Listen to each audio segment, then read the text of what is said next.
We've mostly read stories about weak losers and runts who die and get reincarnated, only to become overpowered powerhouses later on. But this story is about a king who had plenty of achievements under his belt before he died. The reason behind his death remains a mystery. But after his death, he opens his eyes as a baby, and contrary to the lavish room fit for a king that he'd expect, he wakes up in a humble home. His mother's name is Alice, a kind-hearted woman, and his father is Reynolds, a dependable and charismatic man, if you can overlook his occasional childishness. The era the king is reborn into is much more archaic. After observing his surroundings for weeks, the king finally comes to the conclusion that he's learned everything this world has to offer. But that's when he finds out he's wrong. Later, he discovers that this world has magic when his mother uses healing magic to treat a wound inflicted by his father's mischief. It's then that the king realizes there's so much more to this world than he ever imagined. And if he has to be brutally honest, he actually knows nothing about it. Time passes, and once the king is able to crawl, he often sneaks out of his crib to read books and expand his knowledge about this world. Ever since he discovered this place, he's been sneaking out every night to learn more about it. He's found that the world he's been born into is made up of 3 major kingdoms: Elenoir, the elven kingdom deep in the forest; Darv, the vast underground kingdom and home of the dwarves; and Sapin, the human kingdom, which is also the most populated region. Both this world and his previous one share a monarchy system, but rulership here is passed down, not earned, which basically means that this world is vastly underdeveloped compared to his old one.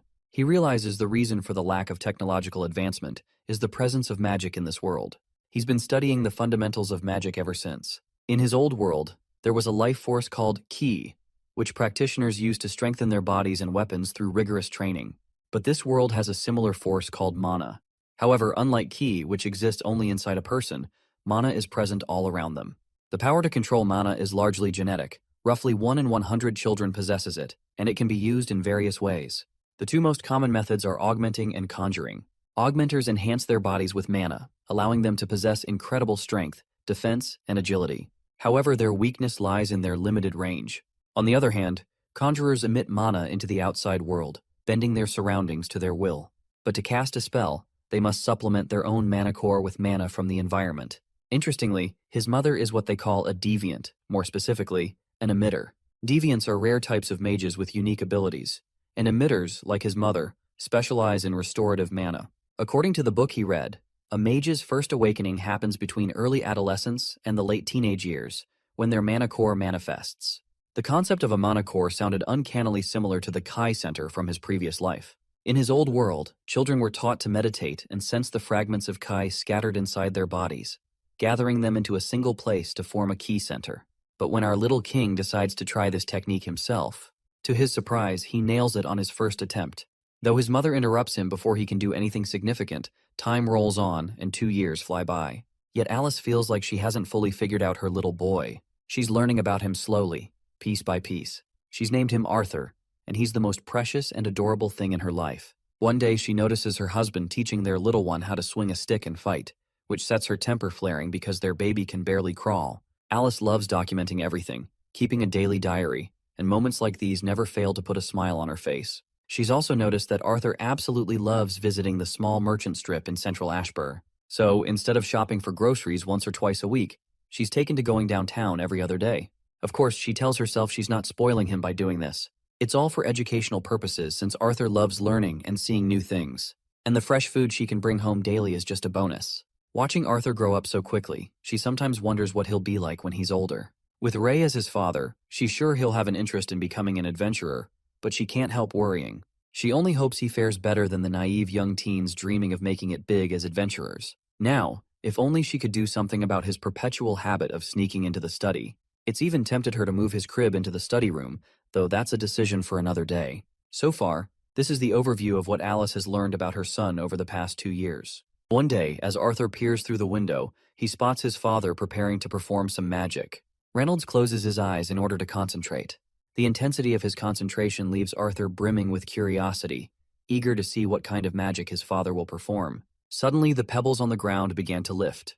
As his father reaches the peak of his enchantment, the debris floats only a few meters into the sky. Arthur is left utterly disappointed seeing this. While Reynolds looks quite pleased with his achievement, Arthur feels equally unimpressed. Watching his father take 3 minutes of utmost focus just to lift some pebbles a few feet is just ridiculous. He can't help but think doing it physically would have been easier. Just then, Alice joins him by the window.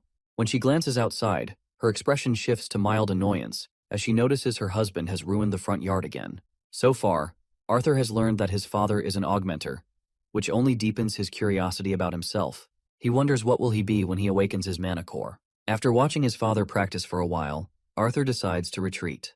As he tries to climb off the bench, he stumbles and struggles to get down. His eyes are half closed from focusing too hard, but Alice misinterprets this, thinking he's getting sleepy. She scoops him up, deciding it's time for his nap. But the poor boy quickly claps his tiny hands together and earnestly requests his mother to let him study instead. The innocence radiating from him is overwhelming, leaving Alice with no choice but to give in to his request. Arthur sits down with a book larger than himself spread open in front of him. Suddenly, a crashing noise echoes outside. Alice fears her clumsy husband might have knocked down yet another tree. She hurries out to investigate, leaving Arthur with a golden opportunity to practice his mana core formation. You see, aside from accumulating knowledge about this world, Arthur's greatest accomplishment so far has been his progress in forming his mana core. Over the past 2 years, he's painstakingly moved tens of thousands of tiny fragments of mana within his body, gathering them near his solar plexus. Arthur understands why it typically takes until adolescence for a mana core to form naturally. The fragments move agonizingly slowly toward the center, making it an arduous task for both the body and mind. But our boy's relentless efforts haven't gone to waste. He's almost there, just one last piece remains. As soon as he places that final fragment, an explosion erupts inside the house, obliterating the entire structure in one powerful blast. Outside, Reynolds instinctively shields Alice, wrapping her in his arms to protect her from the searing heat and debris. When the dust finally settles, the devastated couple turns to find their home in ruins. Alice is beside herself with shock and grief as they rush toward the wreckage to check on their son. Reynolds frantically pushes aside debris, but when he notices his son, his worry quickly turns to shock and then to amazement. There, amidst the destruction, their son floats casually in the air as if nothing had happened. Arthur looks completely unfazed, his tiny body surrounded by a faint glow of mana. After forming his mana core, the little one finally drops down onto his feet, and he can finally feel the presence of the mana core inside him. He's already starting to enjoy the sensation of having a mana core inside, and even the trees around him seem greener. But then, he realizes his house has been destroyed, and he has no idea who or what caused the damage. 5 years pass since that accident. Along with his mother teaching him how to read and write, Arthur has also been learning the basics of mana manipulation and augmentation. At first, since his body was too small for sparring, they focused on basic body workouts. Not long ago, his father decided it was finally time for Arthur to practice with the wooden sword he'd received for his 3rd birthday. Reynolds takes him outside to train, and as Arthur stands there with his newly acquired wooden sword, his father holds up a tree branch and tells him to match the flow of mana with his breathing. Just like your heart or lungs, your mana core is just another organ, his father explains. But Arthur doesn't think these abstract and vague instructions are going to teach anything to someone who is just literally 4 years old. Arthur takes his stance and exchanges a few playful blows with his father. The sparring drags on, with Reynolds clearly enjoying himself, but Arthur grows increasingly frustrated. Our boy knows that his father would not let him go until he accomplishes something noteworthy. With no other choice, he gathers his courage and swings his wooden sword hard enough to break the stick his father is holding. After this significant move, he immediately expresses his desire to return to his studies. Once our boy gets back to his studies about magic, we learn that in this world, strength is measured by the color of a person's mana core. Mana cores start off black, tainted by impurities like blood and other particles within the body. Over time, as these impurities are filtered out, the core's color changes, becoming purer and more powerful. The progression moves from black to red, orange, yellow, silver, and finally, white.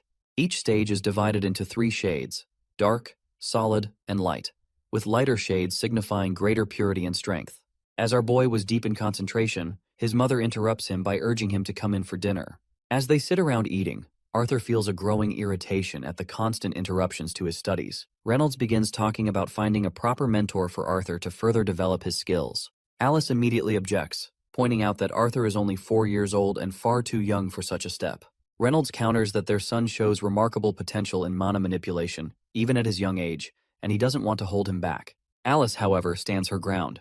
She insists that she will not send her child off to some distant city. Reynolds reassures her by explaining that it isn't just any city, and promises that his trusted friend will personally take care of Arthur. Arthur tunes out most of the conversation, finding his parents' back and forth exhausting. They suddenly turn to him and want his opinion on the matter. His father asks if he has any interest in leaving for the big city to study under a real teacher. My guy can't help but feel unsettled that his father is literally asking the opinion of someone who's only 4 years old. Anyhow, he plays the part of being a kid and meekly asks if his parents can't just go with him together. A sudden silence falls over everyone, but soon they burst into chuckles. Turns out this gullible couple hadn't even thought about the possibility of going with their kid as well. With that settled, his father makes the final call that they're all heading to Xyrus City together.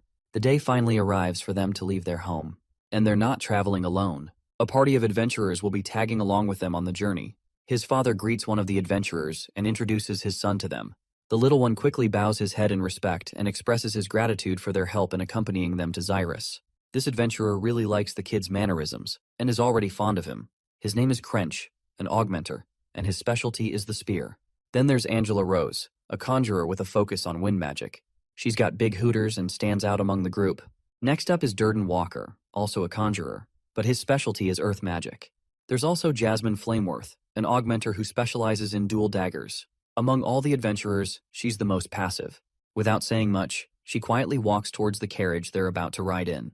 Lastly, there's Helen Shard, another augmenter with a specialty in magic archery. Now that everyone's acquainted, Reynolds decides it's time to move on. They load the carriages with their things, and the journey begins. The time has finally come for Arthur to explore a world beyond the little village he knew. As their journey continues, dawn breaks, and so do the monsters. The adventurers quickly take care of them, and they set up camp deep in the forest to spend the night. As everyone enjoys the bonfire, Arthur seems a little dejected, feeling the weight of this mundane journey. Helen Shard then turns to our boy and sits beside him to catch up. She's quite curious to learn more about him after hearing his father constantly praise him as a great magician throughout the journey. Meanwhile, Crench notices the two talking and decides he's going to test Reynolds' son for himself. Without much warning, he grabs the little one off the ground and proposes a quick duel. When Arthur finds himself facing off against Crench, he is unsure if he's even supposed to fight an adventurer like this. His pleading eyes dart toward his father, hoping for a way out.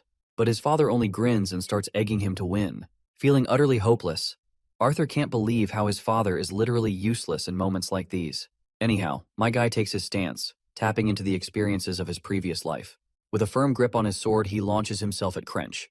Crench, on the other hand, stays steady, ready to dodge the incoming attack. But little does he know, our boy vanishes right before his eyes and reappears directly behind this bastard's back. My guy steadies his tiny body and channels some magic into his sword.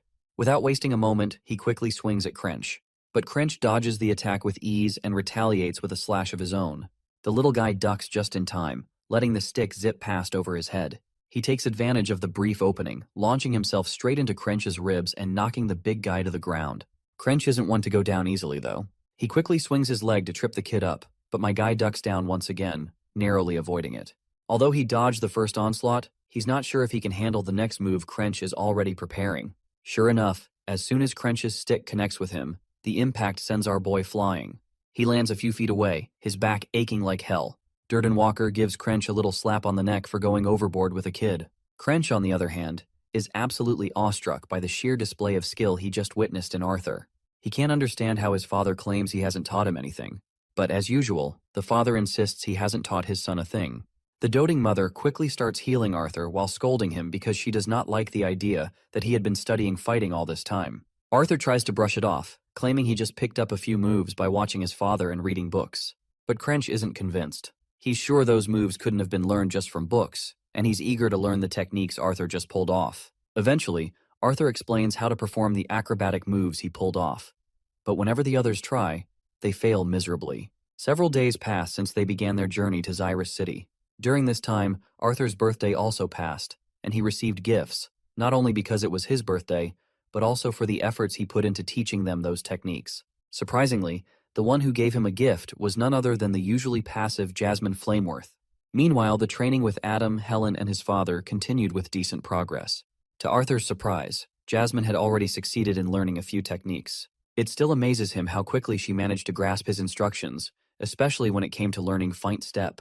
After some fun near a picturesque waterfall, the group decided to press on with their journey. Eventually, they arrived at a desolate and barren landscape, a stark contrast to the lush greenery they had left behind. As the group shared some lighthearted banter, they joked about Arthur's father being a trouble magnet who always managed to drag everyone into some kind of mess. Meanwhile, Arthur tries to focus on reading a book but finds it nearly impossible to concentrate. The cause of his distress is Jasmine's stares, who just can't stop staring at him for quite a while now. Suddenly, their journey is interrupted by bandits. While everyone gets ready to face them, the looters outside launch a barrage of arrows. Thankfully, Angela Rose's wind magic stops most of them in their tracks, scattering the projectiles harmlessly. The adventurers quickly exude an intense aura as they grab their respective weapons, preparing for the fight. Helen immediately takes her stance, drawing and readying an arrow. But judging by the sheer number of bandits swarming over the hills, it's clear her single arrow won't be enough to deal with the danger. There are a shitload of bandits surrounding them, completely cornering the group from all directions. Finally, we get a glimpse of this disgusting guy, who seems to be the leader of the bandit gang. The bastard wastes no time in barking orders at his goons to leave the women and the kid alive. He does not want any damage inflicted on the two he mentioned. After all, damaged goods wouldn't sell for much. This is the pivotal moment when Arthur realizes that this world isn't so different from the one he left behind. Crime exists here too, and it's just as cruel. Either way, my guy is ready to face the challenge ahead. He grabs his dagger tightly, preparing himself for what's to come. But before he can act, his mother instinctively pulls him into a warm hug, whispering that there's no need to worry because she's here. The bandits release another volley of arrows, but Durden Walker quickly conjures a wall of stone using his earth magic and blocks most of the attack. However, the bandits begin to overwhelm them, charging from every direction. A few arrows manage to slip past the stone wall, heading straight for Arthur and his mother. Thankfully, Angela Rose saves the day by using her wind magic to deflect the incoming projectiles. The leader of the bandit gang finally makes his move and comes down the hill to confront the party. Helen Shard isn't about to let that happen without a fight. She fires her arrows, managing to take down two of the goons. But the leader deflects her shots with ease. Meanwhile, Reynolds is going all out, cutting down these bastards left and right. With a single dash, he takes out a whole bunch of them in one fell swoop. One sneaky bastard tries to ambush Reynolds from behind, but Helen spots it just in time and drills him with a perfectly aimed arrow. The battle rages on, and we catch a glimpse of Crench in action as well. He's not holding back either. When a fat fuck tries to sneak up on him, Crench dodges the attack right away and counters with a series of devastating stabs. We also notice how fierce Jasmine is with her dual daggers. She's brutalizing these bastards, slashing their necks or gouging their eyes out without hesitation. One creepy bastard in the background cracks a whip, aiming it directly at Jasmine. But instead of hitting her, the whip slices through one of his own men's legs. The blow is fast and devastating, and Jasmine barely avoids it. The bastard is undeterred and cracks his whip again. The speed at which he swings it is insane, but Jasmine matches the pace with her impressive acrobatics, dodging and weaving through his attacks. While she avoids some of the major blows, she still ends up with some nasty grazes. That just goes on to show that even she's not invincible. Meanwhile, Arthur watches the battle happen between Jasmine and the whip-wielding bastard. He takes note of how Jasmine is at a significant disadvantage against her opponent's range attacks, and he realizes he needs to figure out a way to help her. But as much as he wants to assist, he's not sure if he even stands a chance against an adult augmenter with his tiny body. Suddenly, someone crashes into their carriage, and unfortunately, it's Reynolds, and he's severely injured, clearly overpowered by his opponent. And that opponent is none other than the boss of the bandits. Arthur quickly tells his mother to heal Reynolds, but Alice is too devastated by everything happening around her. She's crying uncontrollably instead of using her magic. Reynolds flashes a reassuring smile at her and says his injuries aren't life-threatening, so she doesn't need to worry. The proud father then addresses his son, claiming that he can fend off the leader, but not while worrying about protecting his family. He urges Alice and Arthur to head back down the trail they came from and not stop running, but Arthur refuses. He declares he can fight too. Reynolds gives him a proud pat on the head for his bravery. He acknowledges Arthur's bravery, but reminds him that his real duty is to protect his mother and the baby she's carrying. Before Reynolds can say more, Arthur swears on his life that he'll protect his mother. His father nods and urges him to hurry, pointing out the enemy have got 4 mages backing them up. The bandit leader catches on to their plan and orders his men to capture the healer. Without hesitation, Arthur grabs his mother's hand and starts running, determined to get her. Suddenly, one bastard lunges at the duo, but his path is quickly blocked by Crench, who jumps in to hold down the enemy, giving the mother and son enough time to escape. Another bastard tries to sneakily hit the duo with an arrow. However, it doesn't take Arthur long to sense the arrow coming. He quickly tries to knock it down with his wooden sword. The arrow, though, is so powerful that it even cracks the sword in 2 pieces. The archer is in awe, stunned to see how a kid blocked his mighty arrow. But while he's distracted, his head is drilled by an arrow unleashed by Heron, who quickly tells Arthur to run. As the little one runs with his mother, he notices something peculiar. As far as he remembers, there were supposed to be 4 mages, but he can't seem to spot the 4th one. He even tries counting them, One is engaged with Crench, another with Durden Walker, and the third with Jasmine. That's when Arthur notices the fourth guy, standing atop the hill, conjuring up a giant ball of mana. The bastard quickly throws that ball of energy at the mother and son. Arthur isn't sure what to do in this critical moment. Even if he uses mana to block it, his mother won't be fast enough to avoid it. In a split-second decision, he slams his little feet on the ground, pushes his mother out of harm's way, and through that hazy ball of mana, he throws his dagger with godly speed. The dagger strikes the bastard's leg immediately. The mana ball, however, brutally wounds Arthur, sending him flying toward the cliff's edge. As he begins to fall, he drags the mage down with him. The dagger Arthur threw was attached to a mana string, which is helping him to pull the mage along. But just before they completely fall, the mage clings to the cliff's edge. Unfortunately, the part of the cliff he holds onto crumbles under the weight, and both of them begin to plummet into the abyss. Durden Walker notices the little one falling to his death, so he conjures a massive hand made of earth to save him. But it seems Durden is already too late. Tears well up in Arthur's eyes as he continues to descend. What breaks his heart isn't just the fall, it's the thought that his dream of becoming a big brother is slipping away from his grasp. The scene transitions to the chamber of a man known as Marlorn. King Grey, who is our boy Arthur, arrives in the chamber to meet this old man. Marlorn expresses how grateful he is for being part of the council, but also admits that despite this rewarding position, he sometimes feels envious of the fame and glory kings receive after their victories. Eventually, Marlorn questions the purpose of King Grey's unexpected visit, wondering what brought him here to meet an old man like himself.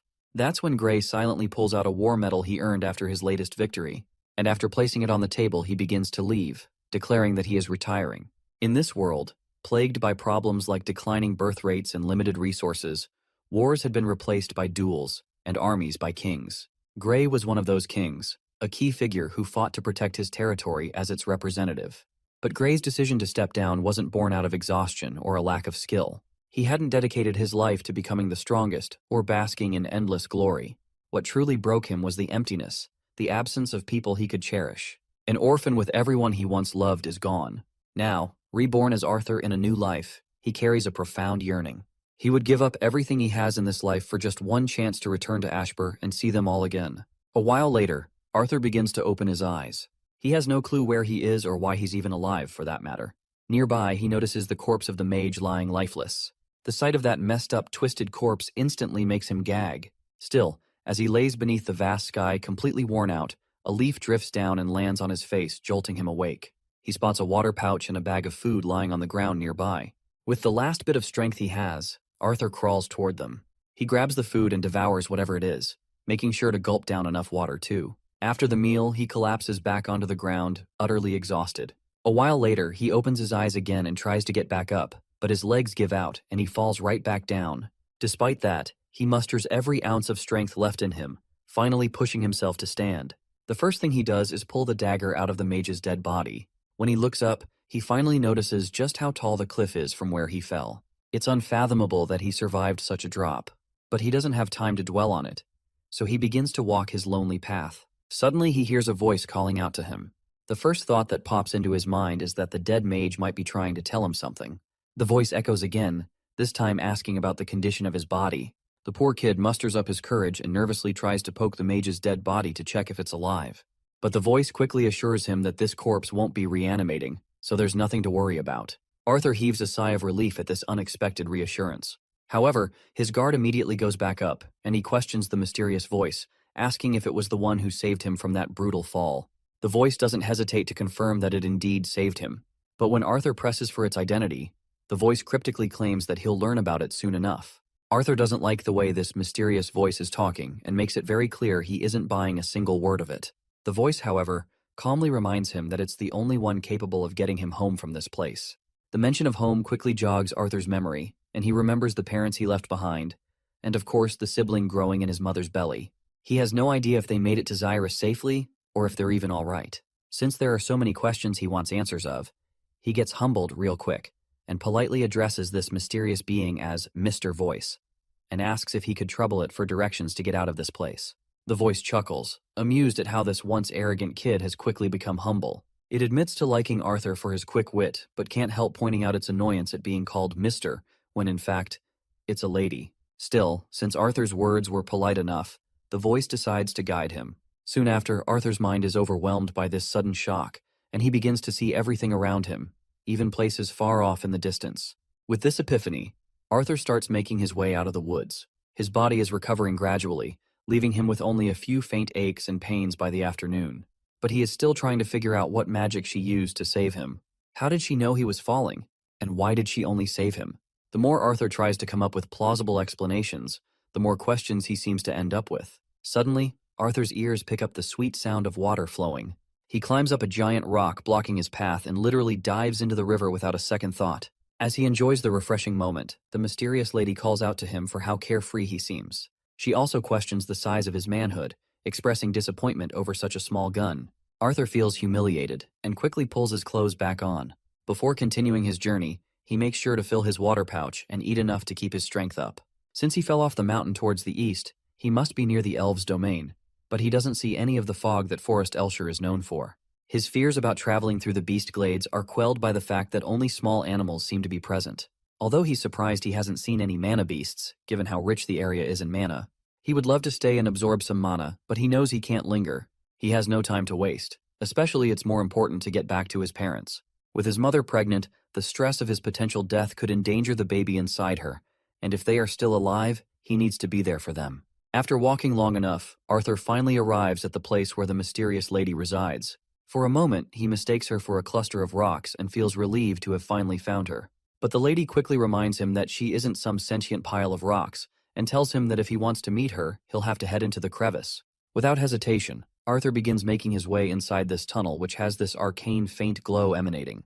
He swallows his fear and descends further into the passage. As he walks, he suddenly stumbles and falls into an abyss glowing with arcane blue energy, eventually landing hard on solid ground.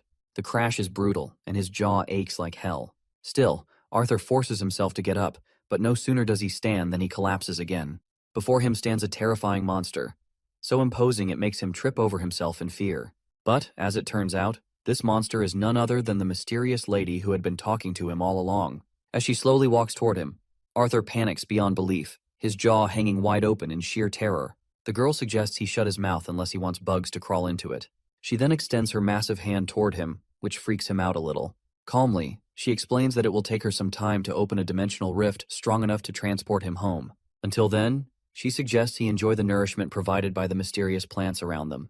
Arthur bows his head and expresses his gratitude before walking toward the strange glowing fruits nearby. They're so shiny that he can literally see his sad reflection in their surface. He feels sorrow as the fruits remind him of the times he spent eating with his family. As he drifts into these thoughts, the lady monster suddenly startles him from behind. The sudden scare causes Arthur to unintentionally crush the delicate fruit in his hand, splattering its juice all over his face. Later, the both of them settle down to chow down the fruits, and while eating, Arthur finally decides it's time for this creature to introduce herself. The monster promptly reveals her name as Sylvia. With names exchanged, Arthur's initial fear of Sylvia's appearance slowly fades, and he begins asking all the questions that had been on his mind since waking up from the fall. Where was this place? Why was she here all alone? Where did she come from? How did she get that wound? And most importantly, why did she save him? Sylvia starts by answering his first question, explaining that this place is a narrow zone resting between the Beast Glades and the Forest of Elshire. No one knows about this area because she has been warding off anyone who comes near. Besides, not that many ever come here in the first place. So Arthur is basically the first person to enter her domain. Feeling more at ease with her now, Arthur gives her permission to call him Art, just as his family does. Sylvia acknowledges this with a nod and moves on to his second question. She explains that she is here alone because she has no one left to be with. She has many enemies who desperately want something she possesses. Her last battle with those foes before she managed to escape left her with the wound on her chest. As for why she decided to save Arthur, she admits she was moved by his courage and the sacrifice he made.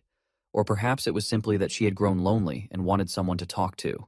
Whatever the case, she herself isn't entirely sure why she saved him in the first place. She then apologizes, explaining that she has to excuse herself for the night because her wound is festering, and she needs to be in good condition to work on the dimensional rift tomorrow. Arthur thanks her politely and wishes her a good night. As the imposing figure in dark armor walks away, he can't help but think about how lonely she appears. Before leaving, Sylvia shares one final piece of information with him. While her sight cannot reach the exact location of his family and friends, she assures him that they are all safe. This news leaves Arthur momentarily speechless, but then he feels overwhelmed with emotion, knowing they are safe. Tears of happiness flow as he cracks a smile and thanks her for giving him the good news he had been desperately craving. As time passed, Sylvia and Arthur spent hours talking about all sorts of things whenever she wasn't preparing the portal. Those hours bled into days, and the days into weeks, as they spent nearly every moment in each other's company. While Sylvia never spoke much about her own life, Arthur slowly began to understand what kind of person this mysterious being truly was. After living with this armor-clad mysterious lady, Arthur had come to understand that Sylvia was the living embodiment of the phrase, "Don't judge a book by its cover." Contrary to her trauma-inducing appearance, she was kind, gentle, patient, and warm. The way she cared for him reminded him of his mother, gentle and kind, but little strict when she needed to be, especially when he was wrong. Speaking of being strict, Arthur recalls something unpleasant. There was a time he had expressed his animosity toward the bandits who attacked him and his family. The image of the leader of that despicable gang is burned into his mind, and he knows his thoughts won't be at peace unless he hunts that bastard down. That's when Sylvia suddenly pokes him on the forehead, sending him flying several feet away. While she admits that he is not wrong, and that those bandits deserved death, which was precisely why she didn't save the mage who had fallen alongside him. However, she makes it clear that letting his heart become clouded with hatred and vengeance would only cause harm to himself in the long run. Instead, she tells him to continue living proudly, keeping his gaze forward, free from the weight of vengeance. He will come across misfortunes again, but he shouldn't let grief and rage corrode his mind. Instead, he should learn from them, face the future with a smile, and only then will he truly be victorious. Arthur wasn't expecting a lecture on morals and life from someone who seemed like the epitome of evil, yet her words struck him deeply. Lost in thought, he barely notices when she pulls him out of his contemplation, reminding him to finish the fruit she's given him. As he eats, he notices her wound looks worse. She quickly reassures him that there's nothing to worry about. It's normal for her wound to fester from time to time. Still, she has something else on her mind. According to her understanding, humans usually awaken their mana cores around the age of 12 or 13. So, how has he already formed his core and learned to use mana more efficiently than many fully trained mages? To her query, Arthur proudly explains that he is simply a born genius. If that's the case, she says, she has something to teach him. It's a technique, a way to meditate and absorb mana while moving, and maybe even while fighting if he's skilled enough. When she demonstrates the technique, Arthur is awestruck to see this, and his curiosity shoots through the roof. Sylvia then explains that humans often have a very linear mindset when it comes to mana. To master this technique, he has to start small, with simple, mindless movements, and gradually work his way up from there. But these abstract words aren't much help to Arthur, so Sylvia tries to explain that mana beasts learn to do this naturally.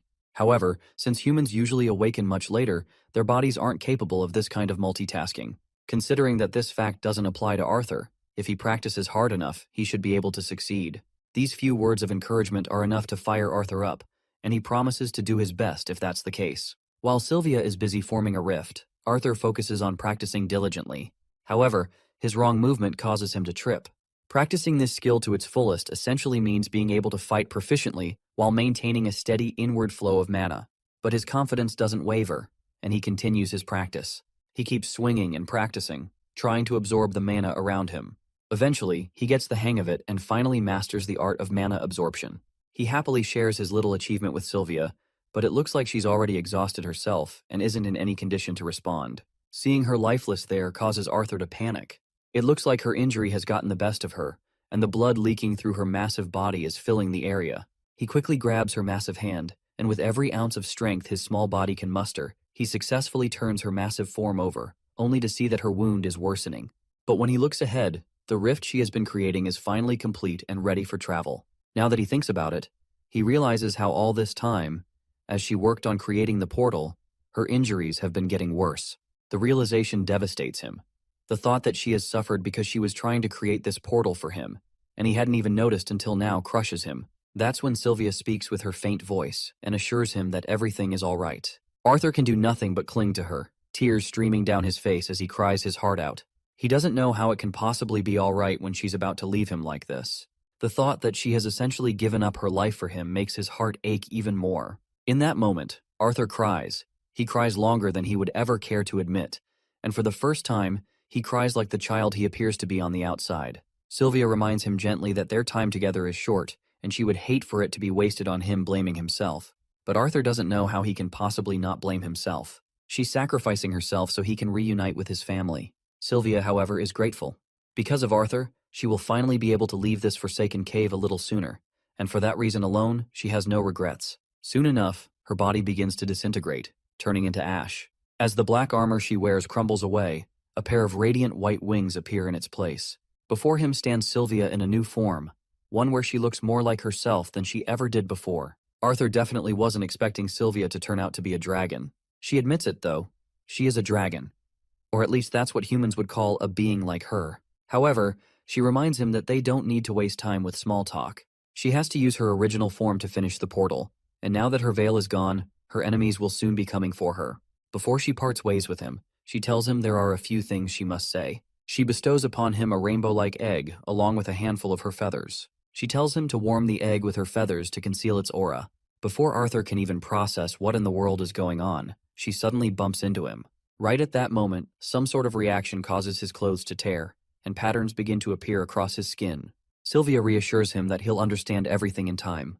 Now that she has done what she needed to do, she decides to open the portal. She doesn't have the time to make it lead directly to his home, but it should get him close to humans. She urges him to hurry and jump into the portal. Just as he's about to leap, rocks begin to fall from the ceiling. Sylvia quickly spreads her massive wings and saves him from being crushed.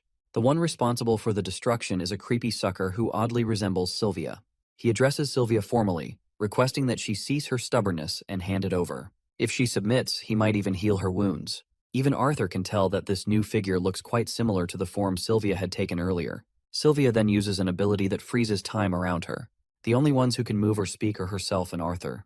It looks like she has something important to reveal. She admits that she intentionally prolonged the transportation spell so she could spend more time with him. She understands it was selfish of her, but she has one more selfish request she wants him to fulfill. She asks him to call her grandma just this once. Arthur, completely baffled by what she's talking about, looks at her in disbelief. But with time frozen and their moment suspended, he tells her to just leave this place with him instead. Sylvia's tears stream down her face as she tells Arthur that she can't leave with him. Before he can protest further, she forcefully throws him into the portal with a final bittersweet farewell. As he tumbles through the rift, Arthur calls out to her one last time, fulfilling her request by addressing her as Grandma. His words bring a gentle smile to Sylvia's face. She thanks him softly, and with those parting words, their story together comes to an end. But Arthur's story continues. He lands in a dense forest, surrounded by towering trees. The only thought in his mind is of her. His chest aches, not only with sadness but also with frustration and anger. He knows he will never see her again, and the weight of that realization is unbearable. All he can do is scream. It's no surprise that he's devastated by her loss. For 4 months, Sylvia had been a constant presence in his life, filling his head with memories that now refused to fade. For a time that seemed both fleeting and eternal, she treated him as though he were her own blood. She had given him what he lacked since coming to this world: care, guidance, and love. But it seems this isn't truly the end. As he lies there, he begins to hear her voice. But as it turns out, it's just a recorded message. Sylvia had burned it into his mind before parting ways, leaving him with one last piece of her. The recorded message from Sylvia begins. She tells Arthur that he is nowhere near ready to know the full truth. His body is still that of a boy barely past the age of 4, though his mana core has already progressed to the dark red stage. She explains that she has infused him with a parting gift, a unique will. His future as a mage will depend on how well he learns to wield this gift. But Arthur doesn't feel particularly grateful for this so-called gift. Bitterness churns within him, a mix of sorrow, anger, and guilt clouding his thoughts. Almost as if she can sense his emotions, Sylvia knows exactly how he feels right now. But he must remember that he still has a family waiting for him and a purpose to fulfill in this life. Her only wish is for him to embrace the joys and innocence of childhood, and one day, grow into a man his parents and she can be proud of. Sylvia's message concludes with a promise. When his mana core surpasses the white stage, he will hear from her again. At that time, she will explain everything to him. Until then, she bids King Grey farewell. The mention of his previous life title grabs Arthur's attention. He stands frozen in place, with his mind completely clouded with confusion. The biggest question that haunts him is how long she's known his true identity, and how she even knew him in the first place. For now, he brushes off all the thoughts regarding her and focuses on his current predicament. If he spends this life only training for the sake of revenge, it will hardly be different from his last. So from now on, he has no choice but to move forward. But first, he wonders, where the hell is he? He activates the mana absorption technique and dashes through the forest with godly speed. After running for a while, Arthur realizes that despite using mana, his vision is still somewhat restricted. But one thing becomes clear. He is deep within the Elshire forest. Even though he is still barely able to use the mana rotation Sylvia taught him, he can now sustain magic for much longer.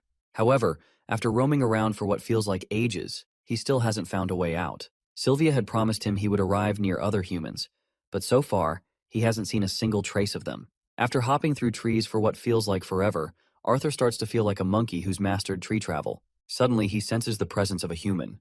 Quickly, he hops from tree to tree and spots a carriage below. He uses his acrobatic skills to descend a little, and from a safe distance, he tries to eavesdrop on what these people are up to. These filthy bastards don't seem to be good people. They've just captured a woman, and it turns out she's an elf. Since she's young and untouched, they're already fantasizing about making a fortune offer. But the amount of resentment and anger etched across Arthur's face makes it clear that these bastards aren't going to leave this place alive, let alone make a quick buck off the elf. Arthur had no idea how these pigs managed to get their hands on forest hounds, but he knew that getting one of them would be his best bet to get out of this forest. And as for the slave traders, he is planning to use them as a punching bag to blow off some steam. As eager as Arthur is to get back home, he knows he still needs a solid plan to get there. Dealing with those slave traders first is the best course of action, but he doesn't want to strike blindly. Attacking all 4 of them head-on would be suicide, so he quietly follows them instead. He waits patiently, looking for the perfect opportunity, gathering his strength to strike when their guards are down. As night falls, it's finally time for him to make his move. Arthur executes his plan by throwing a nut into a nearby tree, which immediately sets the hounds on high alert. One of the men tells his companion to shut the dogs up before they wake up and attract all the dangers lurking in the forest. While one man is distracted with the hounds, Arthur seizes the opportunity. He makes his move by appearing right in front of the bastard, and with a quick slash from his mana-infused hand, he slices through the man's throat in one clean strike. After taking that bastard down, Arthur makes sure to loot his corpse, grabbing a decent-looking dagger from the man's belongings. Meanwhile, the other fat guy, who had sent his friend to silence the hounds, begins wondering why it's taking so long, especially since the dogs have gone quiet. When he goes to check, Arthur ambushes him as well, delivering a precise strike that slits his throat just like the first. With 2 down, there are still 2 left, but Arthur's body is already starting to wear out from the effort. Suddenly, the elf girl inside the carriage starts making a commotion, which is the last thing Arthur wanted to happen. The other 2 goons step out of their comfort zones and start looking around for their missing companions. Arthur stays hidden behind the carriage, but one of them senses something and attacks. Arthur barely manages to block the strike and counters by cutting the man's legs clean off. The piercing scream echoes through the night, catching the attention of the other bandit, who had been searching in the opposite direction. He rushes back to the scene, finding his friend writhing on the ground, mortally wounded. The injured baldy bastard warns his friend to be careful because the brat they're dealing with is a mage. The mention of a mage piques the curiosity of the long-haired bandit. He eagerly tosses the sword aside and opts to use his bare hands, clearly not wanting to harm this golden hen he is about to capture. After all, this brat might fetch an even higher price than the elf girl if they are to sell him in good condition. With that in mind, he charges forward. Arthur leaps away just in time and counters by throwing a rock straight at the bastard's face. The rock lands with enough force to leave the man bleeding from his mouth. Arthur tries to take advantage of his dazed situation by throwing a mana-induced dagger at him, but the bandit snatches it mid-air. This strike only serves to intrigue this bastard even more, to think that this kid indeed has some nasty tricks up his sleeve. The bandit launches a powerful kick, slamming into Arthur with enough force to rattle his small frame and send him crashing to the ground. For a moment, Arthur is completely out of commission, winded and vulnerable. The bandit doesn't hesitate before grabbing the little one from the ground, locking him in his grip. But Arthur isn't one to go down quietly. He quickly grabs this bastard's wrist and begins condensing mana into his hand. At one particular moment, the technique causes an explosion, big enough to leave the bandit's hand scorched and utterly useless. The bandit screams in pain because of his fried hand. This is a clear chance for our boy to strike, and he does not hesitate to redeem it. He throws his knife and slits the man's throat, ending him on the spot. Now only the bald man remains, who is already writhing on the ground, begging for mercy as his severed legs leave him completely immobilized. But Arthur abandoned the concept of mercy a long time ago for scumbags like these. So it goes without saying that he finishes the job, ensuring none of them leave the forest alive. With these scumbags taken care of, he turns to the timid elf girl whose first instinct upon seeing our boy is to cower in fear. He gently tries to sway all of her fear with some sweet talk and comforting words, and once she calms down, he pulls the cloth tied over her mouth. Now that he has saved her, he decides to walk his own path, but the thought of being left alone terrifies the girl, so she quickly clings to him with her cute, pleading eyes. Arthur tries to reason with her that since he has taken care of those bad guys, they won't be able to chase her anymore. Besides, elves are generally safe in this forest anyway. But the girl quickly shakes her head and reminds him that beasts are only scared of adults, and her parents said that kids will get eaten by hounds or golem trees.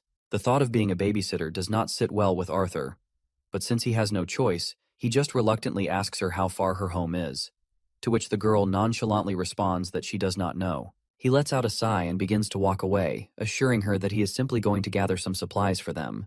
Although he salvaged what he could for the journey ahead, neither of them knew how long it would take, and he also had to think about the journey back.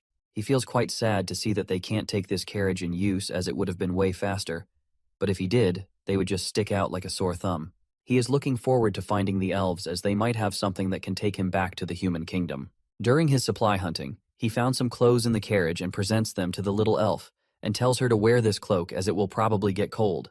The little lady is glad for his kind gesture, and he gives her a pat on the head in response. With that, they are ready to make their way to their homes. As they walked in the vague direction she pointed to, Arthur got to know more about the elf child. Her name is Tessia Aerolith, and she got separated from her family and left out in the forest. She questions him if he is from the human kingdom. Whenever she remembers the human kingdom, all she thinks of are the rumors that say all male humans are perverts and have more than one wife. In their journey, they spend their time like this, with back and forth banter and teasing.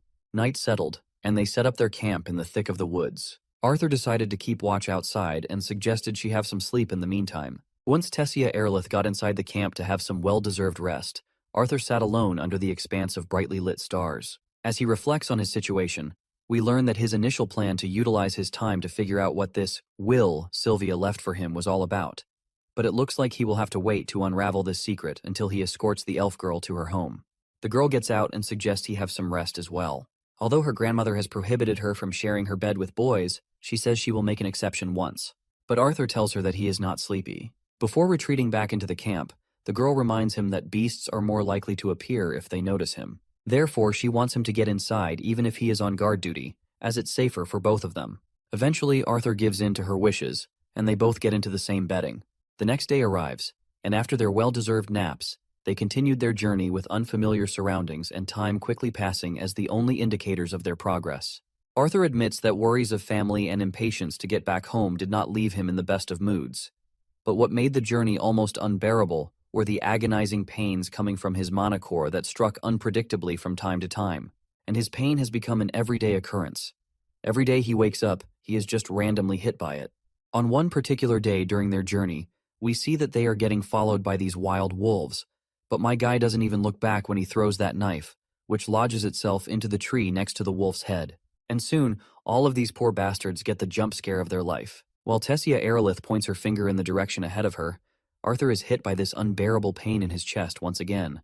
He quickly hides behind a tree so Tessia doesn't have to see the miserable state he's in because he's afraid she would only worry. Another night comes, and they set their camp in the thick of the woods, and just like that, another day arrives. Days passed like this, and Tessia appeared to recognize more and more of their indistinguishable surroundings, which was a positive sign. However, their pace had slowed as Tessia's body couldn't keep up with the toll of constant travel. So, to ease some burden off her tiny shoulders, Arthur takes her luggage himself, though Arthur wasn't having it easy either. Despite strengthening his body with mana, the pain continued to grow, and it became harder to hide it from the worried elf. Another night comes and blends back into a day. One day, as they continue their journey, Tessia makes an odd request. Since they've gotten pretty close with each other, she wonders if, by any chance, she can call him Art, like how his family does. Well, our boy gives her the green light right away. Tessia wasn't expecting him to agree to this so easily. So for that reason, Arthur decides to act dramatic on purpose. In the creepiest way possible, he says he would be most honored if Tessia Aerolith would refer to this humble countryside boy as Arthur. The girl pinches his cheeks for teasing her like this, and as their banter continues, Tessia suddenly notices something. She happily rushes in that direction, while our boy isn't exactly thrilled. As far as he can see, it's just moss, leaves, fog, trees, and lots of trees. Anyhow, their journey continues, and I'm gonna be honest, this is one of the longest journeys I've faced in the manhwa. Though this journey serves its purpose in character development, and because of it, our boy seems to have gotten closer to the little lady. Despite the mental age gap, they've grown a lot closer. Another day arrives, bringing another round of exploring the unknown woods.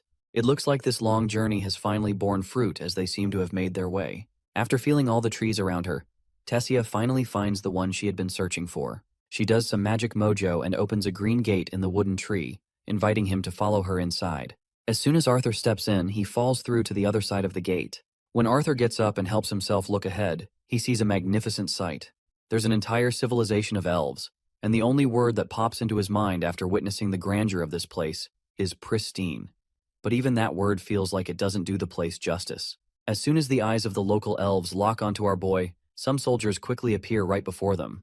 The soldiers aren't here to apprehend him, though. Instead, they're here to escort the royal princess with full protocol.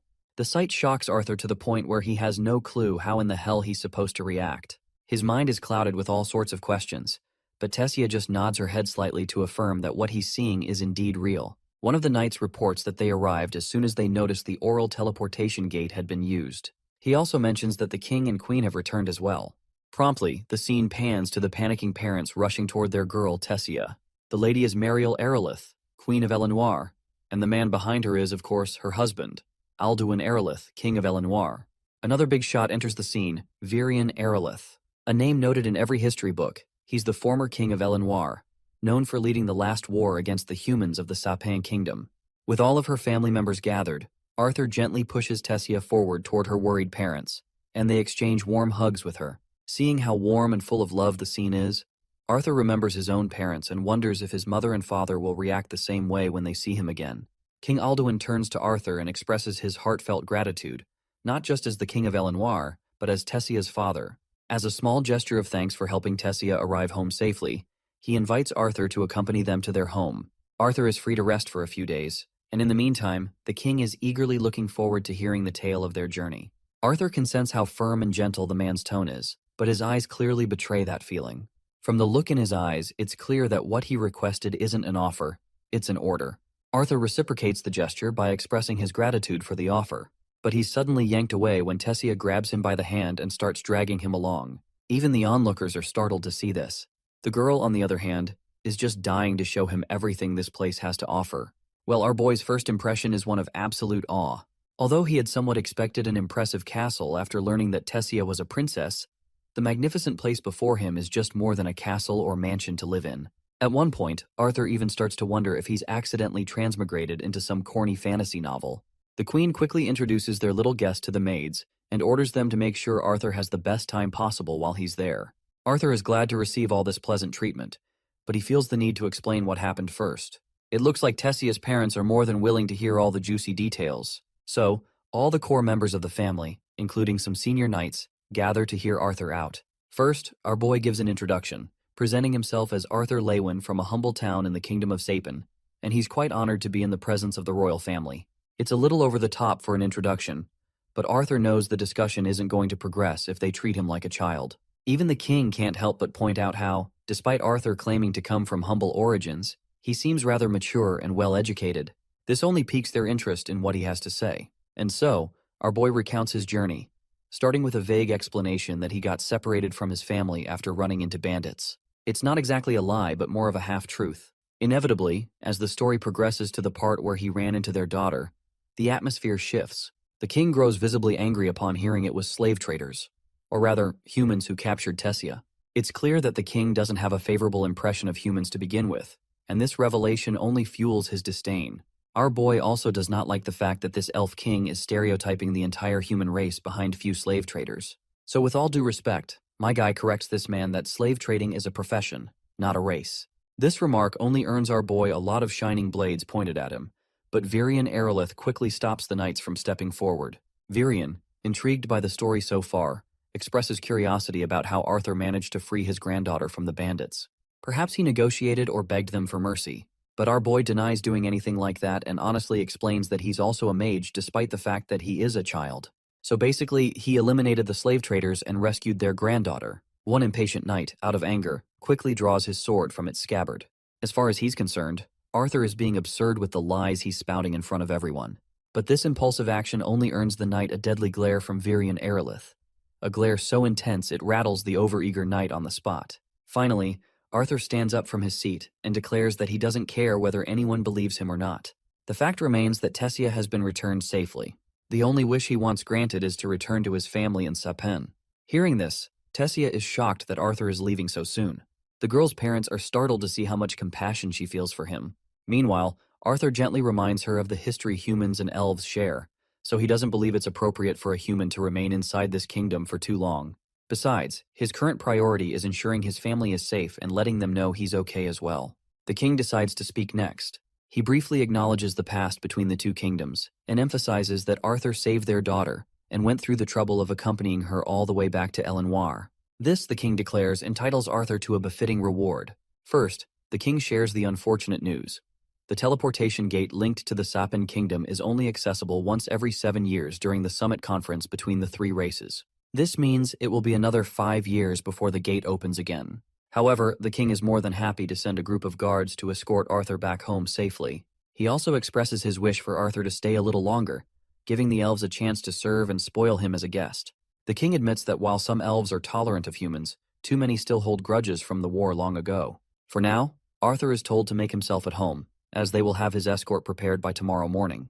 Later, Arthur finds himself inside a lavish room that's been given to him. The first thing he does is take a well-deserved shower, but while he showers, the pain from his mana core suddenly flares up again, causing him to double over. After finishing, he rests on the couch, holding the egg Sylvia had entrusted to him. Suddenly, there's a knock on the door. When he opens it, he finds Tessia standing in front of him. Without any prior warnings, she headbutts him in the belly, almost making him gag. Apparently, she's upset about how coldly he spoke to her parents, and the fact that he's planning to leave so soon. Arthur tries to remind this gullible girl that he was only being respectful since they are the king and queen of the entire kingdom. In fact, he's the one who should be angry. She didn't tell him about their royal status beforehand. Tessia sticks to her guns and makes it clear that she doesn't want him to leave because he's the first friend she's ever made. Hearing this makes Arthur crack a smile. In a friendly gesture, he places his hand over her neck like they're lifelong buddies and tells her to stop being a crybaby and show him around the castle.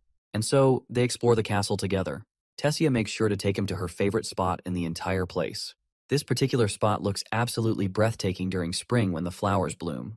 She also introduces him to a unique type of insect known as glow bees, which are specially cultivated there. As she's trying to show him the glow bees, Arthur suddenly notices something coming from behind. It's a dagger. Without wasting a single nanosecond, he grabs the little lady and pushes her aside.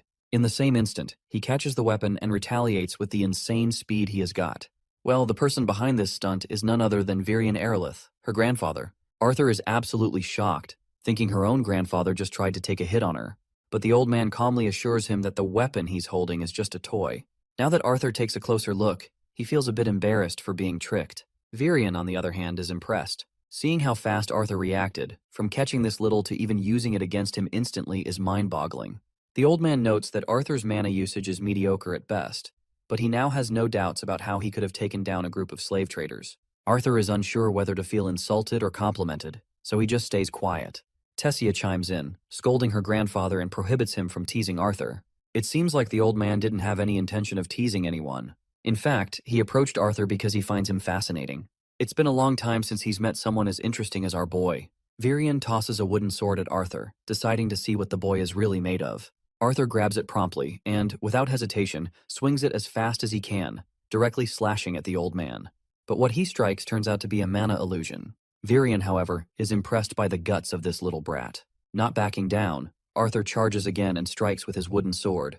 This time too, what he hits is only a decoy. This moment of vulnerability leaves Arthur wide open, and the old man takes the chance to swing back. Arthur dodges just in time, jumping out of his initial position to safeguard himself. Despite his agility, Arthur still ends up taking a nasty elbow smash. But that's not enough to faze him. Without holding back, Arthur charges right back, wooden sword in hand. His speed is remarkable, but it's clear he's barely holding his own against this old coot, who isn't even breaking a sweat. Eventually, Arthur finds himself wide open once more, and gets knocked back by the old man, tumbling away. Tessia quickly rushes to check on him. It looks like the old man has not gone off without taking damage either. Arthur has finally managed to graze this old man with his blade. Well, this old man deserves this hit, considering how full of himself he looked, as if there is no better fighter than him. While Virian is eager for another round, Tessia firmly puts her foot down. She refuses to let it happen, and playfully pinches her grandfather for thinking about bullying Arthur for more than he already has. The old man simply smiles back and admits that if he had gone easier on Arthur, he'd be the one at the mercy of someone decades his junior. Our boy, on the other hand, feels honored to see how highly Virian thinks of him. But Arthur's reaction seems to get to the old man, and he quickly shifts from smiling to serious. As far as he's concerned, If Arthur truly sees him as his esteemed and honorable senior, then he invites him to become his disciple. This unexpected offer leaves Arthur absolutely bewildered, and he questions whether the elder is actually serious. The old man, of course, confirms that he is. However, Arthur reminds him that he's just a human, and he's not even sure if it's allowed for humans to stay in this kingdom. But Virion promises that no one will dare kick him out while he's under his tutelage. He vows to teach Arthur something far more valuable than even the most capable mages in Sapin could offer. Still, despite the tempting offer, Arthur politely declines. He has no intention of wasting time here until he reunites with his parents. Hearing this, the old man makes another promise: to let Arthur communicate with his parents so they'll know he's alive and well. Before elaborating further, the old man orders the maids to take Tessia to bathe and get some rest. Once they're alone, the old man claims to know about Arthur's condition, like how he's been experiencing bouts of searing pain right where his mana core is located, and how those bouts are becoming more frequent. Naturally, Arthur is curious about how the old man knows so much. But Virion brushes off the question, saying it's pointless. Instead, Arthur should be asking what the real problem behind his illness is. Before elaborating anything, he asks Arthur if he knows anything about beast wills. Although this term is completely unfamiliar to Arthur, his mind immediately drifts back to the moment Sylvia struck his mana core.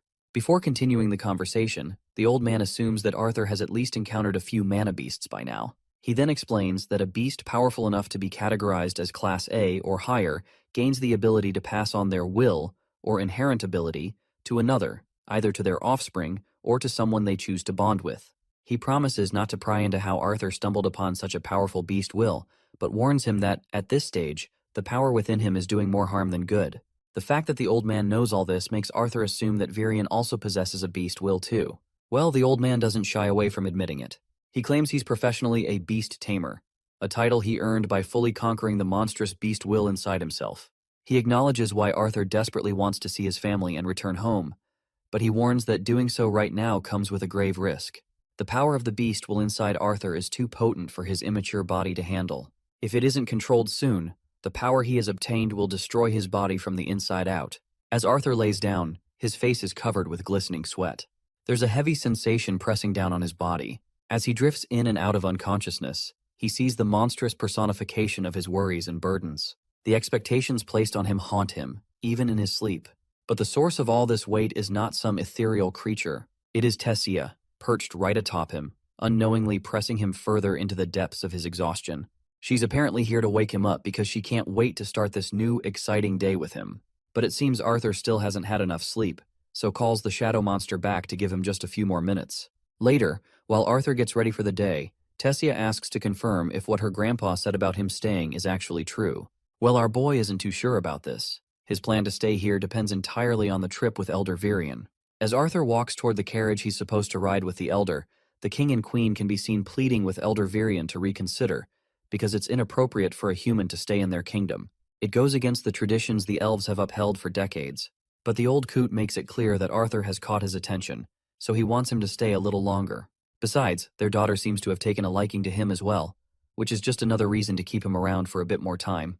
Despite all the pleas from the king, Elder Virion sticks to his guns. He assures the royals that he'll keep Arthur under his direct guidance to ensure everyone in the kingdom knows he's being watched over. Seeing how Elder Virion is standing up for him makes Arthur crack a smile. Once they hop into the carriage, they begin their journey. After quite a while on the road, Arthur starts wondering how much longer this trip will take as he's eager to meet the old man's mysterious friend. Out of nowhere, Tessia leans over Arthur's shoulder and falls asleep.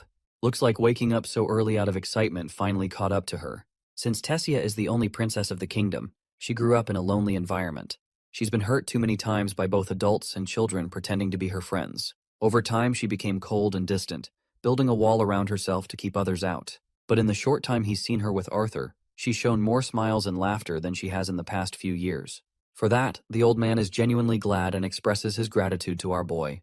After a short journey, the carriage comes to a halt, and they arrive at a lonely house in the middle of nowhere. By now, Arthur is genuinely curious to see who this mysterious friend is that the former king had to travel all the way to this rural area to meet. The old man, however, goes absolutely bonkers, kicking the door with all the force he can muster and yelling for the witch inside to come out. A woman eventually emerges, equally annoyed and angry at Virion's impudence. The old man takes his time introducing her to Arthur. She is Lilia Darkassan, an old friend and a very special deviant who, according to Virion, can help him. Despite his short height, Arthur's manners know no bounds. He promptly bows his head in respect to greet the lady. Lilia invites them inside while Arthur reflects on the fact that, as a deviant, her magic doesn't fall into the 4 basic elements, much like his mother's abilities. But he's still unsure how she's supposed to help him. Although Arthur doesn't want to seem like an impatient brat, he can't help but feel curious about how Lilia plans to assist him in reaching his parents. The lady finally explains that she is what they call a diviner. Magic of this nature varies from mage to mage, but she's quite capable. This means there's very little someone can hide from her if she chooses to pry. For instance, she already knows that Arthur is special. So special in fact that there are parts of his life even she can't see. However, her eyes have glimpsed pieces of both his past and future. She also knows he isn't here for her clairvoyant abilities, but because he wants to see his parents and let them know he's alive. She instructs him to lean forward and keep his eyes on the basin of water. As soon as Arthur complies, the lady begins her magic. Once he can see his parents in the water, he'll be able to speak to them. While Arthur tries to make the connection, the perspective shifts to his parents. There, his doting mother and father are having a meal, something Arthur used to enjoy a lot. Suddenly, they begin to hear Arthur's voice calling out to them. The sound catches them completely off guard, leaving them frozen.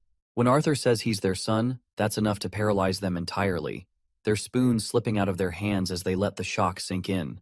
As surprising as it is, Arthur assures them that he is indeed their son speaking directly into their heads. He doesn't have time to explain everything right now, but wanted to let them know he's safe and alive. He managed to survive the fall off the cliff, though barely. He also reveals that he's currently staying in the kingdom of Elenoir with the elves, but insists they must keep this a secret. Arthur tells them not to blame themselves for what happened back then. He's proud of what he did, and if he could go back in time, he wouldn't hesitate to make the same choices again. He explains a bit about his illness he has got, so he will be staying here longer to be treated before he can return home. He admits he's unsure if he'll get another chance to talk to them, as there's only one woman capable of helping him make this connection. Before ending the conversation, he asks his father to keep his mother and the baby safe. In the meantime, he'll continue his training and warns his dad not to be surprised if his proud son can beat him in a sparring match when they reunite.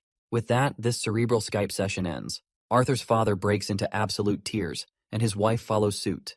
They can barely believe that Arthur is alive. The joy and excitement of hearing that their son is alive is so overwhelming that Arthur's parents embrace each other in absolute happiness. It's not just the parents shedding tears.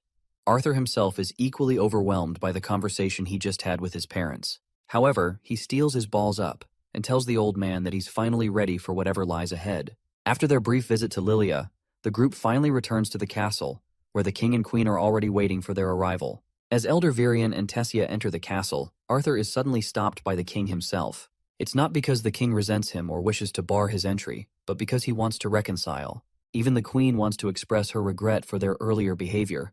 Neither of them holds back in showing genuine contrition for how they treated him initially. Arthur, ever the forgiving soul, is more than happy to mend bridges. He promptly shakes hands with the king on friendly terms. However, Tessia is not sure if that is how apologies should work. As far as she's concerned, if the king and queen are truly sorry, they should at least let her take Arthur outside to explore the city. Something she's been eager to do. Well, neither the king nor the queen has a reason to stop them, so eventually, Arthur and Tessia prepare to head out and explore the city. Tessia eagerly shows Arthur everything unique to Elenoir. However, during their walk, Arthur accidentally stumbles into an elf. Or rather, the elf intentionally bumps into him, clearly looking for an opportunity to trash-talk the entire human race. After setting the scene, this opportunistic elf directly points a finger at Arthur, reminding him that he doesn't belong here, no matter the favor he's receiving from Elder Virion.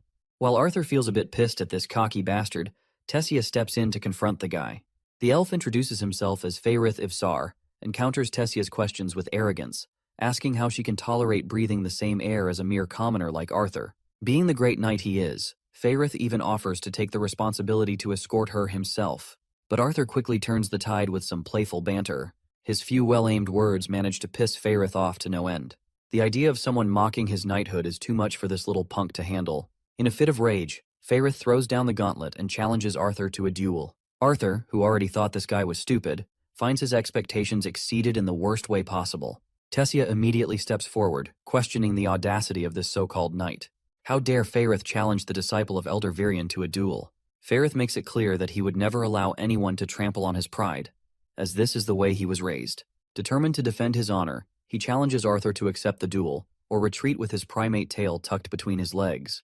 To add pressure, Faerith reminds Arthur that, in elven society, His decision will reflect directly on his mentor, Elder Virion. Arthur, on the other hand, is fascinated by the intense expressions on everyone's faces. He hadn't realized that dueling was taken so seriously here. Fairith, eager to get things started, takes Arthur's silence as acceptance.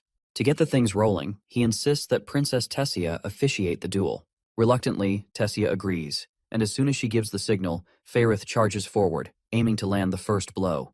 But my guy simply balls up his fist and delivers a single devastating punch.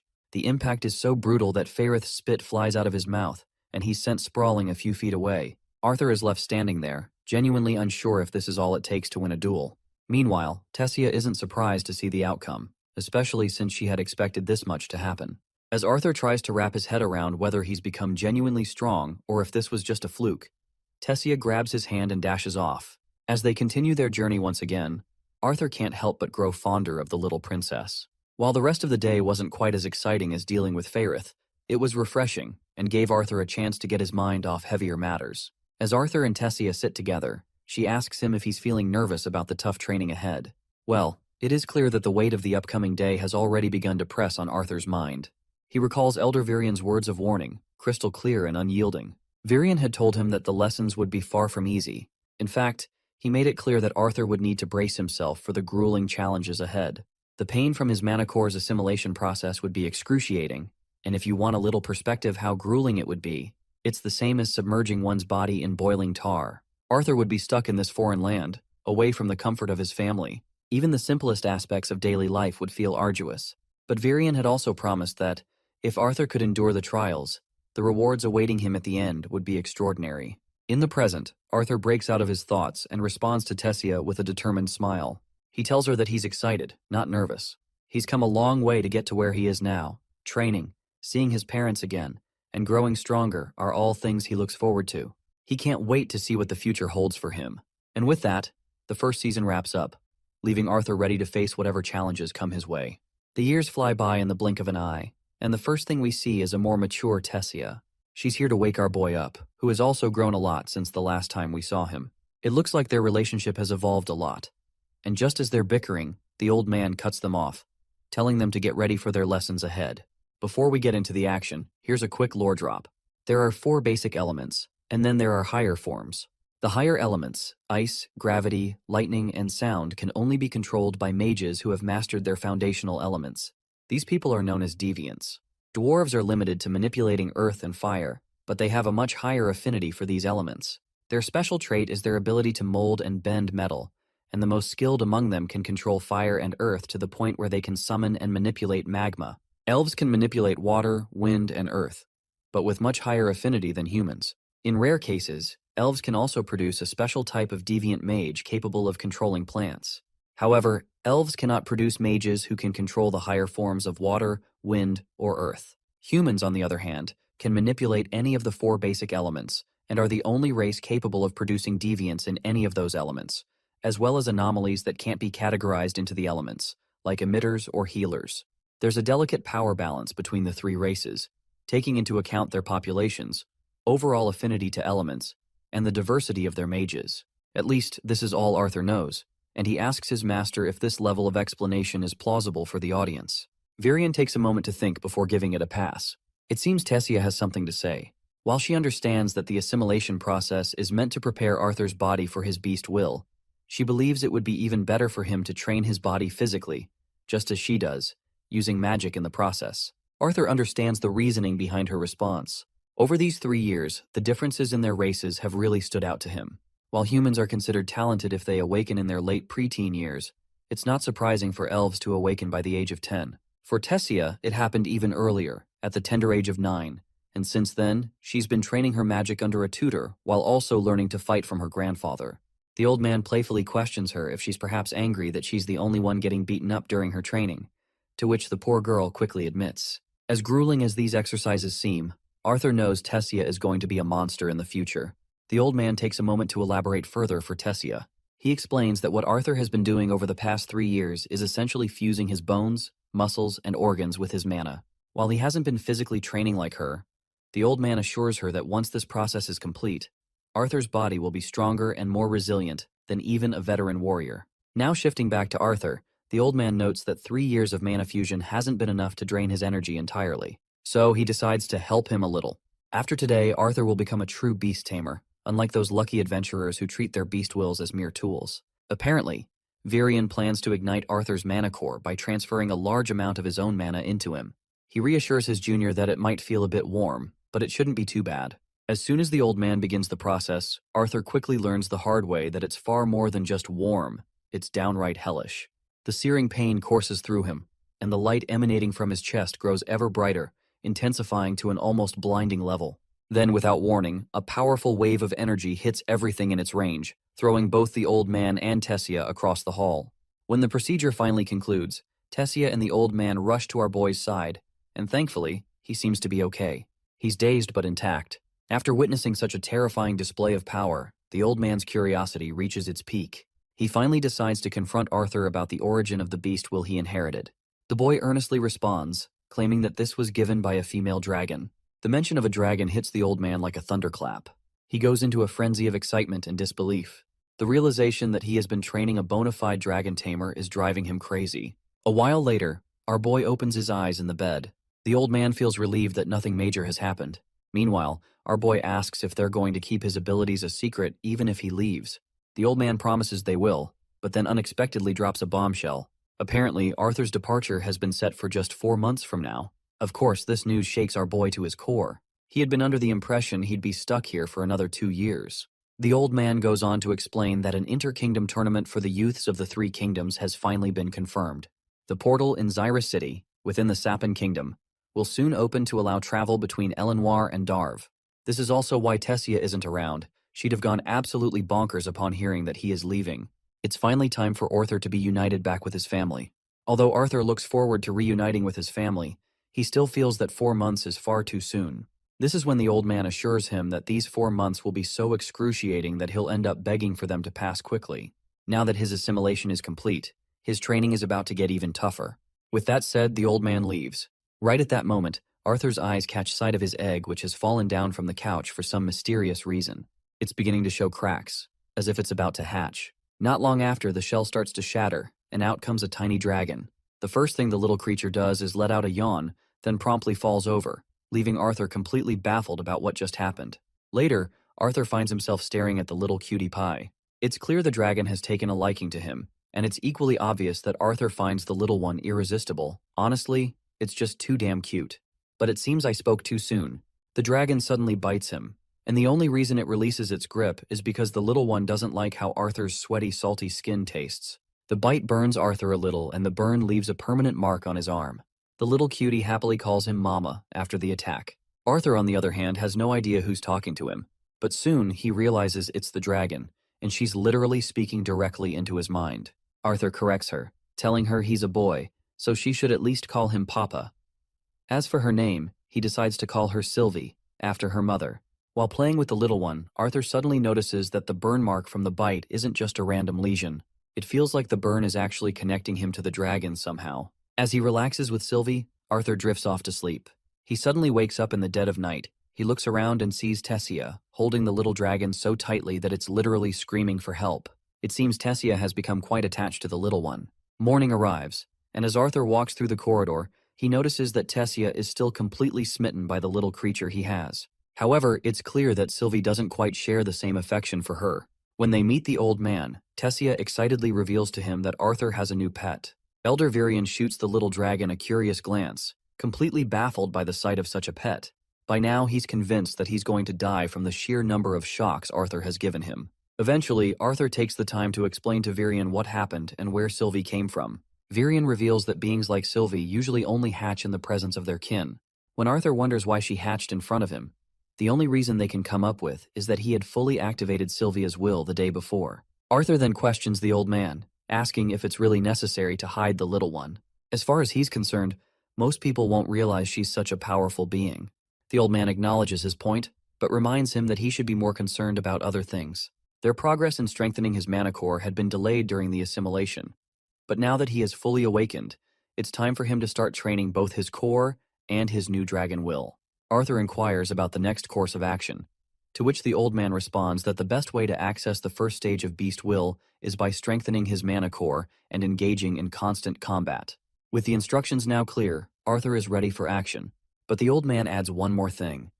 If Arthur fights a fellow beast tamer who can use stages, it will help him grow even more. Right at that moment, the old man summons forth his own beast, which quickly wraps around him, giving him a completely new appearance. Before we move on, let's take a moment to understand what the old man just did. Basically, beast tamers are mages who can harness the unique abilities inherited from a mana beast. The first stage, known as the acquire phase, is when a beast tamer can borrow their beast's inherent strength. However, it's only at the second stage, called the integrate phase, that the mage can truly utilize their beast's unique abilities and characteristics. For Elder Virion, who had unlocked the second stage only after decades of studying his beast will, the transformation allows him to wield the deadly prowess of a shadow panther. Now empowered by the shadow panther's abilities, the old man instructs his disciple to pay closer attention, particularly when he sneaks up behind him. This prior warning leaves Arthur deeply unsettled. From what he can gather, the old man is essentially saying he'll be able to sneak up on him even though Arthur is aware of his intentions. In an instant, the old man vanishes from sight, and before our boy can even process it, he feels a light tap on his shoulder. Arthur quickly twirls around at impressive speed, but finds no one behind him. Before he can react further, the old man once again appears behind him, catching Arthur completely off guard. This time, Arthur surrenders. Unable to keep up with the old man's blinding speed and the sheer presence of the Shadow Panther's terrifying form, a sight both awe-inspiring and trauma-inducing, the old man reveals a significant drawback of the integrate phase. It also takes a heavy toll on his body every time he activates it. Arthur, however, is still awestruck by the old man's speed. The movements alone were impressive, but what truly shook him was the inability to sense Virion's presence, even when he stood directly behind him. Apparently, Shadow Panthers possess the unique ability to instantly manipulate wind and sound, rendering themselves undetectable. Virion decides that playtime is over and extends a sword toward Arthur, signaling that the real training is about to begin. Days pass quickly as Arthur becomes completely immersed in his training. Under Virion's guidance and through his own insights, Arthur manages to access the first stage of his dragon will. In addition to mastering the first stage, Virion teaches Arthur how to conceal the presence of his beast will from other mages. When Arthur isn't strengthening his mana core or delving deeper into Sylvia's dragon will, he's sparring against Virion. Fortunately, the assimilation process has made his body resilient enough to endure the relentless training and conditioning. In his downtime, Arthur makes a point to embrace the joys and innocence of childhood, just as Sylvia had wished for him. He cherishes these moments, especially as his time grows short. Finally, the day of his departure arrives. Tessia is devastated, to say the least. After spending every day together over the last few years, breaking the news of his imminent departure was especially hard on her. Now Arthur is ready to leave, his bag fully packed. He also makes sure to hide the mark Sylvie gave him by covering it through those feathers Sylvia gave him. The carriage is ready to take Arthur off, and as a parting gesture, the old man hands him a pendant adorned with the Aerolith house crest. The pendant is meant to help him navigate the forest. Now it's Tessia's turn to say her parting words to Arthur, but instead of speaking, she simply nods her head in a dejected manner. However, her sadness is quickly melted away when Arthur pulls her into a tight hug. The warmth of the embrace overwhelms her, and she begins to cry uncontrollably. After exchanging their goodbyes, Arthur steps into the carriage, only to find Faerith and a few escorting knights accompanying him on the journey. Faerith immediately recognizes Arthur, but our boy has no clue who this person is. Faerith starts yelling and reminding Arthur of the time they dueled, when this lowly human had supposedly won unfairly. As soon as Arthur remembers Faerith's name, he greets him politely, which helps to ease Faerith's anger. However, Faerith's embarrassment quickly returns when one of his friends casually exposes his nickname, Fei, in front of a lowly human. Despite the rocky start, the group spends the journey in as lively a mood as possible. Soon, the carriage crosses through the portal, and they enter the floating city of Xyrus. Xyrus is buzzing with life, a city teeming with people from all professions and walks of life.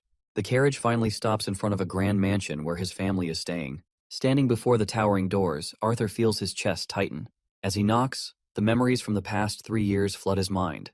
He recalls the terrifying fall from the hill that nearly claimed his life, the devastating loss of someone dear to him, the blood on his hands, and the grueling training that shaped him into who he is now. Yet, none of those experiences seem as daunting as this moment. He gulps down his anxiety and awaits for the response to his knock. A maid quickly answers his knocks and opens the doors.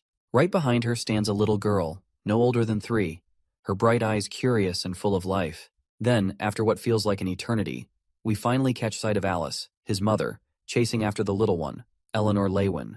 But the moment Alice's gaze lands on her son, she freezes on the spot. Even the bowl of food she was holding slips from her hands. The boy, on the other hand, is equally overwhelmed with emotions to think that this little one is his sister. He gathers his thoughts, flashes a smile, and greets his mother in the most heartfelt moment possible. His mother comes running in response and hugs him tightly. The tears of the mother just cannot stop falling, and even the little one gets overwhelmed and begins to sob, seeing her mother in a condition like this. Let's not forget about Reynolds, who is just as eager to meet his son. As the mansion doors remain open, he follows suit, joining the hugging spree with his wife. The family of four spends this heartfelt moment together, relishing the reunion.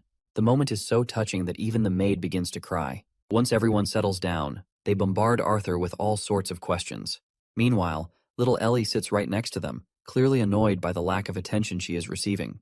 Alice notices her daughter's sulking expression and quickly calls her out, encouraging her to greet her big brother. It's not surprising that the little one doesn't fully grasp the concept of a big brother, but after a moment of hesitation, she eventually walks toward Arthur.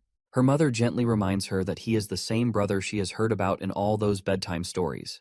The adorable little one calls her big brother with a title he deserves, and Arthur warmly reciprocates as well. Once everyone is settled, Arthur takes some time to explain everything from the beginning. While he trusts his family, he carefully omits certain details while recounting his past. He explains his survival from the fall of the cliff as a combination of luck and his body's unconscious use of magic to protect him. From there, he continues with the story of finding Tessia, spending time in the kingdom of Eleanor, and recovering. What Arthur says makes sense to his parents, but Reynolds' attention is drawn to the small creature perched on Arthur's head. Curiosity gets the better of him, and he asks about it. Arthur responds honestly, explaining that he stumbled upon a mana beast's den where Sylvie's mother was dying from an injury. While he could do nothing to save the mother, he chose to take care of Sylvie from that point on. The concerned mother then asks if he is truly healed, especially given the illness he had suffered from in the past. Arthur confidently reassures her that he is fine now, explaining that his condition had more to do with the instability of his mana core from awakening too early. However, he does not tell them the entire truth. Deep down, he feels a pang of guilt for keeping secrets from his family, but he knows it's too dangerous for them to know everything until he becomes stronger. Speaking of mana cores, his old man fires up and excitedly inquires about the mana core stage his son currently stands at. But the son questions his father back, inquiring about his mana core stage instead. Proud Reynolds proudly boasts that he broke through 2 years ago and entered the dark orange stage. Well, it seems like this is indeed a feat to feel proud of, because Arthur was not expecting his father to break through to the next stage. So he is sure that his father must have worked hard. His father doesn't shy away and lets his pride and confidence do the talking. Reynolds then throws the question back at his son, and Arthur hesitantly responds that it's light red. As soon as the old man's mind registers the words light red, he is literally shocked out of his mind. "Holy shit," says Reynolds after hearing his son. Ellie also perks up upon hearing this little phrase, and she promptly repeats the 2 words after her father. The mother gets annoyed, seeing this unreliable father cursing in front of their little one. Reynolds quickly commands his son to come outside with him for a spar in the backyard. Seeing this usual side of his father puts a big smile on Arthur's face. He finally starts to feel like he has truly come back. Suddenly, someone comes barging into the mansion after receiving the report that Arthur is alive. It's a family of 3, and it looks like these are the people who had been taking care of Arthur's family. Reynolds promptly introduces his old friend, Vincent Helstia, who runs the Helstia auction house. This house also belongs to them as well. Arthur politely bows his head, using all the manners he can muster, and greets both Mr. and Mrs. Helstia. While Reynolds continues to jibber-jabber, both Mr. and Mrs. Helstia notice a stark contrast between Arthur and his father. For a moment, Vincent even questions if Arthur is really blood-related to Reynolds. Anyhow, Mrs. Helstia makes sure to introduce her daughter to Arthur. Her name is Lilia. Both Arthur and Sylvie warmly respond to the girl. However, Arthur's greeting goes unnoticed because Lilia experiences love at first sight, not with him, but with the little creature resting on his shoulder. Now that the pleasantries are over, Reynolds decides to proceed with the duel they were planning. After stepping outside, both father and son stretch their bodies in preparation. Mrs. Helstia forces her husband to sit down, to which the man reluctantly complies. He's clearly bewildered after hearing that an 8-year-old not only awakened, but has already progressed through 3 stages. Even those snobby genius brats admitted into Cyrus Academy are barely at the dark red stage, and they're 11 or 12. Meanwhile, noticing how dubious Vincent seems, Arthur feels relieved that he didn't reveal much about his powers. After all, light red is just the beginning. If he can train his core while assimilating with Sylvie's beast will, he knows he'll be in a league of his own. Anyhow, his father is all geared up and ready for a showdown with his son. Arthur, on the other hand, is equally prepared for the challenge ahead. They both dash at each other, with Arthur taking the lead by launching the first punch aimed straight at his father. But Reynolds blocks his son's punch barehanded. However, Arthur quickly turns the tide by executing a completely unexpected move that his father didn't even see coming. Still, Reynolds isn't a one-trick pony. He quickly reads through his son's intentions and sidesteps just enough to avoid the direct hit aimed at him. Arthur, though, manages to seize the upper hand and grabs his father in an attempt to throw him forward. Reynolds, however, regains his balance mid-motion and lands back on his feet with finesse. After a few blows are exchanged, Reynolds is forced to acknowledge his son's growing prowess. Though he makes it clear that he's been holding back so far, he warns Arthur that from this point onward, things won't be so easy. The father clenches his fists and ignites the fire within him, quite literally and figuratively. This is a little trick he picked up after breaking through to the dark orange stage. To understand the new trick Reynolds just pulled off, a bit of lore is needed. Mages, starting from their awakening, always have affinities or strengths in terms of which elements they can best control. Parents often seek out professionals for expensive tests on their children, so they can learn early on which path to push their newborn mage toward. In this world, conjurers have the innate advantage of being able to manifest and manipulate the element of their affinity right from the start. On the other hand, augmenters have a more subtle affinity for elements, with actual manifestation of the elements coming only after they've crossed a certain threshold.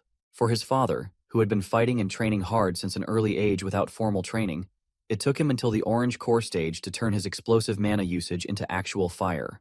But from the world Arthur has come from, elements weren't something you were born with. They were a path one took willingly. You see, talent played a large part in it, but since no one was restricted to just one affinity, hard work also played a significant role.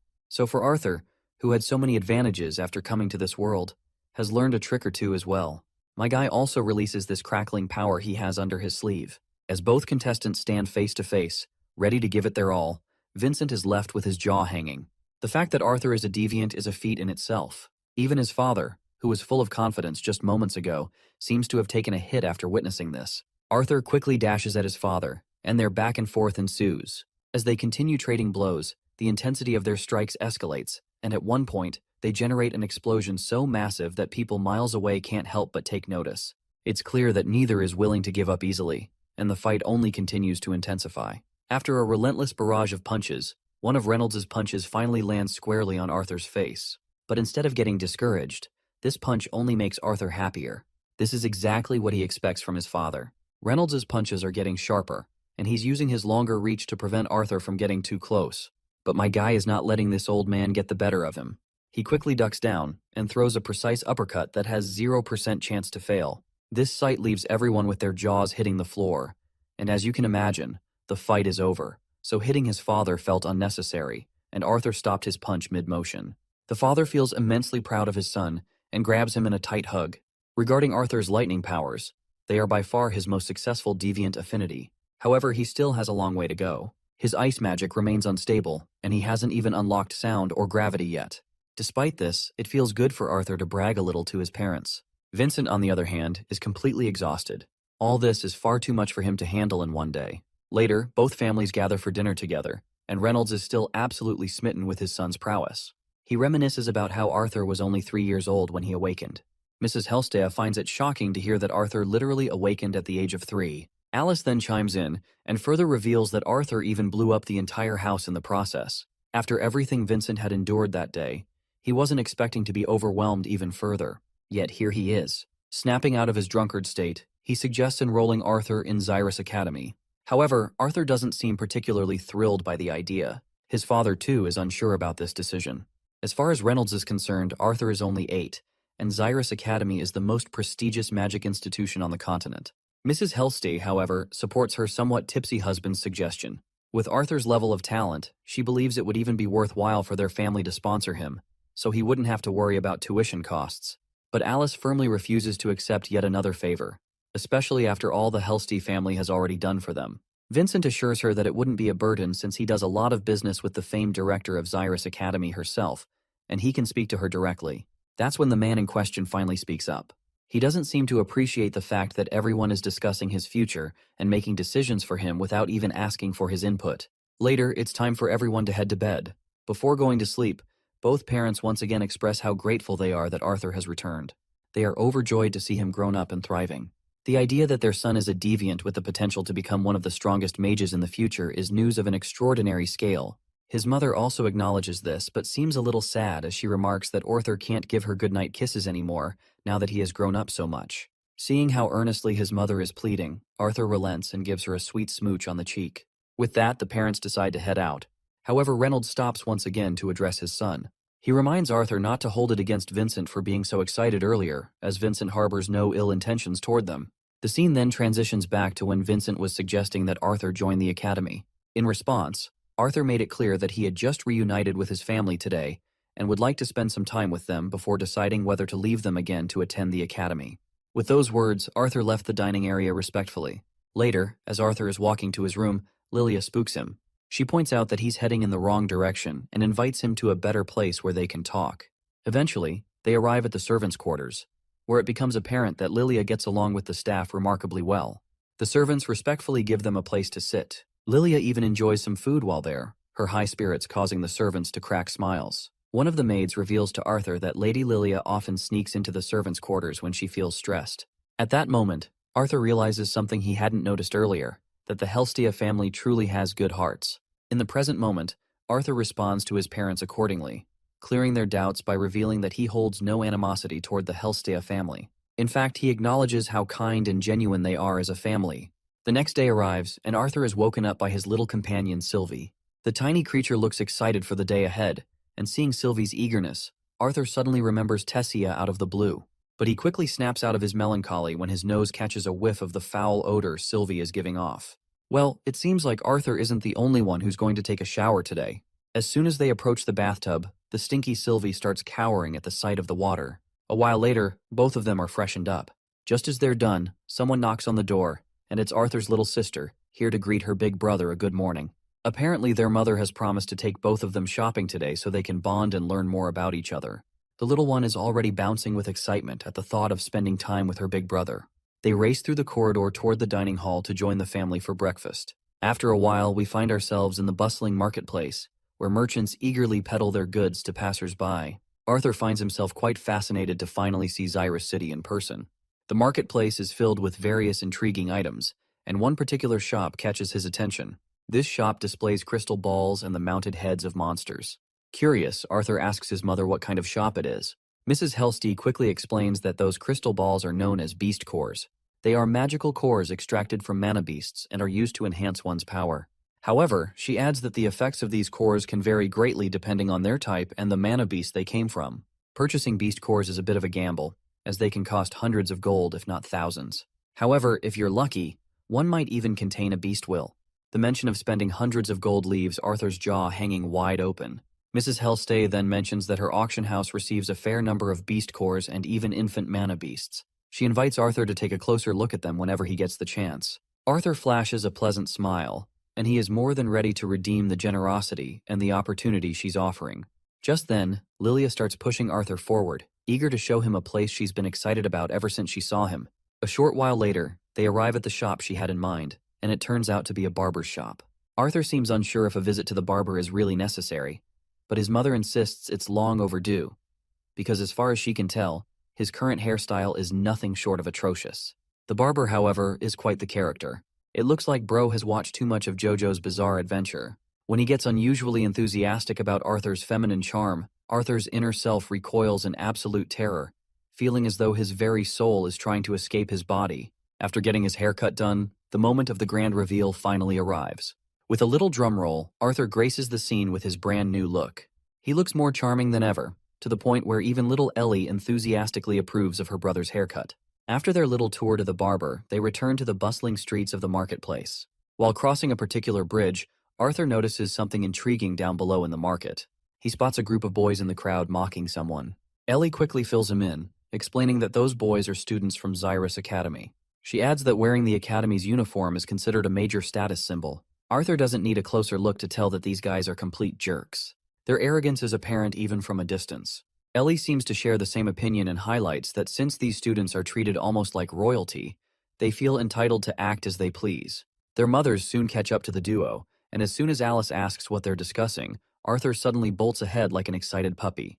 Although the reason behind Arthur's sudden excitement remains a mystery, his mother finds herself smiling. She's just happy to see her son acting like a normal kid again. Mrs. Hellstay also feels relieved to see him acting like a kid, especially after the dramatic events of the previous night that she still finds hard to forget. Later, they enter a shop fully equipped with an impressive array of weaponry and armor.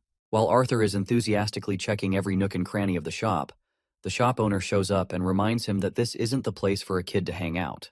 So, while asking him nicely, the owner suggests he better leave. There's also this cocky rich dipshit hanging around, feeling full of himself. He can't resist reminding Arthur that these aren't toys for a kid like him. This smug guy even dares to put a hand on Arthur's shoulder, but my guy just flings it off without a second thought, showing zero respect for a cocky sucker like him. After tossing out a sharp verbal jab, Arthur begins to walk away. But of course, this idiot can't stomach being humiliated by a kid, so he tries to make a comeback. Before this bastard can start flaunting his title or bragging about how rich and influential he is, Mrs. Hellstay walks into the shop, and just like that, the cocky bastard is humbled. Mrs. Hellstay recognizes the man as Augustus, from the branch family of House Ravenpour operates. She doesn't hold back and threatens to revoke his family's participation in the Hellstay auction house if he doesn't back off. As soon as the bastard hears the threat, his knees buckle, and he starts begging like the cowardly dog he is. After that little scene in the shop, the group continues their tour through the town. Arthur expresses his gratitude to the lady, and she reciprocates, saying she was more afraid of what Arthur would do to that man. Meanwhile, a shady guy is keeping an eye on our family, his eyes particularly fixated on our little dragon fella. Finally, the dawn descends over the city of Xyrus, and the party returns to their mansion after their shopping spree. As they enter, the first thing they see is Vincent and Arthur's father, Reynolds, sitting together. It looks like Vincent had been waiting for Arthur to arrive, as he has a special guest who wants to meet him. It turns out to be Cynthia Goodsky, the founder and director of Xyrus Academy. She is genuinely pleased to meet Arthur in person, the boy Vincent has spoken so much about. Before we dive further, let's take a moment to appreciate the prestige of this institution. Xyrus Academy is hailed as the most exalted sanctuary for any aspiring mage fortunate enough to possess both the talent and the background to gain entry. It is a breeding ground for acclaimed scholars, guild members, leaders, royal guards, and military powerhouses. Anyone who has made a significant impact on this world has, at some point, been tied to Xyrus Academy. That's the level of fame this school commands. An insurmountable titan compared to the countless other academies scattered across the continent. And standing at the helm of it all is none other than the Academy's director, Cynthia Goodsky. It's Arthur's first time meeting her in person, and all he can do is stare at her for a solid few moments. The intensity of the silent staring contest is so fierce that even the onlookers begin to feel awkward. Finally, the older woman breaks the silence by extending her hand as a gesture of goodwill, greeting Arthur warmly and sincerely. Arthur, on the other hand, can only stare at her hand, completely clueless about the proper social convention in a situation like this. Should he kiss her hand? Shake it? He has absolutely no idea. Eventually, he decides to shake her hand, but his mother quickly steps in, shoves his head down in frustration, and apologizes for her son's rude behavior. She explains to the director that Arthur has just returned home and is still ignorant of formal customs. The woman, however, seems like a remarkably chill person. She doesn't mind at all. In fact, she's the one who apologizes for intruding unexpectedly. She admits that she couldn't refuse a favor from Vincent, given all his great efforts and contributions to Xyrus Academy. Meanwhile, we shift our focus to Lilia, standing quietly in the back with her mood noticeably sulking. It seems she isn't a fan of all the attention Arthur is getting. Or perhaps she simply doesn't want him to leave for the academy like this. Regardless, we shift to this old hag, who reveals something intriguing, mentioning that it's not often she takes a trip to someone's house to visit a potential student. But Vincent had piqued her interest when he insisted that a prodigy of the highest caliber was currently staying in his home. She then turns to Mrs. Hellstay and requests her to lead them to an open space so she can catch a glimpse of what this boy is capable of. Arthur, meanwhile, tries to bail out of the scene, making the excuse that he's hungry. Unfortunately for him, his mother doesn't allow him to act on that thought. Eventually, Vincent and Mrs. Hellstay proceed to escort their esteemed guest to the mansion's beautifully paved courtyard. As for Arthur, it seems he wasn't lying. He really is hungry, and he looks even more defeated to see that he won't be able to eat dinner anytime soon.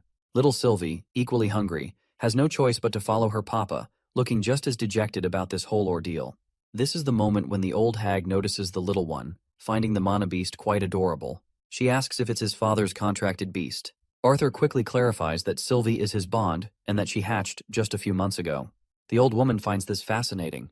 You see, most nobles here purchase mana beasts to form contracts, but she has never seen a mana beast quite like Sylvie before. Arthur then explains that Sylvie's mother was some kind of scaled wolf with small wings. She was gravely injured, almost dead, while protecting her egg when he stumbled upon her nest. He chalks the whole thing up to nothing more than a stroke of luck. Cynthia, however, seems skeptical, but chooses not to voice her doubts. After walking down the corridor for a few minutes, they finally arrive at the grand courtyard. Now that they're outside, Cynthia looks eager to see if Arthur can live up to the praise Vincent had lavished on him, or if it's all just empty talk. As far as she remembers, Vincent mentioned that Arthur was an augmenter, but he didn't provide many details, as he merely wanted to keep it a surprise for her. We then take a peek into Cynthia's thoughts as she examines Arthur closely. She notes how he doesn't appear worried or scared. She can't quite figure out if it's confidence or arrogance that keeps him so composed. As for Arthur, he's not even concerned about the current situation. His thoughts are entirely consumed by one thing, the goddamn dinner. He's desperately craving grilled fish today, and that's all he can focus on. Meanwhile, Vincent looks quite smug as he confidently claims that Cynthia will definitely be shocked when Arthur shows her his fire and lightning magic. He's also relieved that Reynolds won't be able to burn down the courtyard again like last time. Before Arthur begins, Cynthia questions whether he doesn't plan to arm himself with a weapon at the very least. In response, Arthur casually remarks that he can tell she has no intention of using the wand at her waistband, so he'll go barehanded as well. This causes Cynthia to pause for a moment, realizing he's right, and her unexpected response makes her crack a smile. With that, they decide to begin the match. During his training with Virion, the explosive power of fire and the adaptive nature of water were the first key arts from Arthur's world to manifest as actual elements here. After that, the earth and wind-style martial arts techniques from his previous life also culminated, allowing him to control the mixture of internal and ambient mana to shape it into the desired effect. Unlike counters, these are the fundamental steps augmenters take to manifest an elemental attack. Of course, he faced some limitations due to his past knowledge. After mixing fire and earth spells together, Arthur kicks the ground beneath him, shattering it like it's nobody's business. Although Vincent expected Arthur to surprise everyone, he is still absolutely rocked to his core by the display. Among all the stunned onlookers, the proud sister and Sylvie are the only ones genuinely thrilled to see Arthur rocking the stage. With the next kick, he sends all that shattered debris at the lady. The lady smiles as she sees that this boy is indeed some good shit. She quickly blocks all of the debris. Arthur then braces himself, generating a massive blast from the ground that propels him forward. He breaks through the barrier of air surrounding her and attempts to strike her over the face, but she counters effortlessly, throwing him back with a burst of her power. Arthur quickly reacts, using earth and wind spells to conjure a floating stone that supports his body, preventing him from careening aimlessly. He grits his teeth, frustrated by how difficult it still is to use earth and wind spells simultaneously. Even after all his training with Virion, it feels far more challenging compared to his fire and water techniques. He launches himself at her once again, but she effortlessly uses her wind magic to push him back, not even allowing him to get close, let alone cause any real damage. Amidst the swirling winds around her, she chants an unusual spell, summoning 3 or 4 tornadoes. Arthur, however, has a clear plan to counter this. He conjures wind around his hand, spinning in the opposite direction of the tornadoes. As soon as his winds clash with them, the tornadoes are dispersed completely. Though his reckless move left him with some nasty cuts and bruises, Arthur successfully accomplishes what he set out to do. He eventually earns a compliment from the old hag for his efforts alone. She is genuinely impressed by his skills and precision, but she also believes he's a bit overconfident in his ability to face opponents head-on. All in all, his display of magical and combat prowess is exceptional. For his final test, an extra challenge of sorts, she quickly enchants him with a spell and informs him that his only task is to stay conscious. Whatever she did feels like his brain is being split apart. It's actually sound magic she's using, a clear indication that she's a deviant. Despite the excruciating pain, Arthur braves through the test. When it's over, the woman happily announces that he's passed with flying colors. Given the aptitude Arthur has shown in wind magic, she admits she's tempted to teach him personally. The father, on the other hand, is still confused. Since when did Arthur learn to use earth and wind magic as well? The mention of as well catches the lady off guard. What she understands, Arthur might even be able to use more elements. Shocked, Vincent quickly responds, explaining that Arthur used fire magic just yesterday and lightning magic as well. He brought him to the paved courtyard because the boy had burned down part of the lawn. The old hag finds herself utterly boggled when she learns that this little boy can control not only 2, but at least 3 elements, none of which are at a deviance level. Arthur, however, quickly corrects them, clarifying that he can actually use 4 elements. He makes sure to demonstrate by conjuring some water. The woman literally recoils in utter bewilderment, and Reynolds makes sure to support her. Seeing how strongly Cynthia has reacted, The little girl asks if her brother is strong.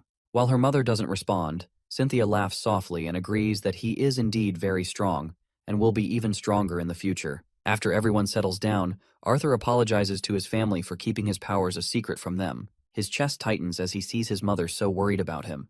Realizing that her son had been hiding something, she hopes that, from this point onward, there will be no more secrets. As much as Arthur wishes to promise her that, he knows he cannot. Once the apologies are done, Cynthia decides to have a private conversation with our boy. She encloses them both in a bubble that appears soundproof, ensuring no sound can get in or out. Now that they can't be overheard, the old lady assures him that he can speak freely. With no other choice, Arthur begins to explain. He reveals that he only showed her his abilities because there are two things she possesses that he needs, which are power and influence. He wants her to keep his family safe until he becomes strong enough to protect them himself. Not only will he attend her academy, but he will also consider her his benefactor. Cynthia Goodsky is quite moved, though not in the usual way. To see this brat have the audacity to demand something like this from her is almost laughable. Not even the king and queen of Sapan would dare propose such a one-sided deal. And yet, Arthur seems to think she'll bend to establish a relationship with a mere child. But my guy just smiles in response, fully aware of how much potential and value he holds compared to the rulers of Sapin. Although his part of the deal will have to wait until he actually attends her academy, he's confident in his position. You see, Arthur has made a promise to someone important, to live his life to the fullest, and he believes attending Xyrus Academy at a more normal age will help him honor that promise. Cynthia is once again a little rattled to hear this. To think that she will have to wait for 3 years until he joins unsettles her. She presses him to explain what he plans to do during this gap. Well, Arthur doesn't hesitate. He speaks his mind and reveals his plan to become an adventurer. Later, Arthur's parents take him aside for a private conversation, as they are absolutely against his idea. His mother is distraught the most and begins to berate him. After everything they've endured, after thinking he was dead for years, he now says he wants to put himself in danger again. It's a thought she simply cannot bear. The little girl also starts tearing up, unable to handle her mother's outburst. Reynolds steps up in order to calm her down and suggests that they at least hear Arthur out and listen to his reasoning. But his mother does not relent. She continues lashing out, questioning how he could even consider such a thing after everything they've been through to get to this point. Eventually, her emotions overwhelm her. Her thoughts spiral, clouded by worry and pain, until she can no longer discern what is right or wrong. It's then that Arthur speaks up. His voice is calm but resolute as he explains that he isn't planning on leaving anytime soon. In fact, he's looking forward to spending several months at home with everyone. He admits that while he's only just returned, spending over 3 years in the Elven Kingdom has left him feeling disconnected from Sapin and the rest of Dicathan. He wants to experience the same thrill and excitement his parents had when they were adventurers. It's not just about seeking danger, it's about truly living, understanding his world, and growing stronger in ways he can't within the safety of their home. His father acknowledges Arthur's point, understanding exactly what his son is talking about. He even admits that, as an awakened teenager, he himself had been eager to experience the adventurous life. However, he also recognizes that Alice's concerns are entirely valid. No matter how strong or prepared Arthur thinks he is, the life of an adventurer is both dangerous and unpredictable. Arthur then suggests having some sort of guard or supervisor accompany him on his journeys, but Alice remains unconvinced. That's when Reynolds startles his wife by approving Arthur's plan. She immediately turns on her husband, practically strangling him in frustration. She can't believe he would even consider such a thing, let alone agree to it. There's no way she's letting her son leave again, not after just getting him back. Things begin to settle down when Arthur clarifies that he isn't planning to be away for 3 full years. He explains that he intends to come back every few months, or even more frequently between missions. Even so, Alice remains skeptical and is not sure how to proceed with this. At that moment, Ellie approaches her brother with her eyes filled with tears. The thought of him leaving already is too much for her. Seeing his little sister crying causes Arthur to panic. He quickly clarifies to her that he'll be seeing her a lot and won't be gone for long stretches of time. Alice, however, is still unwilling to give her consent. She demands an answer. Why does he want to become an adventurer now? What drives him to take this path so soon after returning home? As far as she is concerned, it makes far more sense for her son to go to school before setting out as an adventurer.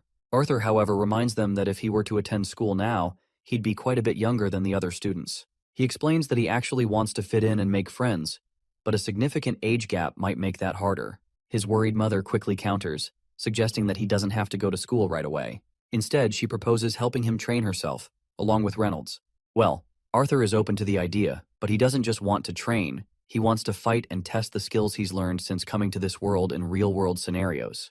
He wants to experience an open environment where he can truly challenge himself is what he's looking for, though he does not say all this to their parents. The next morning arrives, and the entire family gathers at the dining table, joined by the Hellstay family. As they eat, the room is filled with lively banter and conversation. At one point, Arthur asks what plans everyone has for the day. Mrs. Hellstay responds that she and Alice need to run some errands around town to prepare for an upcoming event at the Hellstay auction house. She adds that they're taking Ellie and Lilia along, and Arthur is welcome to join them if he wants. Arthur, however, decides to stay behind today. Vincent then grabs everyone's attention and inquires if they've decided what to do about Arthur's plan. Alice then reveals that she has agreed to let him become an adventurer under certain conditions. The father outlines them as follows. First, Arthur will wait until after his birthday in 3 months. Second, he must have a guard with him at all times during his missions. And third, he will need to visit home at least once every 2 months. Beyond that, his father is confident that Arthur is smart enough to manage the rest on his own. Vincent acknowledges the rationality behind the decision, but raises an important question. Who will be Arthur's guard? From what he's seen so far, it seems highly unlikely that there's anyone capable of guarding Arthur effectively. Meanwhile, the little girl is having her own fun. She pretends to be a Sylvie, balancing 2 forks over her head to mimic the creature's horns.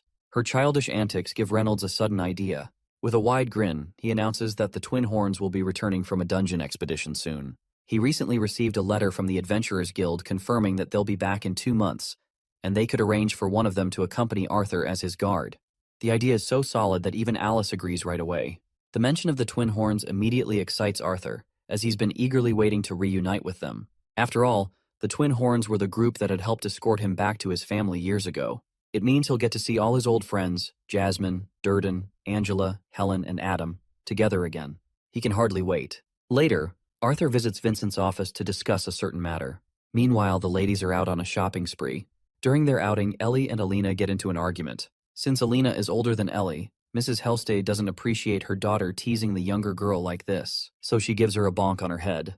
But Alina snaps and angrily responds that all Ellie ever does is think about her brother. She finally lets out her frustration that has been bubbling over the past few days. She admits that she doesn't like how everyone is giving so much attention to Arthur. She's jealous.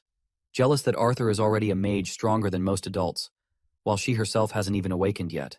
Deep down, she desperately wants to become a mage. Seeing the girl's distress, Alice steps forward to console her.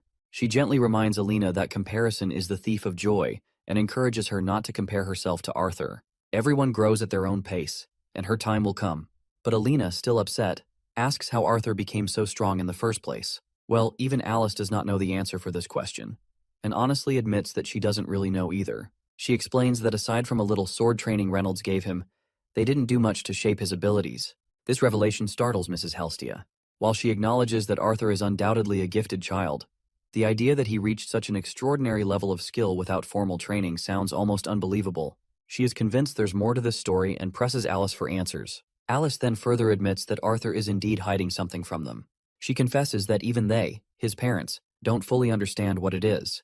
Mrs. Hellstay advises her to just ask Arthur directly as his mother, like how he became so strong while he was away, and how, even before the bandit attack, he was already so skilled with the sword. She is sure that both Reynolds and Alice must be dying to know the truth. Of course, as a doting mother, Alice does want to know everything her son is hiding and why he hasn't shared it with them yet. But she explains that giving him the space and support to open up when he's ready is what being a good parent means to her. With that, they set their worries aside and resume their errands. As the group walks through the bustling streets, a shady figure observes them from a distance, carefully taking note of their movements. In the back alleys, this shady man meets another shady guy cloaked in mystery. He informs his companion to relay to Lord Sebastian that the mana beast wasn't with the group today. Furthermore, a mage from Xyrus Academy was guarding them, which made trailing them extensively impossible. However, he adds that the boy, who is most likely the master of the mana beast, is expected to attend the 10th anniversary event at the Hellstay auction house. The second shady guy replies that they will make sure to inform Lord Sebastian right away and that the auction event will be their best opportunity to act. Meanwhile, Vincent finds himself sitting before Arthur, who is seated calmly yet exudes an air of authority. The way Arthur carries himself, his posture and presence, feels as if Vincent is sitting in the presence of a king. In fact, Vincent is more nervous now than he's ever been before the King of Sapan. He also notes how starkly different Arthur's demeanor is compared to when he's with his family. The relaxed and carefree boy he had observed earlier seems like a completely different person. The commanding aura Arthur displays now feels like his true nature. Adjusting his glasses to compose himself, Vincent greets Arthur politely, saying it's his pleasure to speak with him. Arthur initiates the conversation, explaining the reason for his sudden intrusion. He requests Vincent's help in procuring a few items. Specifically, he asks for a protective cloak, preferably one with a hood, a decent sword suited to his size, and a mask capable of altering his voice. Vincent assures him that a cloak shouldn't be a problem to acquire. However, crafting a voice-altering mask would require an artificer with expertise in sound magic, likely a divination mage. Vincent suddenly pauses, questioning himself internally. With the anniversary event already burying him in work, why is he going out of his way to accommodate this child? Yet, even as the thought crosses his mind, he knows he can't bring himself to refuse Arthur's request. Something about the boy demands compliance. Arthur, on the other hand, is truly grateful for Vincent's help. Although he doesn't have any money to offer as compensation, he thinks of another way to repay Vincent for his kindness. However, Vincent quickly refuses any form of compensation. He explains that Arthur's father has been an immense help ever since they began working together. Thanks to Reynolds and the training he's provided for their guards, thefts and fights in the auction house have reached their lowest point ever. But our boy still insists that he still wants to offer something in return. Apparently, he has recently discovered a method that might aid his sister hasten her awakening, and while he is going to help his sister, he can also help Lilia in awakening. This revelation startles Vincent, as neither he nor his wife is a mage. However, Arthur confidently assures him that he can help their daughter awaken as a mage and eventually attend Xyrus Academy. Later, Arthur is seen practicing his beast will. Despite his efforts, he can only wield it for a few seconds before it dissipates. Frustration begins to creep in as he feels his efforts are insufficient. Whether it's his past life or this one, he knows he needs strength to protect the people he loves. His mind drifts to memories from his past life, where he lost someone dear to him and was powerless to stop it. This time, he vows to gain strength, not for revenge, but to ensure the safety of those he holds dear. As Arthur heads back downstairs, he encounters his mother, who has just returned from her errands. She seems angry because she thinks he is making fake promises of helping Lilia in her magic awakening. Mrs. Helsty is equally frustrated, visibly annoyed at the idea that Arthur might be playing pranks on them. Arthur makes it clear that he would never joke about something as serious as this. He reminds them that he made a deal with Mr. Helstia. Later, as they all settle down, Arthur sits between his two sisters, ready to demonstrate something no one expected. He begins explaining that mana is best sensed during slow and deep breaths that follow a precise rhythmic pattern. He strives to keep the explanation simple and clear as he prepares to demonstrate the technique. Arthur first instructs them on the first step, to breathe in a special way. He even closes his eyes to demonstrate the proper technique. As soon as both ladies try to follow, there are many hurdles to overcome to get their breathing right. But once he sets the stage, Arthur decides to check if his theory is working. He warns them that their bodies might feel a little hot, but they should continue breathing the way he instructed. As they persist in their rhythmic breathing, they begin to see small artifacts with their own eyes. Arthur then tells them to focus on gathering the white sparks together, because these little lights are their friends and need to be united in order to be happy. After the training session, the three of them are exhausted. Vincent has a lot of questions, particularly about how this method will help his daughter become a mage. Arthur explains that it will take a few years, but if he can help them with the first few months of training, Lila should have no trouble awakening as a mage.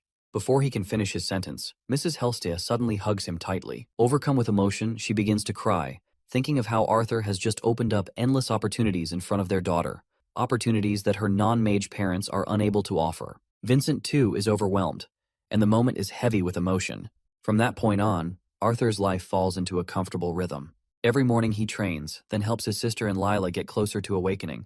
Even with his impatience to grow stronger, he makes sure to spend time with everyone, knowing that there wouldn't be many more opportunities like this in the future. 2 months later, it's finally time for the twin horns to arrive. Arthur stands anxiously in front of the door, eagerly awaiting their arrival. When the door is knocked, he rushes to open it, and instantly Angela bursts through, wrapping him in a tight hug. Durden is there as well, looking even bigger than the last time Arthur saw him. Despite his imposing size, Durden's heart is just as soft, and the sight of Arthur brings back memories that make him emotional. Adam, meanwhile, is as cheerful and energetic as ever, exuding the same lively presence. Helen, on the other hand, almost chokes Adam for his antics. She's also smitten to see how handsome Arthur has become since they last met. Jasmine, the quiet one, steps forward as well and gives Arthur a tight hug.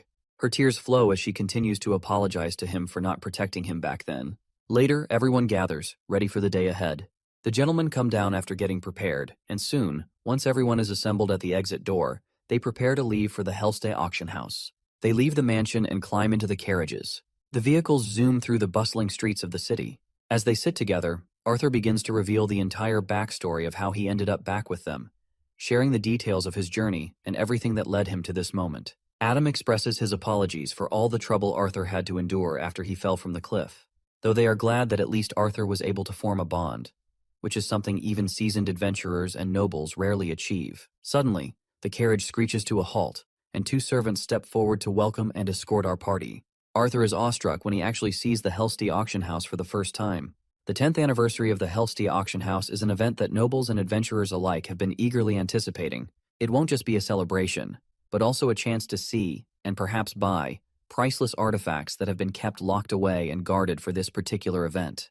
As soon as Arthur lays his eyes on the magnificence of this place, he's struck with awe. The exterior of the building is amazing, but the inside holds up just as well. Vincent then addresses everyone, reminding them that since today is a big day, they should get their heads together and make sure no mistakes are made. Reynolds also takes charge, instructing and assigning soldiers to their respective posts. Arthur, Mrs. Hellstay, and Alice make their way into the grand auditorium before everyone else. The place is so massive that it could easily house more than 10,000 people. Arthur, who had been a king and lived among the royal family of the Elenoir kingdom, finds what he's currently seeing jaw-dropping, even for him. Mrs. Hellstay inquires about Arthur's opinion on the auction house, to which he responds that calling it a house would be an understatement. Lilia then assures Arthur to wait until he sees the private viewing rooms at the top, as he's going to be even more awestruck. And as expected, the private viewing room is nothing short of magnificent.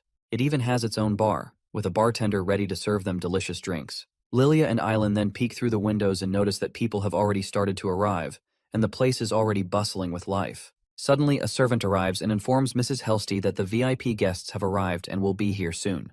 Our family members stand respectfully as the knights ensure the esteemed guests are escorted inside.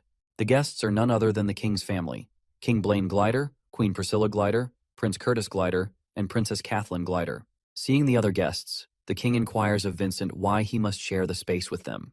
Vincent quickly reminds His Majesty that this is his family. He brought them here because he remembers that His Majesty had explicitly wished to see his family. Vincent introduces his wife, Tabitha, and his daughter, Lilia. He then introduces Alice Lewin, his close friend's wife, along with their children, Arthur and Eleanor Lewin. The king seems to be a very laid-back person, and happily tells Alice and her children to stand up because Vincent's friends are his friends as well. After all, they are all here to congratulate the Hellstays on the 10th anniversary of this wonderful place, and to enjoy the event. Queen Glider suddenly notices the little mana beast Arthur has acquired. Arthur quickly responds to the queen that she just hatched several months ago and introduces her as Sylvie. This also catches the attention of the king himself, who quickly asks if perhaps this mana beast is his bond. Arthur doesn't shy away from claiming that it is. The king seems so fond of this little creature that he even tickles her. He can tell Arthur is fortunate to have her, as even infant beasts are not easy to tame, yet she seems very obedient. Arthur quickly states that he can communicate mentally with the beast, so it's more like a mutual agreement rather than simple obedience. That's when a shady old man grabs everyone's attention by questioning if Arthur is implying that he's under an equal contract with the mana beast. Arthur hesitates briefly before affirming, claiming that Sylvie was the one who initiated the contract. The old man then quickly puts his hand over Arthur's to check what kind of bond he has. But before this shady old man can succeed in his intention, the king stops him, reminding him that this is neither the time nor the place to study someone's pet. The man stumbles over his feet and apologizes heartily. To diffuse the tension, Mrs. Hellstay quickly chimes in and requests the king that the event is about to start, and requests that he take a seat. It seems like this old man might be behind those hooded bastards who had been trailing Arthur and his family for quite some time. Lo and behold, the Hellstay auction event is underway. The host welcomes the esteemed audience for their most anticipated event, their chance to obtain the rarest items in their collection. Excited more than ever, the guests roar in celebration and excitement, and a round of applause follows afterwards. The host instructs the audience to turn south before they can officially start. Special mention is given to the most important figures of the land of Sapan, the royal family. The audience respectfully pays them the deserving respect, and with that, the honors have concluded. The host finally addresses the man who made the entirety of the event possible. Vincent Hellstay makes his presence known as Arthur, and the others clap for him. The scene is nostalgic of his previous life as a king, but he tries to shake those memories off instead of reliving the past. After, the kid hasn't even hit his growth spurt, and he's already thinking about being king again. Arthur manages to sneak in some alcohol while no one was paying attention while Lilia is busy with Ellie. Just up ahead, he sees his mother talking to the queen. Observing her wand, he instantly concludes that she's a conjurer-magician. There's also the fact that he's yet to sense her presence, which means the woman must be actively using a concealment artifact to hide it, or she's so powerful that he merely can't even sense it. She gives him a good look, causing him to feel slightly embarrassed. Arthur thinks it's rather strange that he doesn't really fancy any of the older women as his romantic interests, even though they're about the same age he died.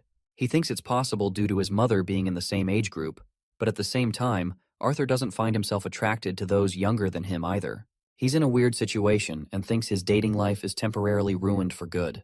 His train of thought is disrupted by the man himself, who knows about Arthur's ambitions to purchase a good sword. Vincent drops him the offer of a lifetime to place a bid on the sword, and he's even ready to cover the costs for the kid. The short sword coming up for display is made by a legendary mastersmith, and it's got notable qualities. For example, just reinforcing the sword with a slight hint of mana will produce electricity around the edges of the blade. This adds to the cutting power and even releases a paralysis effect on the victim. Arthur's interest has peaked and the bidding quickly kicks in. For such a weapon, many of the guests are competitive and keep raising prices upwards of 50 gold coins. Let's compare how the currency works in comparison to a modern house. 1 gold coin is enough to purchase it, and even an average family can easily live on a few copper coins without any trouble. That means, just the opening bid for this expensive blade could easily sustain a family for a quarter of a millennia. Vincent is out here acting like Elon Musk's fictional son and simply asks the kid if he likes the weapon or not. Arthur confirms that he does like the blade, but he isn't looking for something so bold and unique. That's just the way Vincent expected the boy to react, however. He thinks it's okay for the boy to choose something else. As for the rest of the items he requested, they've already been arranged. Arthur is excited because he's expecting the voice-altering mask to be one of the items on the list. Vincent acts like a hotshot who could fetch any artifact from any corner of the world.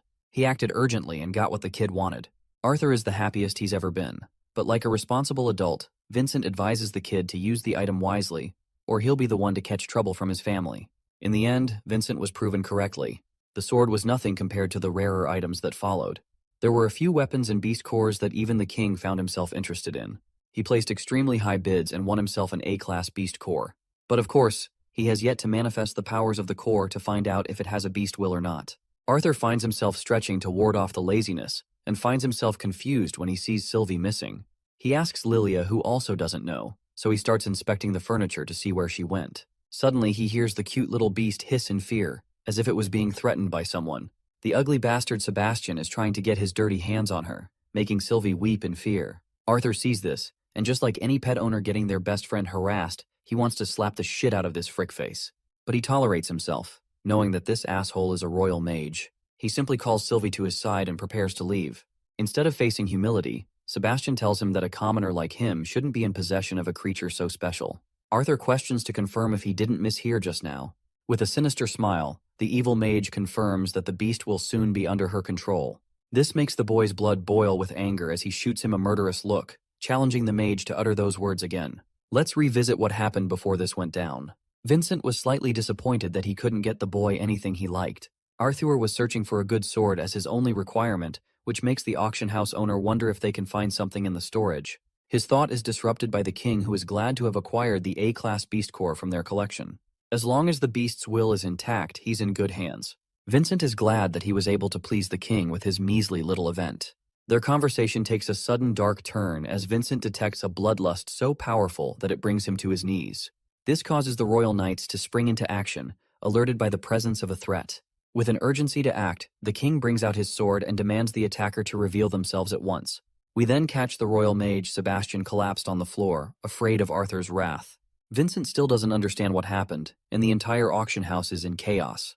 The knights haven't found anything suspicious after searching the rooms. Arthur's father wants them to search upstairs, and after a while, both the royal family and Arthur's family are sat in silence. Telepathically communicating with his familiar, he checks on Sylvie's condition. The knights express that they've just captured an intruder just now. The king's normal reaction sends Arthur into shivers. He's glad that an intruder did fuck up the whole scene, proving to be the perfect distraction from Arthur's personal fiasco. As for Sebastian, they make a mockery of the royal mage for getting his panties in a twist after seeing a level 1 intruder. Bro has to make an excuse saying that he slipped, and he gives our boy a good look before turning away. The auction house resumes its function, and the final item of the night is finally about to be presented. The veil is lifted, revealing an infant world lion, striking the guests in amazement. This mana beast is special for its nurtured treatment, allowing it the potential of becoming an A-class beast in the future. Arthur's a little pissed that the mage doesn't give a damn about any other mana beasts except Sylvie. The host starts the enormous opening bid at 500 gold coins. People raise 550, 600, all the way up to even 800. Until finally the king steps up with 1,000 gold coins to offer, double the price of the opening bid. Of course, the guests surrender their bids knowing they can't compete with the wealth of the king. Vincent congratulates him and asks about his plans regarding the new pet. After all, it does require a legendary beast tamer to be brought up properly. Instead of raising the pet himself, the king wants Curtis to take care of the special beast. Curtis rises to the occasion, hoping to do the very best for his father. Her mother teases the kid, which invites a generous thought from Arthur, who thinks that even the royal family behaves like any normal family would. Vincent claims the end of the auction and wonders how the king would like his items. The king isn't planning to wait and intends to grab his prized possessions with the man. Vincent wants to lead him the way, when suddenly the royal mage makes a sudden request, whispering in his master's ear. After that, he shoots a sharp glare at our boy, which means the dipshit is planning something again. Vincent escorts them to the room where the king's items are kept. He also uses this opportunity to allow Arthur a chance to grab a good sword. Intrigued by the boy's interest in a sword, the king wonders if he's planning to take sword lessons. Since Curtis is also interested, he wants the two of them to have a sparring session someday. However, Sebastian is against the idea and mocks the kid for being nothing more than a commoner. Arthur pays respect to the king's generous offer and acts humble in front of the family.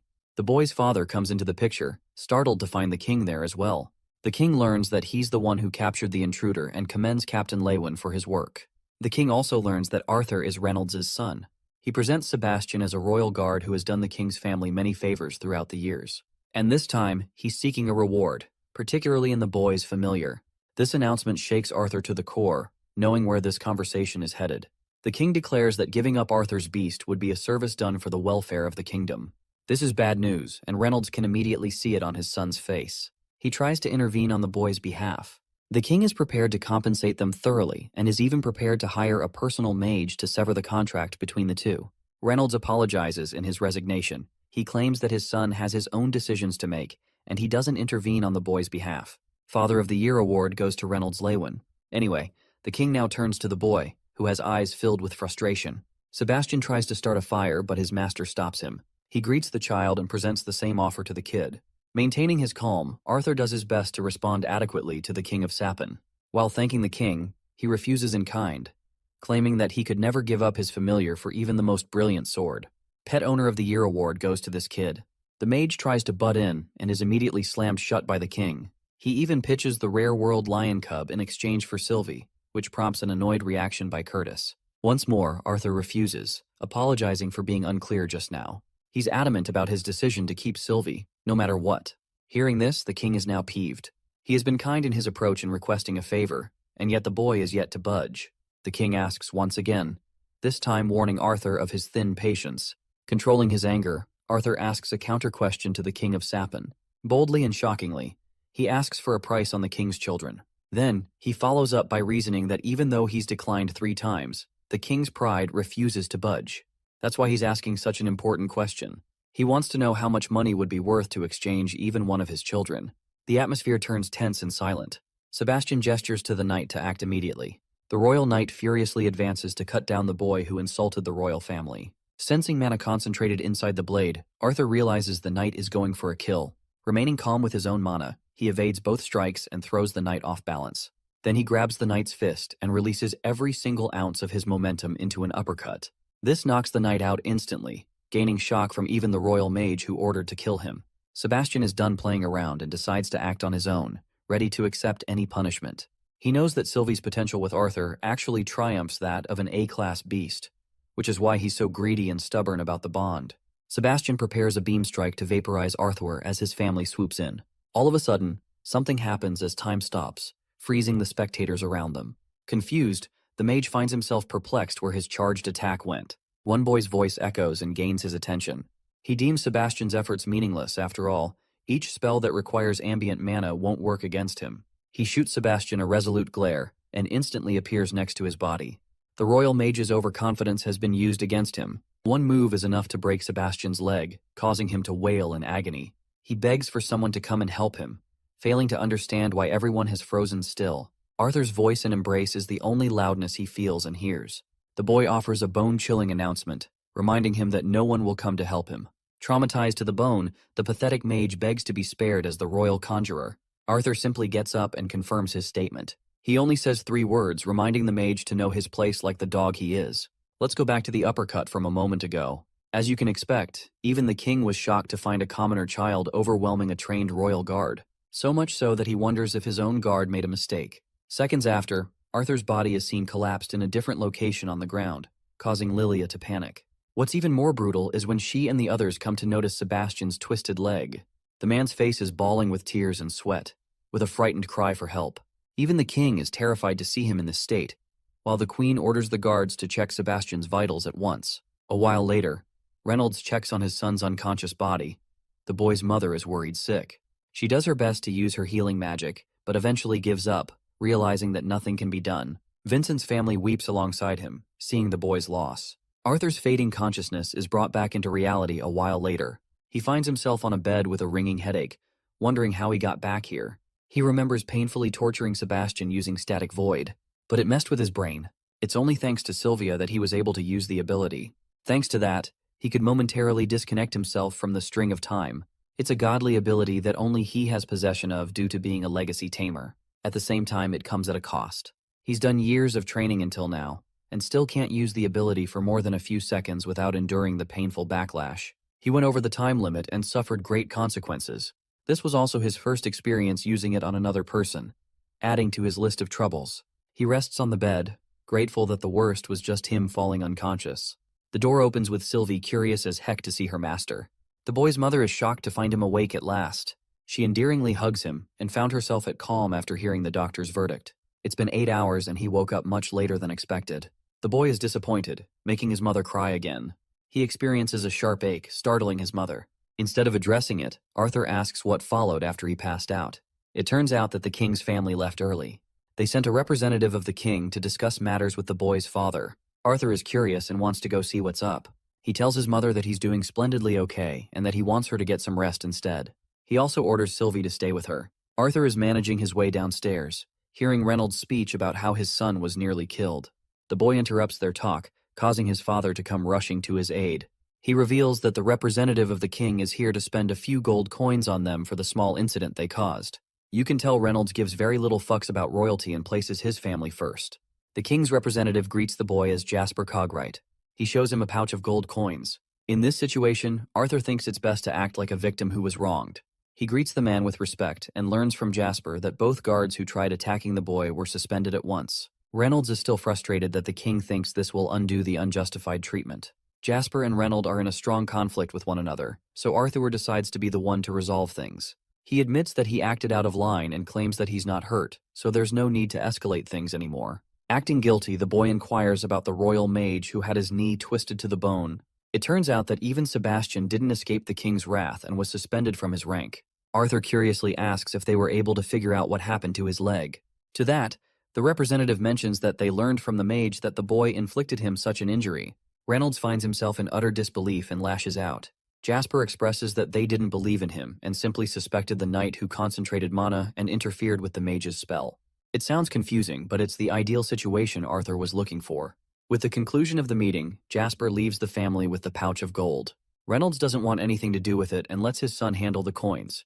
After all, it's his life that was put on the line earlier. Arthur appreciates his father's generosity and goes to sleep. Before leaving, he praises the boy for his splendid uppercut.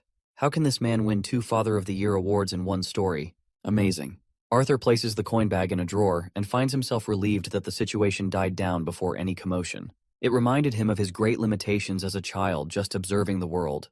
However, he's looking forward to great things once he becomes an adventurer. Arthur inspects the voice-altering mask that he acquired and thinks that he can attain some liberty now. Sharing a table with his friends at a bar, Reynolds asks for an opinion on his offer. Crazy hair redhead doesn't really like the fact that he's got to babysit Arthur, and with his shitty personality, he's certain that Arthur might just kill him. Everyone agrees with his own opinion, causing Arthur to smile. Reynolds expresses that he was originally expecting Durden or Helen to help take care of his son. As humble parents, they are ready to reward them for the trouble. Durden assures his friend that they're all family and would be willing to help out with Arthur's development. Even Helen agrees with the idea, and they're not looking for any money in return, especially since they acquired enough from their last raid. One more person raises their hand to volunteer, catching everyone by surprise. This person happens to be Jasmine, who usually despises escort missions. It's really surprising that she's okay with joining, reasoning that it's Arthur.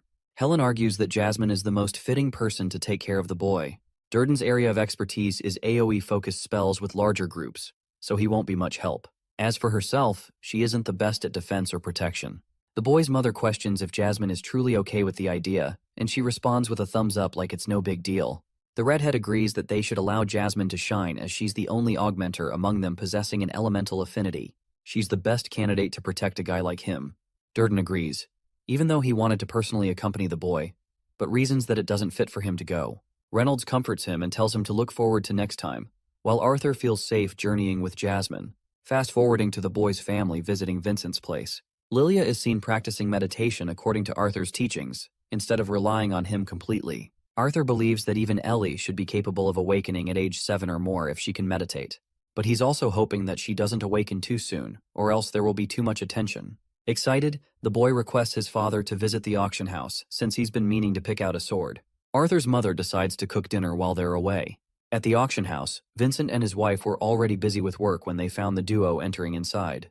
It was Arthur's first encounter with them after the incident, so obviously they had a list of questions to ask him.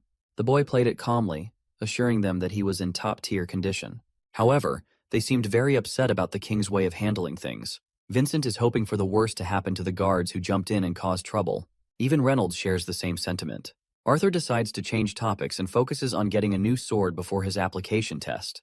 Vincent is delighted to show him the way, and he invites the boy to look around plentifully to see what he likes. Arthur scouts the storage room, filled with hundreds of spaces with artifacts all around. It's kind of like an adventurer's heaven dreamland. The boy can't contain his excitement at first. But only seconds later, his excitement is reduced to sheer disappointment.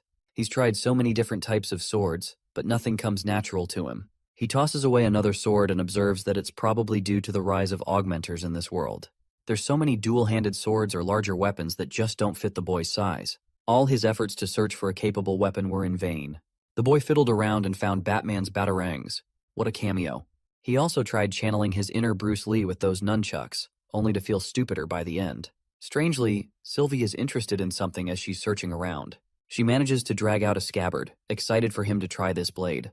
Arthur is pleasantly surprised because he wasn't really expecting a stick to be his weapon. He places his hand on the so-called stick, only to become shocked at how heavy it is. Then it hits him. The weapon he's holding isn't a stick, but rather a sword. Arthur tries unsheathing it, but it doesn't work, which makes him wonder if it requires mana to realize its effects. He tries pulling that off, but that doesn't work either.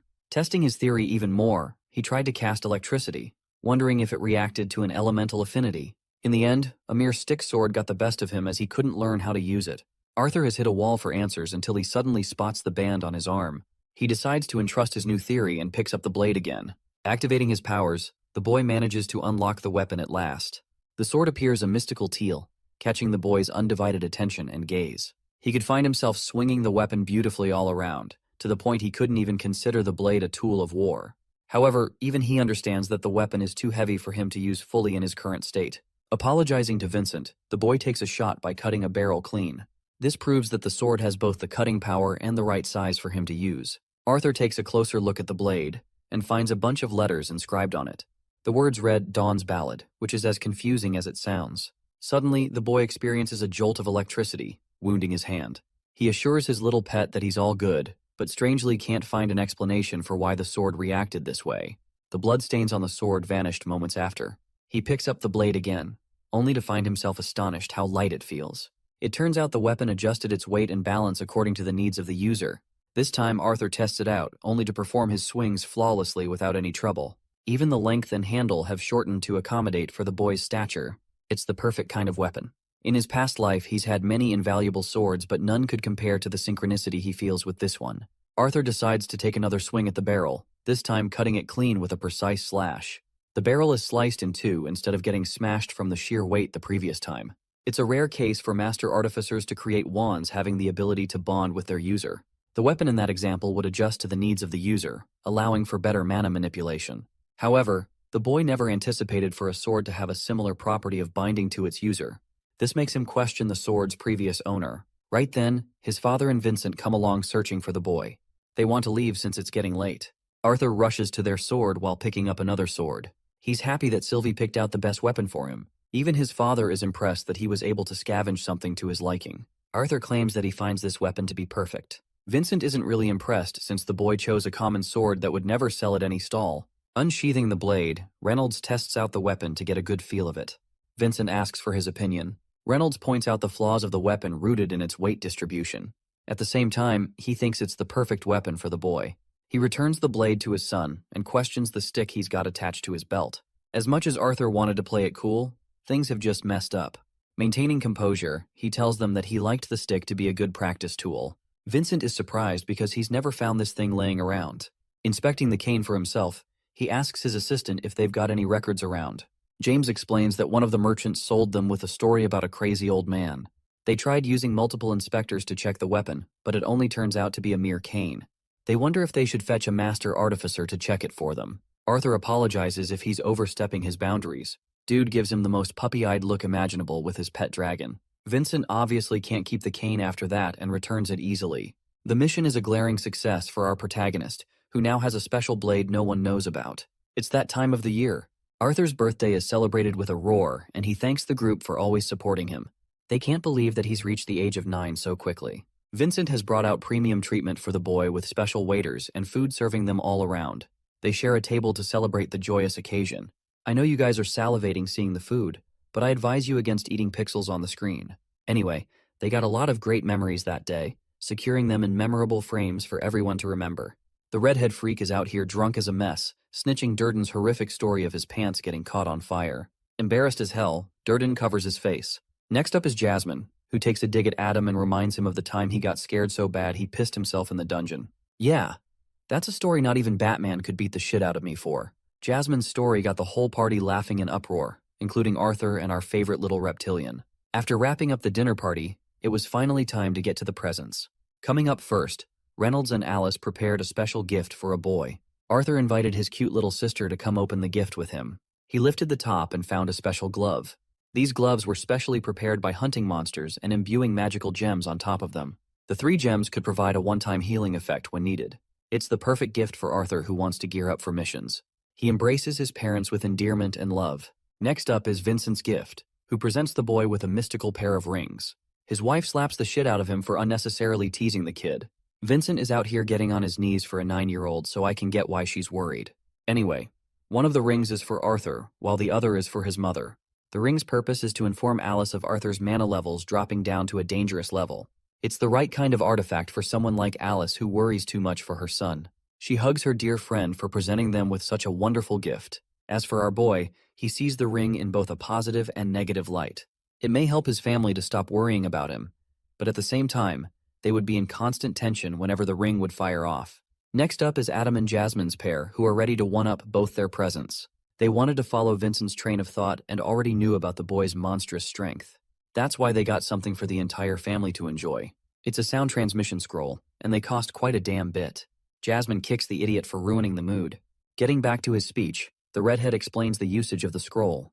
It allows for a one-way communication path which would go along well with the rings. Infusing mana into the scroll and then recording a message is the only requirement. Then, as soon as Alice gets the message, she can reply one time. After the message reaches Arthur, the scrolls will unfortunately vanish into thin air. Have you ever thought about our phones being a blessing to our world? Arthur has to go through so much for just one message. Arthur's application test is just one day ahead. His father is excited while his mother only wants her son to be safe, no matter his rank or status. She kisses him with tear-filled eyes. His parents have so much love for him that he can't help but promise them of his return. The party ends with the group leaving. Jasmine in particular catches Arthur's attention as she waves him goodbye. That night, he found himself wide awake, despite trying his best to sleep.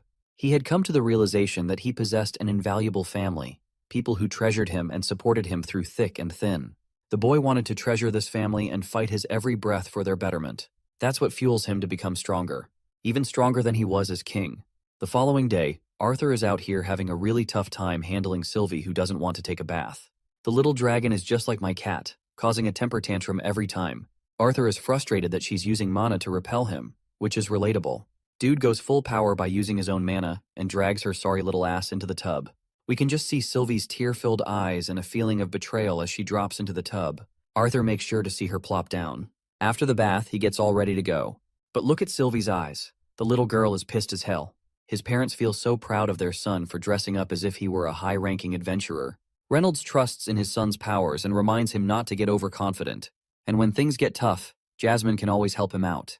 Arthur promises to do that. Among them, Ellie is the most distraught because she doesn't want her brother to leave. She's got a crying face, sobbing for her brother and begging him to stay. Alice can't even bear to see the sight and turns her face away. Alice does her best to comfort Ellie, telling her that they'll be back soon. But the girl is stubborn as a knot and refuses to let up. The boy gets on his knee, leaving a very important job for Ellie to do in his absence. He wants her to protect his parents while he's away. In response, she meets him with a tender hug, crying her eyes out. She tells him about the fruits of her practice and how she can see the little lights he was talking about. Ellie is prepared to protect their parents for him. Reflecting on the moment, Arthur expresses that he had been absent in a large part of his sister's life. While it kills him to leave, he wants to become stronger for the greater benefit of his family. Alice hugs him with a worried look as well, promising him that they'll all be okay so he doesn't have anything to worry about. The sentimental moment draws to an end with Alice reminding her son to keep the ring on at all times. As Arthur grips the door handle, his parents see him off sharing their undying support for their son. The moment the door closes, Alice is seen breaking into tears. Outside, Jasmine was waiting for the boy. She asks if he's good to go at last. Arthur puts on his voice-altering mask, donning his iconic look, and the real adventures begin. They arrive at the Adventurers Guild, where a whole bunch of people are scouting for conjurers and augmenters. Sylvie is already exhausted, and the journey hasn't even begun. Jasmine observes the beast and claims that she looks different from last time. The boy expresses that Sylvie is actually capable of altering her appearance to a certain extent. Currently, she's modeling a black lizard instead of a dragon. They come across the receptionist's desk, where the lady welcomes them to the guild hall. Arthur wants to speak, but Jasmine merely slaps a note on the desk, expressing her request to sponsor the boy for his rank examination. The receptionist lady is seen pressing a button before exiting her quarters. She leads the way, sharing how they've got a bunch of examinations taking place today. As for sponsors, they're ready to bump them at the front of the queue to cut out the waiting time. They follow her into another room. Arthur is seen catching a bunch of people staring at him. Jasmine tells him to just keep up for now. They enter a second hall where Jasmine's request as an A-rank adventurer is expressed for a rank examination. The gentleman knows enough about Jasmine and is ready to accommodate them. He asks about her father, but apparently, Jasmine doesn't seem to take a liking to the guy. Caspian introduces himself as the manager of the branch. He tells them about the application process that is usually accompanied with an inspection and then a practical test. However, with Jasmine's special request as an A-rank adventurer, he's ready to skip those steps to make it easier for the boy. Arthur observes her reaction and wonders if the Flamesworth family really carries that much weight. With the extra steps gone, the only test remaining for Arthur is to face off in a mock duel against one of the examiners. Caspian judges the boy to be a fighter or augmenter type. While he's usually uninterested in knowing about people's names, he's interested in learning Arthur's identity because of the boy's connection to Jasmine. The boy remembers observing the mark on his mask, which reminded him of a half note on a music sheet. So now he introduces himself as Note and shakes Caspian's hand. Their first contact is a mutual reaction for both of them, judging the other as a strong fighter. With that settled, the branchmaster tells Mary to handle things from here and take the boy to the exam hall. He shoots Caspian a glance before going away. As they're walking along, the boy has come to an understanding. He now knows about the weight of the Flamesworth household, which also makes him wonder if that was the reason Jasmine volunteered to come with him. At the same time, he could tell her to be annoyed at the mention of her father. There's no telling about her goal for now. Mary introduces both of them to the route that leads them to the level where the testing will occur. The boy blocks a strong shimmer of light as he enters the testing hall. Here, one examiner is adequately dodging a warrior's repeated strikes. Arthur observes Egghead's fight over here. The dude thinks he's in a comic and announces his attack right before using them. Even the kid thinks he's a little lame for that. Conjurers are supposed to use incantations, so in this case, Arthur thinks that augmenters also chant the names of their attacks. Still, it's stupid to do that for simple moves. Egghead finds his spear tossed and loses the fight, much to his surprise. The examiner is really annoyed and tells him that even grannies could swing his weapon better than him. Yeah, this examiner just verbally murdered this man. He critiques his strength to mana reinforcement ratio and his open attacks that anyone could dodge. The dude ends up whining like a child despite being in his mid-30s. He's a Saitama copy who thought 100 push-ups, sit-ups, and squats would be enough. The examiner is just done with this guy and recommends placing him in E-class. At the same time, he does acknowledge One Punch Man's fire affinity in this comic. Slapping the note on his face, We learn that he's placed in D class instead of the bottom rung. Egghead walks away disappointed, while the next candidate is announced to step into the stage. Forget about beating monsters. Diane can't even beat a flight of stairs. She crashes down, face planting on the floor and earning everyone's laughter. One particular brat thinks she deserves E-class for her inability to walk. Arthur observes this kid from afar, immediately classifying him as one of the stronger people here. Diane regains her confidence and introduces herself loud and clear. She's a conjurer specializing in water. But this introduction turns awkward, as the examiners remind her that they already know about her. She is directed to choose her weapon and assured that she'll be fine in case she gets hurt. Sitting on the side, Arthur reflects that conjurers reach specialty after crossing the orange stage. Instead of the stupid approach of mastering all 4 elements like the Avatar or something, they focus on mastering one element to the highest level. The boy has also heard how some conjurers are capable of commanding dual specialization, which makes it really difficult and demands a stricter test to judge their true abilities. The professional conjurer awaits Diane's powers and urges her to give her best shot.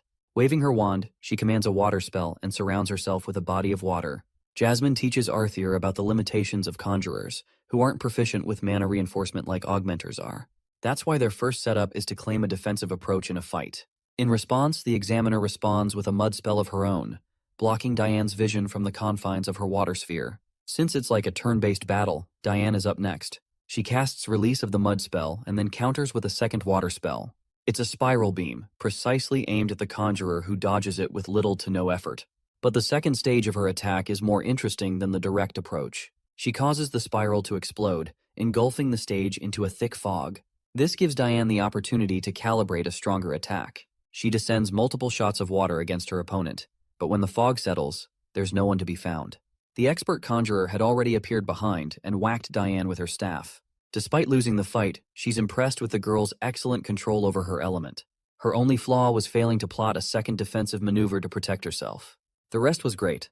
This performance earns Diane into C-class for her age, something that Arthur thinks is very commendable.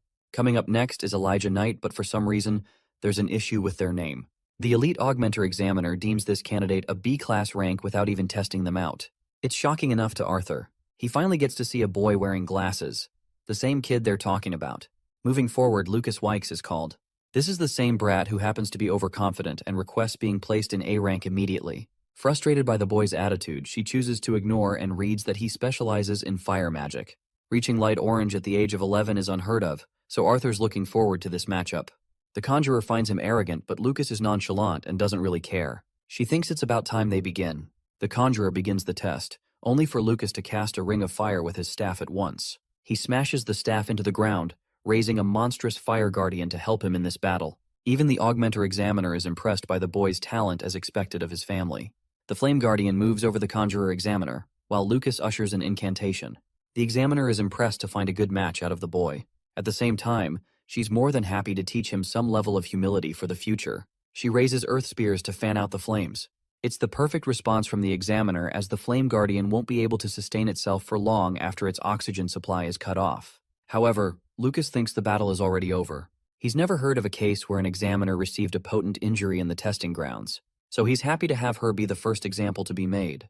Ticked by the boy's words, the examiner counters each of his fire strikes. Lucas releases an expulsion spell, which causes a cluster of explosive fire attacks to overwhelm her. She barely manages to escape his fury and tries to grab him with her earth hand from behind. Lucas tries to dodge, but he's grabbed by a second hand from his blind spot. Lucas does his best to release the spell and braces himself for impact. His arrogant display comes to an end as the examiner impressively blocks every single one of his attacks with a rock shield. The test ends with Lucas's body crashing to the ground. The examiner offers her thoughts, claiming that he possessed an incredible pool of mana for his talent. Just when you thought Lucas would learn some humility, this brat decided to attack her, refusing to let this be the end of the test. The conjurer is engulfed in flames and unable to respond. This causes the augmenter to swoop in and swipe the attack clean. Lucas is enraged that another examiner intervened with his test. The augmenter outlines his violation of the rules, since he casted a surprise spell after the end of the exam. In his outrage, the boy disrespects the conjurer who blocked his fire beams and interrupted the test. Lucas thinks he's been wronged since the final attack was part of his plan.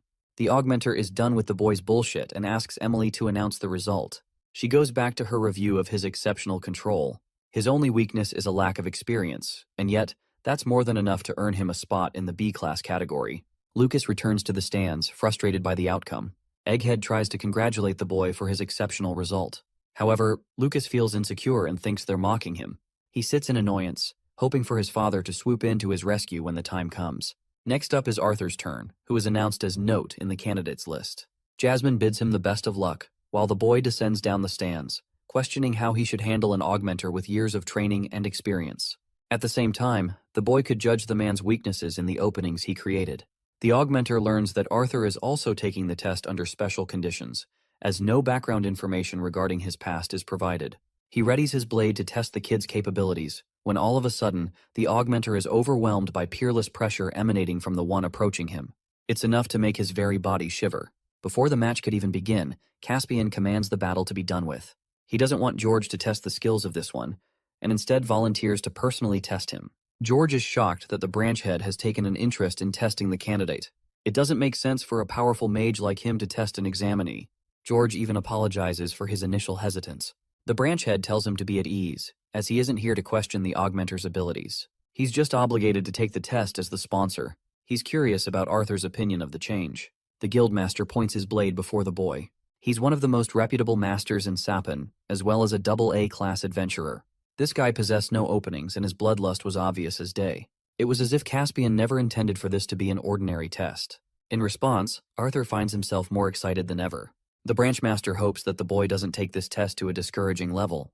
The boy simply nods and receives Caspian's thunderous lunge. His insane speed has already caught Arthur in a twist.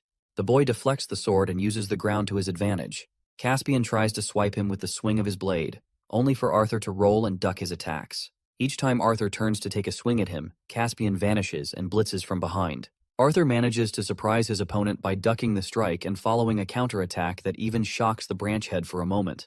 He takes his distance before assessing the kid's remarkable talent. Caspian swoops in again as both warriors clash their swords against the other. Arthur swipes and Caspian dodges. The guildmaster grazes the boy's face, before bolting from behind and attacking Arthur with the hilt of his blade. As the battle raged on, Arthur was starting to understand his disadvantages. Since he had a lower physical strength and stature than his opponent, he is constantly on edge than when he was at his prime. Caspian relentlessly attacks him, while Arthur is busy thinking about his body's weaknesses against an advanced fighter who had exceptional control over his mana. Gaining an opening to stroke, Arthur lunges with a swing of his blade. Both swords deflect the other as they gain distance again. He finds his current body trembling due to inexperience, despite his skill. Caspian decides that it's best to take things up a notch and imbues his body with mana.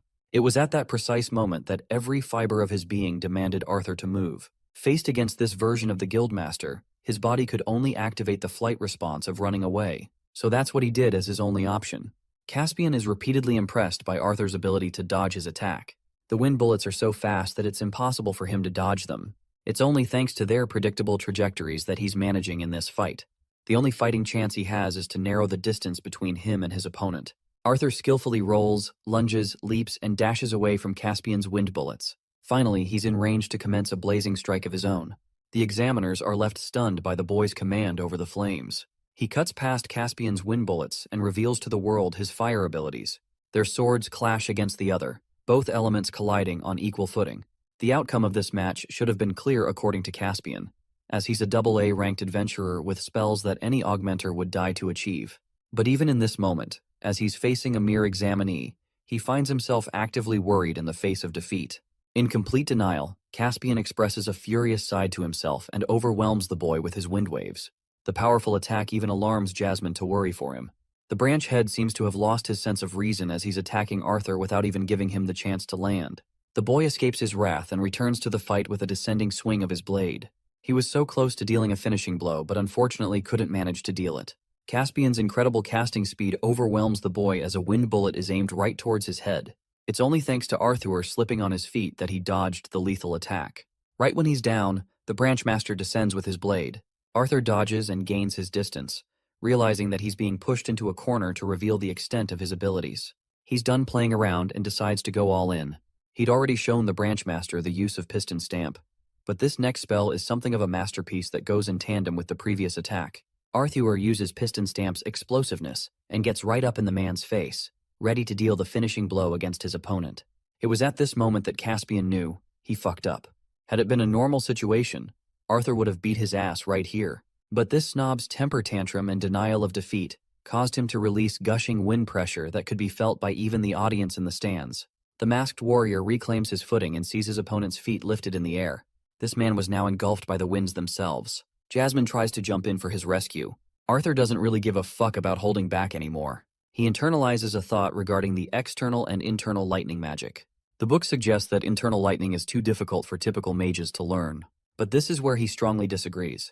Arthur charges his entire body with a flow of lightning magic and thinks that with his inhuman reflexes, he can dodge anything in his path.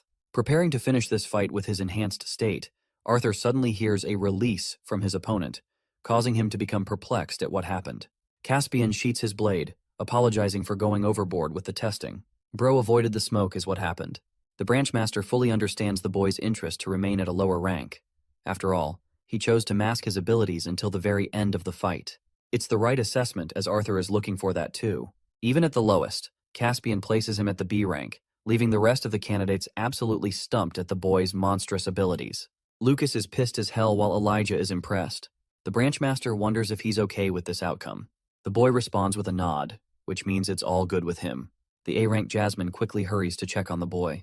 George the Augmenter commences the end of the examination and tells everyone to receive their cards at the desk. Arthur sees Caspian heading off, and later, we see the branchmaster busy in thought in his office. He had seen the peerless determination in the boy's eyes, to the point it makes him nervous. Both examiners want to have an immediate meeting with their leader to see what's going on. Caspian tells them to close the doors shut. Both Emily and George can't comprehend how there were 3 monstrous B-ranked candidates today. Their roaring is stopped by Caspian, who reminds them of what happened 6 months ago in Xyrus City. It was the time when the first tournament between the 3 races took place. Caspian confirms this, and explains that he was recently told about the revoked banning policy on elves and dwarves from joining the guild. He has a databook on the representative examinees for today.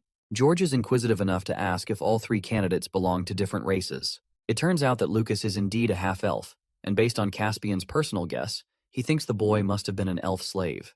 The same goes for his family, who boasts a terrible reputation of nurturing the mages of their household. Still, the boy is far from normal, as he's equipped with a control over fire magic despite his elf lineage. The boy awakened at the age of 8 and followed the path of an adventurer to enhance his abilities in practical fights. The Wykes family ended up hitting a wall despite enhancing the boy's growth with beast cores and elixirs. Then it leaves Elijah Knight, who is a greater mystery than even Lucas. The boy's origins are unknown, but it's confirmed that he lived among the dwarves from a young age. Written in his file, it is confirmed that he was sent as a representative from the Kingdom of Darv to join the humans. Still, Emily can't help but ask why he was granted permission to enter B-class without a test. Turns out that Elijah's awakening was recent, and despite this, his powers have been personally spoken highly by a person of high trust. Despite that, Caspian is curious to learn about the boy's powers. Finally, for the masked augmenter, they have 0 data on him, apart from the boy's connection to the Flamesworth family. It's certain that he isn't representing the elves or the dwarves. Caspian's excitement was pleased after seeing Jasmine bring up a worthy talent to sponsor. Emily is stumped to hear the name of the Flamesworth family, the same house which was famous for bringing up some of the most powerful fire attribute mages around. George thinks that it provides a reasonable explanation over his fire magic. The branchmaster also intends to make this information public knowledge very soon, but for now, he warns them strongly from discussing it before the announcement is made. Both examiners take their leave, but Caspian is still busy in thought regarding his fight with the masked augmenter. He knows for a fact that George is wrong in his assessment. It's not the magic, but rather the boy's sword talent that makes him a force to be reckoned with. It was as if the boy felt unease in his own body, but as he grows older, without a doubt he'll be a disaster to deal with. Caspian is happy that apart from dwarves and elves, a human student also has a chance at becoming strong. This makes him thrilled to witness the coming era. Over to a different scene, we see an elven girl busy in thought remembering Arthur. She catches a glimpse of the boy and his pet bond. She's more than happy that he has reunited with his family and has since been treated well. At the same time, this chick is jealous as heck of Lilia's existence and thinks that he's being overly nice with the girl. Competition is fierce because she wants to be Arthur's exclusive friend. She collapses on her bed, regretting that she didn't show him a good time when he was around. Then again, she hates the fact that he constantly treats her like a kid. Her longing is disrupted by an elder. She hits the old geezer with the pillow. Her grandpa interrupted her without knocking first, but this man out here is ready to accept a marriage proposal from Arthur. He tries to soothe the little child by entertaining the possibility of helping her attend the same school as Arthur's. This fills her with joy and excitement. The sheer possibility of sharing the same school is way too much for Tessia to handle. Tessia's mother confirms that her grandfather shares a close connection to the director of the guild, who was already looking for an elemental augmenter skilled in 4 types of magic. However, the process of sending Tessia to school is kind of complicated. They highlight the Continental Tournament and are in current negotiations for their kind to train with humans at the academy. The director also mentioned Arthur's enrollment for 3 years, which means by the time he starts attending school, she'll have already become his senior. Tessia's parents urged her to train well as she's going to become a part of the next generation. Back to Arthur's side of things, Jasmine wants to know if he's doing okay. The boy found himself reliving the memories of the fight. He enjoyed it greatly, and wonders if the captain of the guild shares a connection to Jasmine. The black-haired girl isn't exactly proud to admit that her father shares a deep connection to this guild. Caspian just so happens to be one of her father's acquaintances. Suddenly, the receptionist lady calls for note. As Arthur is moving along, the rest of the candidates are left wondering if the kid is really a child or not. The report of his duel is finally here, and the boy is presented with a congratulatory adventurer's card. He picks up the card and discovers his newfound fans rooting for him. Even Sylvie thinks these fools should stop clowning around and go train. Jasmine shows him her own card and emphasizes that he's one of the adventurers now. Even the boy is proud of himself, as after adopting Note as his alias, he was free from the typical life of a commoner. At the same time, today's fight against the branch head informed him of many things. He invested a lot of time learning about the world's magic system. Coursing through his body is Sylvia's will. Then he honed his elemental control over various affinities. He's become so invested in his powers ever since arriving here that he neglected training the one thing he was the best at. In his previous life, the only thing he fixated on was his fundamental techniques. But limitations don't exist in this world, which puts him in a dilemma of whether he should hone his magic or sword skill. The boy's thoughts are disrupted as he bumps into Elijah Knight, the same kid who acquired rank B without proving himself in a fight. Elijah acts dismissive and thinks it's all right. Lucas joins the party of 2 and wonders if there's something he's missing out on as a B ranker. Arthur provokes him with his question regarding his temperament. Lucas reminds the boy not to get arrogant that they share the same class, as even among the ranks, there are levels. He grossly underestimates Arthur's abilities and places him at the bottom of the levels. Before leaving, Lucas even bumps into him to add to the injury. Arthur considers this dude a cliché side character with seriously nothing new to add. As for Elijah, the kid is Batman with how fast he disappeared. Arthur asks Jasmine if they should go and pick up his first quest from the board. Assessing his capabilities, even Jasmine thinks it's an absolute waste of time doing that. So she's got something else planned. She takes him to a portal leading to Beast Glades. It requires a permit which both adventurers showcase to the guards. Arthur's got everything planned in terms of luggage, so they just step inside the portal without any worries. Now inside, they're met with a scenic view of nature. Beast Glades is way too peaceful for his expectations, but that's only because they're in the explored area at the base of the mountains. Jasmine shares that lower-class adventurers are known to use this area for simple training and gathering quests. The lower-level monsters release liquids which could be used in brewing potions and elixirs, so there are countless quests for them. Poor guy got annihilated by a skunk. As they're moving past, Sylvie notices a fox-like beast and leaps from his body. Sylvie wants to eat the creature and starts chasing the beast. Jasmine considers it normal and explains that mana levels are denser in this area, which means their connection is easier than before. She urges them to hurry as the first stop will take them a full day, and they also need to manage through the night. Jasmine enhances her body and hopes for the boy to keep up. Arthur experiences a unique emotion, wondering if this is the same feeling that parents experience after seeing their child leave for school. He's had so many lovable memories with this little baby that it's hard to say goodbye for a while. Arthur hopes for Sylvie to be safe while they're busy. Takes a while, but Arthur collapses in exhaustion. He never would have been able to match Jasmine's endurance if not for Sylvia's mana rotation technique. She's quite impressed by the boys' physical abilities, as she expected them to stop and take lots of rest in between. She adjusts the sticks and uses the kid's fire attribute to light them on fire. By the night, Jasmine wonders if Sylvie is all right. Turns out that Arthur is keeping in touch with his bond, and nothing serious has happened yet. Jasmine thinks it's reasonable that his bond felt suffocated inside their chambers. That's why she's having so much fun now. A while passes until Arthur decides to ask an important question. He wants to know what made Jasmine turn to the path of an adventurer. Observing her reaction in silence, the boy wonders if he accidentally said too much. In response, she reveals that it was her desire to escape her family. This makes sense, and adds to the weight of Arthur's assumption. Jasmine's sharp enough to know that he's already observed her reaction. The Flamesworth house is a major contributor in the massive war led against the elves. Their house is responsible for raising incredible mages of both types, and possesses command over the flames unlike any other. Fire is often boasted as the most powerful of all the elements. So when Jasmine awakened her powers sooner than the rest, she was hailed with high expectations from all fronts. That is until the tests revealed her lacking any control over the fire attribute. That's when her family began regarding her as beneath them. She plays with wind magic while wearing a disappointed look. The boy roars in anger at their narrow perspective. He thinks it's pure insanity for mages to create a hierarchy centered around the elements alone. After all, no element is considered the absolute best in all cases. Each has its different use. His uproarious reaction just now causes Jasmine to break into laughter. It makes him embarrassed, but Jasmine can't believe that he reacted in such a way, despite remaining composed nearly all of the time. Arthur takes note of this and thinks it's because of his past life. The one disadvantage he shared back then was his Kai pool, similar to the world's mana core, being much weaker than even the average person. He had to persevere and manage in the previous world. But this world is different. They possess elemental affinities. The fact that Jasmine was at a dark yellow core for her age, she was unwanted by her own family. She could never experience the same happiness and lovable treatment he received. Jasmine shakes her head, claiming that people always look for ways of appearing superior from one another. She has accepted that fact as a human. In this moment, the boy looked at her smiling face and realized how the usually cold Jasmine now appeared vulnerable and human. The chick's stick caught on fire, so she grabbed Arthur's hand to use some of his water magic. After putting out the flame, they decided to lie down. This time, Jasmine sparks the conversation. She feels guilty for becoming her guardian, as she's different from the rest. She's unlike the people who are approachable and knowledgeable. She thinks it's wrong of her to assume responsibility without considering his feelings. Arthur is rather stunned to find this sensitive side from her. Jasmine releases a wind spell to remind him not to tease her. The boy goes against her opinion, believing that she made the best choice to volunteer. He's happy that she's not scared of correcting, which is exactly what he needs most right now. Hearing that, her face lights up with another smile. The boy recommends they head to sleep. Jasmine seems to be up for a while and shares a weird feeling. It's almost as if she isn't talking to a child when speaking to the boy.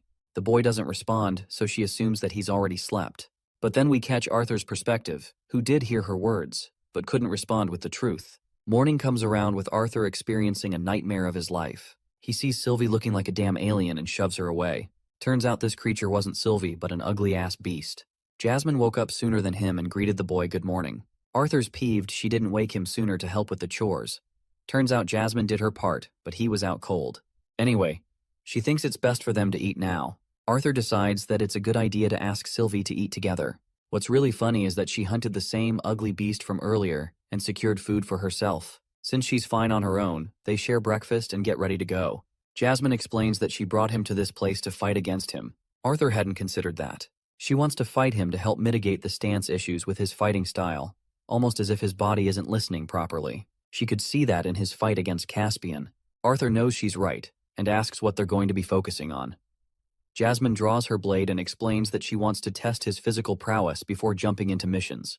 That's why she wants him to focus his mana only on his weapon. Arthur reaches for the sword, only for Jasmine to shockingly instruct him to use his real sword. The boy is stunned that she knew, but Jasmine found out judging by his personality and use of practical equipment. He grabs the stick and follows Jasmine's lead. Arriving at last, the boy unsheathes his blade, surprising her greatly. He gets into stance to take her on, so she responds the same. Both fighters are ready to fight, and it's been quite some time since Arthur fought without reinforcing mana. The fight begins with him being aggressive. Jasmine blocks his attack with her twin blades and responds critically to each attack. Arthur goes for a forward thrust, which is also conveniently dodged by her. This fight experience has confirmed his fears from his previous fight. He could barely keep up with Jasmine with her overwhelming flurry of attacks. Arthur gains his distance, only to find her advancing with her blade again. He realized his mistake with being obsessed with magic only. Arthur quickly found himself on the extreme defensive as a swordsman, and Jasmine was exploiting this side of him to an extreme extent. He faced much difficulty without relying on magic, to the point he was nearing exhaustion. It was as if the magic he had been using became a crutch to rely on. By the end, his exhausted state couldn't continue. Arthur conceded the match, leading to Jasmine's verdict. She values his techniques but finds his movements jarring and unnatural. She also praises his intuitive talent. At the same time, Arthur could tell she was holding back to an extreme extent, once again confirming her assessment of his skills. Jasmine believes that he's only become stronger with experience in his teen years. However, Arthur doesn't want to wait that long.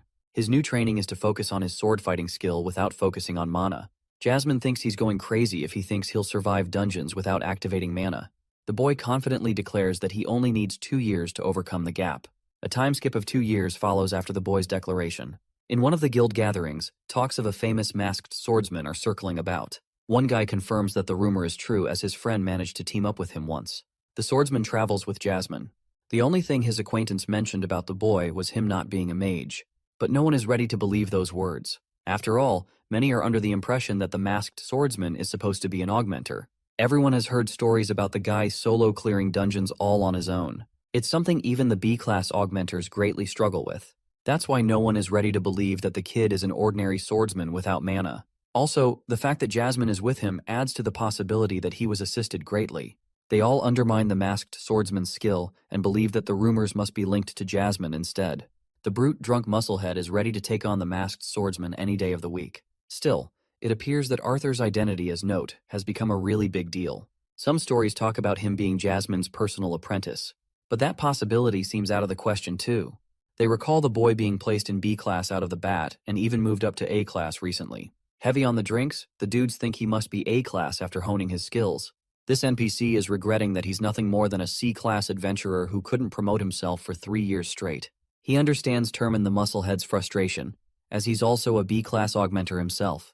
The masked swordsman's very existence is a hard thing for many people to accept because of their own weaknesses. Interestingly, the door opens as one warrior steps forth.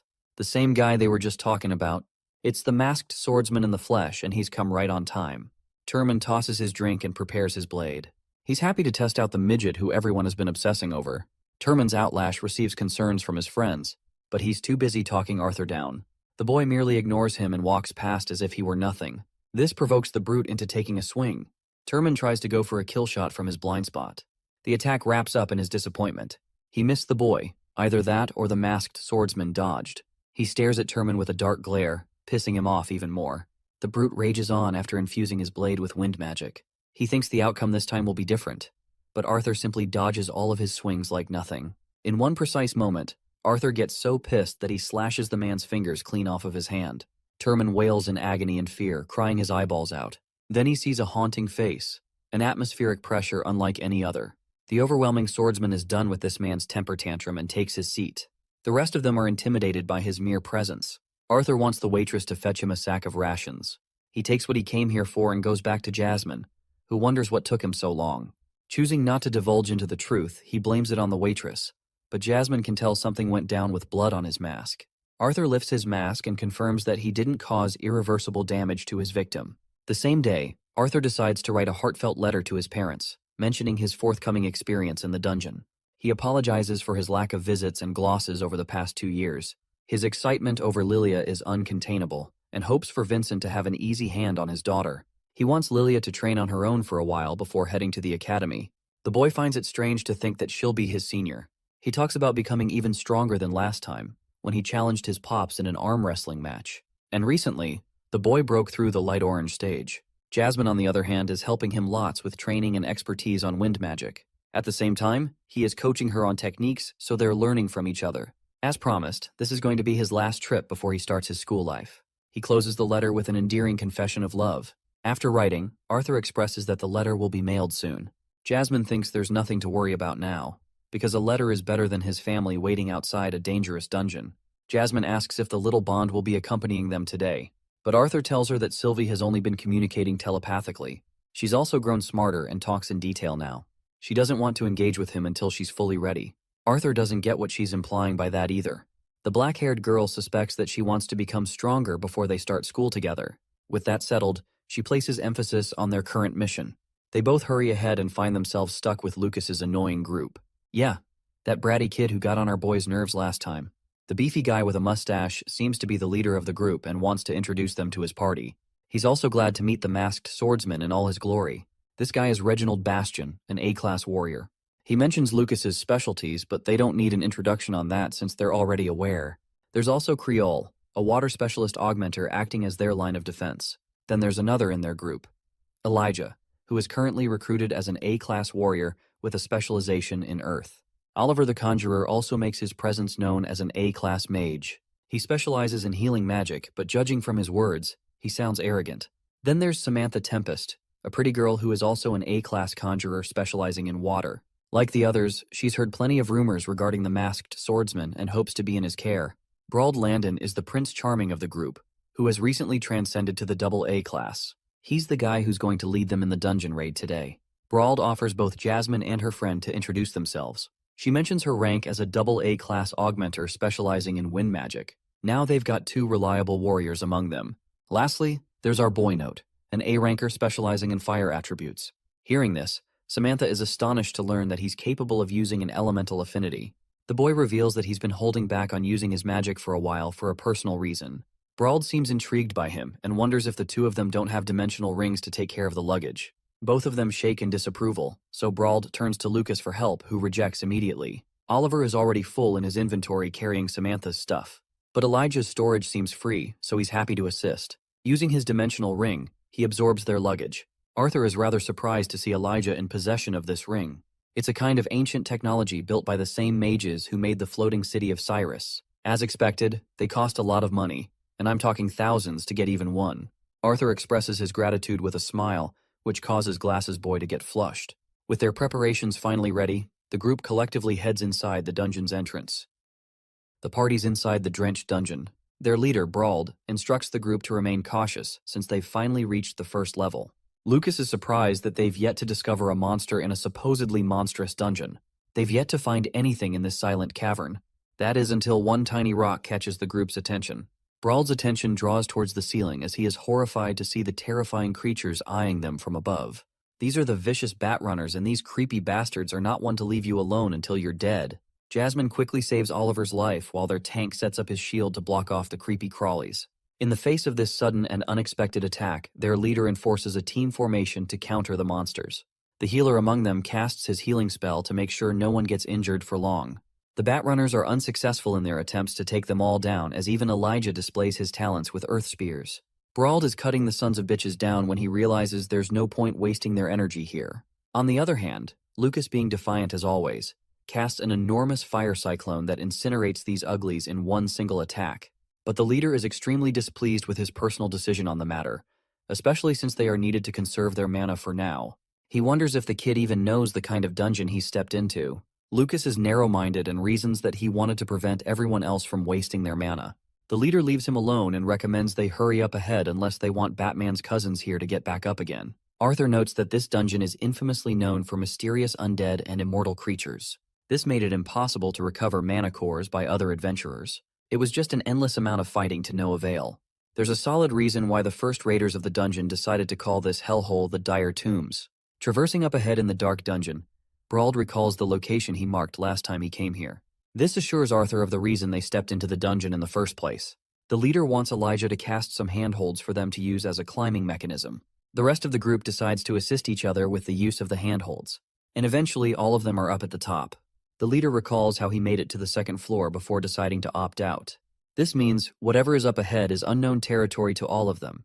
At the same time, Brauld is optimistic that the artifact responsible for casting the infinite reanimation of the Batrunners is also hiding somewhere around here. The tank of their group is willingly to do whatever it takes for his share of the prize money. Brauld is happy to compensate Creole well as long as they finish things up. Turning his attention back to the floor, Brauld thinks it's about time they step inside. The group traverses their way inside until eventually, Arthur dashes in to save Samantha from a projectile only he could see.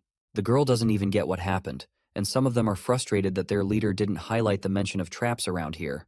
This is actually a shocking occurrence since not even Brauld remembers facing traps the last time he was here.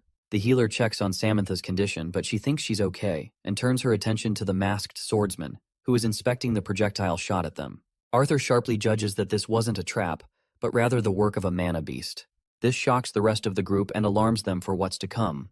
Brauld insists that all of them stay sharp from here on out, since things will only get even more unpredictable.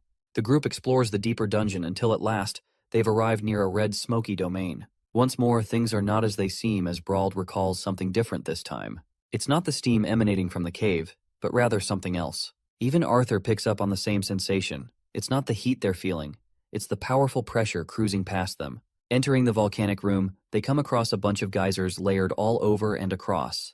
In suddenness, the entire group experiences sudden collapse and questions what's happening. Even Brauld is perplexed as to why the ground is shaking. All their questions are answered when a giant fucking sandworm straight out of Dune emerges from the ground. The mother of all creepies scares the healer shitless, and Brauld immediately calls for their tank to come forth. This dude Creole may be a fat ass, but he can jump pretty high and raise a wave of water sphere to shield the group. Now the sandworm is blocked out momentarily, allowing them enough time to form a counterattack. Brawl doesn't recall encountering a giant mana beast like this, while Creole is dumbfounded how a new kind of monster species suddenly spawned inside this dungeon. Their discussion matters very little to the creature who's about to launch its first wrathful attack. But astonishing everyone's expectations, it chooses not to attack and traverses underground instead. This makes it seem like the creature has stopped targeting them.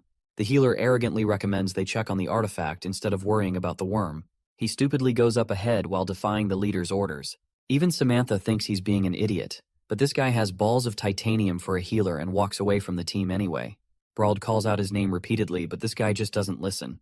Meanwhile, Arthur senses something from underground and finds himself terrified to realize what's happening. He alerts Lucas to cast an instant heatwave barrier and reaches for Brawl next, grabbing his coat. Lucas snaps and has no choice but to cast the barrier in confusion. The attack is directed near Oliver, and right when Arthur is about to suggest him to cast a barrier for himself, this guy is incinerated in a dam explosion, wiping him out. In response to the tense situation, Samantha casts her own water barrier. When the scene settles, Brawl's face turns to horror. The rest of the group can't even bear to look at what they see before them. Their healer's body has been roasted to the bone, leaving pieces of his flesh scattered on the ground. May he roast in peace. Arthur decides to retrieve the mana crystal from his remains and tosses it to Samantha, requesting her to replace the gem with the one in her wand. She follows his instructions as Arthur emphasizes the requirement of an immediate exit. Even the leader can't turn down the boy's suggestion, as they've got no way to survive another eruption from one of these geysers. The group moves fast on its feet, racing towards the exit. But that's right where their friendly mother of all uglies pops out from. Brawl once more directs their tank to cast a water barrier, but this time, the worm is extremely aggressive and on the offensive. Next up is Elijah and Samantha's turn to shine as they cast a stun attack to delay the creature as much as they possibly can. Elijah casts his stone serpent's grasp to restrain the monster, but it can only do so much. Even the leader is surprised that both their spells were ineffective. Then he directs both Jasmine and Reginald to cast a combined attack with him. Brawl's body is enforced by the flames, and he directs Jasmine to distract the creature, allowing their final assailant to deal the actual blow between the monster's eyes. If this plan of attack fails, then Lucas and Arthur will jump in to ramp up the offense. Brawl is the first to strike the creature with his fiery slashes. Then up next is Jasmine's windcutter slashes, both of them injuring the worm a bit. The final and main attacker is Reginald, who hammers down on his target, busting the monster's head. The scene leaves Lucas out of the picture, who is frozen solid in place and refuses to act in fear. That's because none of the fire spells are proving effective against this monster so far. Arthur thinks that he has to ramp up the intensity of his flames to an extreme amount to challenge the worm's durability. He coats his weapon in an orange hue and leaps away to land the first critical hit on the monster, severing some of its teeth. He alerts Jasmine to follow through with her side of the attack, and she does the same by rupturing the other side of the monster's face. The worm is now wailing in agony as blood pours out of its crevices. The leader alerts Lucas to act immediately, but before he's able to jump in for the attack, the worm finds itself retreating. They're safe for the time being, and their leader is grateful of the group's performance. Jasmine emphasizes them to hurry, while Lucas is already acting boastful that the worm was scared away easily. Bro is easily humbled as the ground shakes uncontrollably, this time even worse than last time. Arthur realizes that the worm's goal was never to kill them directly, but to wait for another eruption that would wipe them all out. The entire team sets up its defensive barriers to avoid the same fate that happened to Oliver. Jasmine could have saved Arthur, but then Lucas would be undefended. Our boy risks his life just to save his ass and casts an incredible wall of flame, becoming his savior. The eruption ends, but Lucas's temper tantrum doesn't. He swipes Arthur away, which really makes me want to root for Arthur chucking his ass in a volcano. I mean, come on. Arthur turns his attention to their injured leader, who did his best to protect their teammate, but lost his limb in the process. Samantha can't even bear to look at the horrific sight. The man wails in unrelenting agony, screaming his lungs out as his companions hold him together to seal off the wound. Arthur's doing his best with his sword, while Brawl is experiencing so much pain that he's crying his eyeballs out.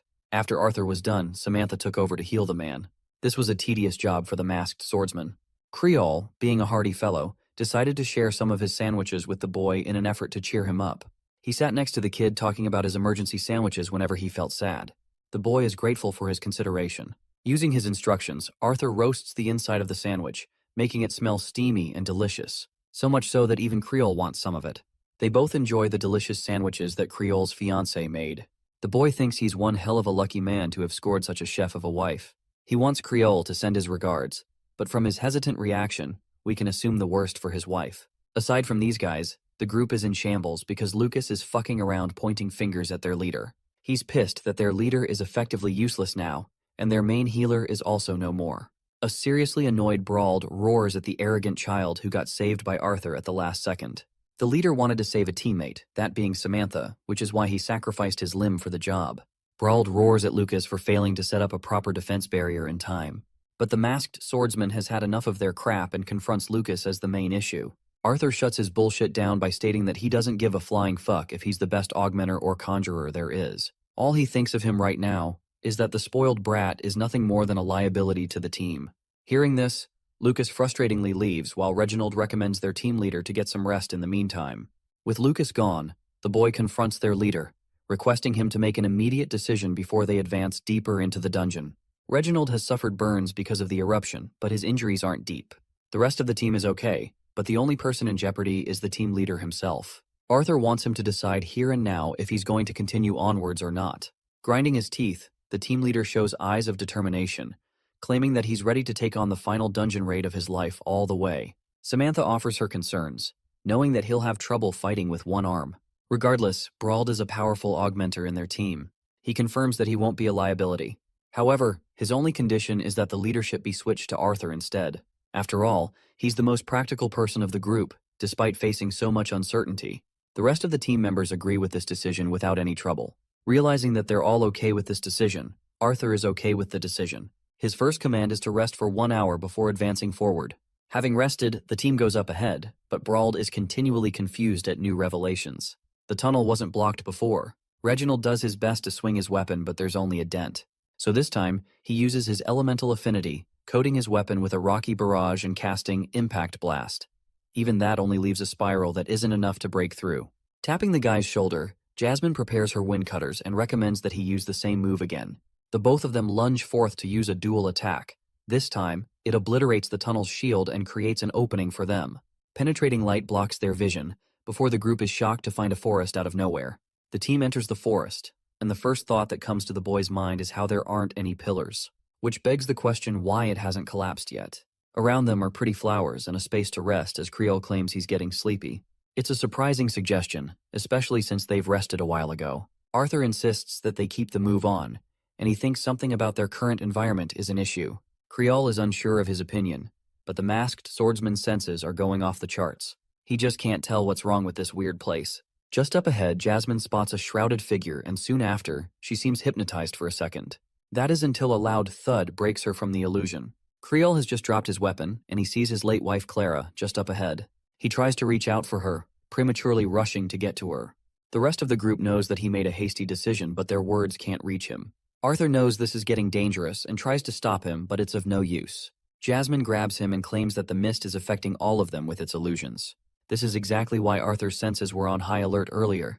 He bands the group together and explains how the mist is fooling them all. Samantha is instructed to cast an immediate water barrier, which she does. She's also curious about this Clara person. Reginald is sad to express the truth, that Clara is already long gone, as she was killed in a dungeon. Even Brauld was there to witness the horrific scene. They buried her ashes with their own hands, so it's impossible. Reginald believes they should go and search for their teammate, but Lucas is seriously getting fed up with their bullshit. He can't figure out how they're still going against the devised plan of sticking together, despite being the senior adventurers of the bunch. Meanwhile, Arthur is focused on Jasmine, who seems to be consistently dazed and worried. The boy asks if she also saw someone. It turns out that she witnessed her father's illusion, who called out to her as if to accept her. He brought back some bad memories for her. Seeing her distraught makes Arthur angry, and he comforts her by saying she's going to be all right.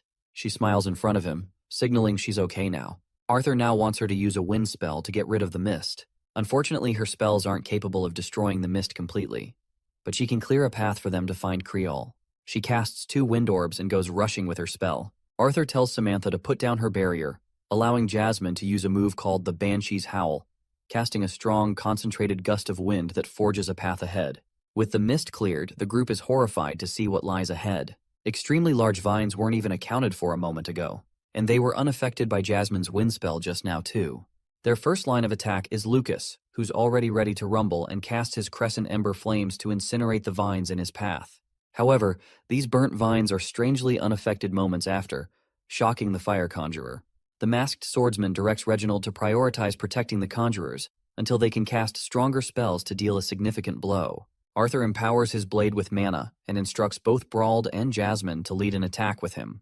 The three of them unleash their attacks, each cutting down the vines with their blades. Arthur finds himself momentarily trapped, so he unleashes a vortex slash, cutting them all down. However, none of the vines are catching on fire, which makes him wonder if the moisture is keeping them alive. So he charges his sword and unleashes a second strike. This time the vines can't regenerate, which proves his strategy. So he calls Brauld and recommends he use a searing spell on his weapon. But he's shocked when he sees this one-armed swordsman going crazy reckless on the vines. He has lost his sanity and Arthur knows it. He turns to see how Jasmine is faring, and she's doing just well on her own. Deciding to pursue Brauld's side, Arthur dashes in. The reckless blonde finds himself completely restrained by the vines with nowhere to run. Thankfully, Arthur is there to save him by cutting them all down. He then turns to ask the former team leader if he really plans to die in this dungeon with how reckless he's being. Arthur requests that he fight smarter with his Brian instead of going crazy, since they still need him for the completion. Lucas drinks a mana potion and decides to go crazy with his flame spell. This attack is weaker in potency but has further range and is more flammable. Our boy is impressed with the spoiled brat's performance so far. Reginald warns Elijah as a vine is headed right towards him. Thankfully, Brauld has regained his senses and protects him when it's the right moment. This allows Elijah to prepare his own earth spell, breaking the ground and causing the vines to sink.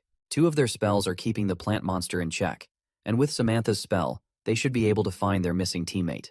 She releases her spell using her new gemstone.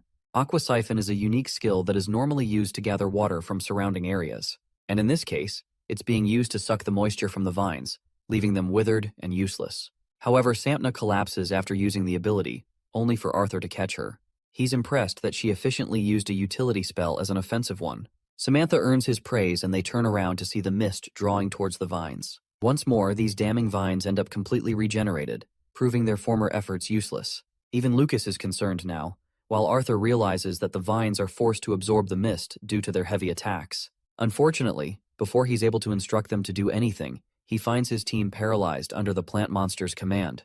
When Arthur turns around, he too feels a heavy shudder run down his spine. Those vines have transformed into a giant eldritch monster straight out of a nightmare. Arthur's sword drops as he sees the nightmarish Goliath towering before him.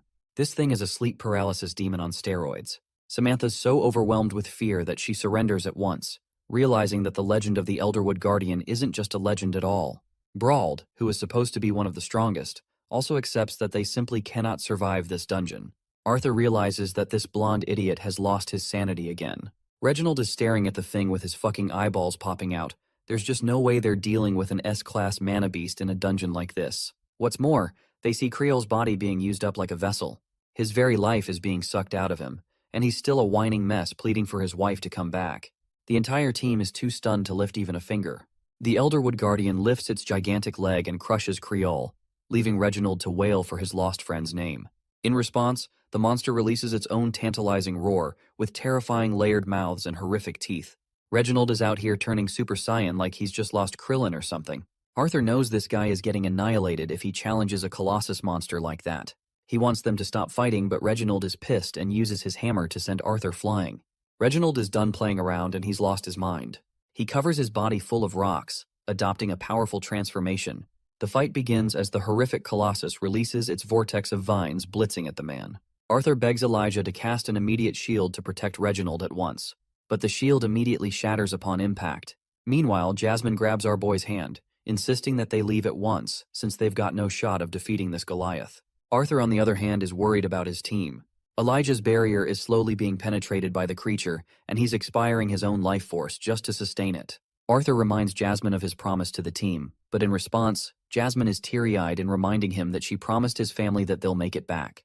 The attack annihilates Elijah's barrier while Jasmine insists on her promise to protect Arthur for his family's sake. Reginald is a madman because this dude actually survives the attack and comes out cussing the giant vegetable of a monster. Arthur knows they should be leaving, but he isn't willing to leave his team in a lurch. Not like this. Despite her feelings, Jasmine decides to accept his decision. Back to the fight between the mother of all uglies and Rocky Hulk over here. Reginald's got his golem armor on and he's in the mood to obliterate this walking salad. His first attack pierces the creature's vines, causing it to scream in pain. The rest of the vines are directed towards the other team, who can barely manage to deflect them. Reginald's attention turns to the vines coming at him from behind. He manages to clear them with the swipe of his weapon, but the relentless Elderwood Guardian still ends up restraining him anyway. Supporting Samantha's body, Arthur directs Elijah to cover Jasmine while she can escape with Brauld. Their only goal now is to focus on escaping. That's until Arthur sees the Elderwood Guardian roaring in its dominating presence. They're scared shitless to find Reginald fully entrapped. Arthur tries to instruct Lucas to burn the vines and save their teammate, but the fire mage is done playing around and points his fire staff towards Samantha. But that was only a misdirection to catch the masked swordsman off guard, as his spell pierces Arthur's body. We get a recap of what happened when the vines struck down Lucas earlier.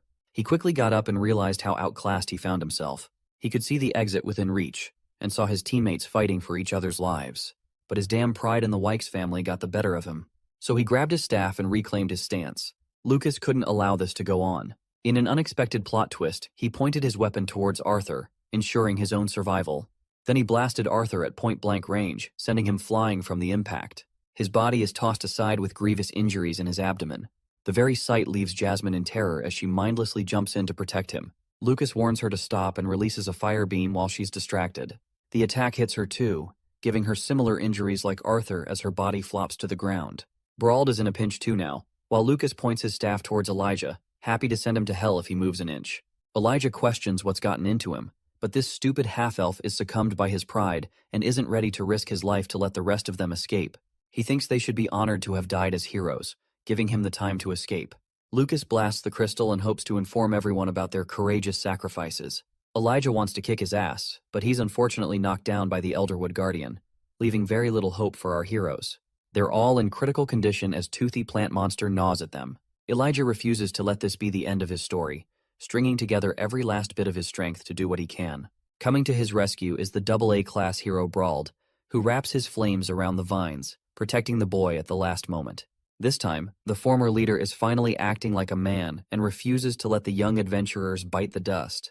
The monster issues a menacing roar at him, but the flaming hero of justice is defiant as he marches on with his flame sword in hand. The hero leaps with a blazing sword strike, descending his full wrath upon the Goliath. Meanwhile, Elijah sees both Arthur and Jasmine in seriously bad condition. The Elderwood Guardian's body is totally severed in half with Brauld's final stand. But as the vines find themselves regenerating, the hero's flames fan out and his face turns to despair.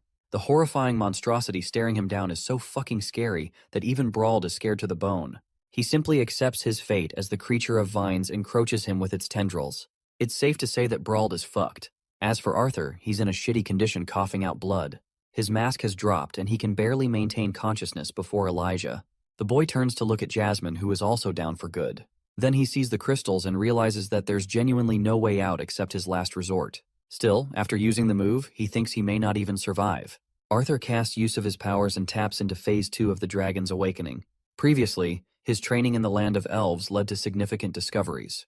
The first of which was unlocking Phase 1, called Acquire. By using Sylvia's innate skills, he could temporarily disconnect himself from time and space. This came with many limitations because it inflicted his mana core and sapped him of energy. The second breakthrough in the Land of Elves was something beyond his personal expectations. The same transformation that took Varian decades to achieve only took the boy no more than 3 years to achieve. This phase is called the integration phase. Arthur's body experiences a change as his hair shifts in color. Finally, we get to see the missing Sylvie, who is now a mature winged dragon. She senses Arthur in danger and rushes to help him out. He communicates with her mentally, ushering her to stay away for the time being. And if something happens to him, he wants her to return to Vincent's place. Sylvie, being the defiant child, chooses to ignore his warnings. Arthur can barely walk and he begs to stay out of this for once. She listens to his words, entrusting that he's going to return home. We get a menacing shot of our boy walking towards the eldritch monstrosity. His brain scrambled in emotion as he leapt on top of a rock. Arthur then casts an ice spell and concentrates his undivided attention on the S-class beast. He's the first to launch his attack, reflecting how Varian felt necessary to knock him out immediately after the boy entered the integrate phase. He's hoping to get this done quickly so he can reduce the backlash of the ability afterwards. Arthur's ice affinity freezes the vines in place. However, despite his control of ambient mana, he still has trouble dealing with the spell. With the vines frozen in his path, he lunges forth to freeze everything ahead, clashing nearer and nearer to the monster's face. Arthur's trouble increases when he sees the vines breaking free and moving despite being frozen. He freezes them again right before they reach his face. In fact, the ability he used just now is called Absolute Zero, and it has completely neutralized the monster. With all the time in the world, Arthur concentrates 3 elemental affinities in the palm of his hand, his body eroded in purple, crackling lightning. This attack obliterates the creature's face and obliterates what was left of its vines. With the boss monster defeated, blood floods out of his body from every opening. Our boy has saved the day at the cost of his own life. He faints to the ground with nothing more to offer. Cutting back to the city of Xyrus, his family is having a moment of their own, with Ellie exhausting herself due to training. They put her to bed as Reynolds hovers over her. All of a sudden, a noise followed by the glowing gem puts both of them at unease. Arthur's mother is in utter disbelief and hopes that the ring is malfunctioning. The boy's consciousness is weary, and his entire body is filled with pain. He coughs blood as Elijah sees him finally waking up. He begs Elijah to break the healing crystal in his glove. Following his instructions, Elijah quickly gets to work. He shatters the gem, which releases a pool of healing magic that frees Arthur's fingers from his unrestrained ice magic. He experiences a small sense of relief, but just can't seem to forget the bastard who ditched them. His mind is fixated on the thought of revenge for a second, until he remembers Jasmine and asks to see how she's doing. Elijah points to his side as she's also knocked unconscious. Unfortunately, in her case, she suffered an even more brutal attack as her body wasn't enhanced with mana at the time. Elijah could treat the burn the best he could, but he's certain that she suffered internal damage on top of that. Arthur senses urgency and instructs him to use the second gem on her. Elijah follows through sensibly, healing Jasmine's injuries by a lot. He's certain that she'll be fine in a few hours to come. The boy is thankful of his birthday present being the gemstones made by her mother. He recalls his current level of suffering to be familiar from when he was 4 years old. Switching to Sylvie's side, she senses that her father's awake now and lunges to approach the dungeon. Meanwhile, the bastard Lucas is seen hurrying out of the place barely in one piece. Arthur tells the winged dragon to simply focus on her training for now, since they're clear of danger. He reminds her that there's nothing to worry about, so she should simply focus on her training for now. Their conversation cuts off there with Elijah checking on our boy's health. Arthur jokes that he's in tip-top condition to run a marathon. Bro is out here competing with David Goggins. He's sure as hell persistent.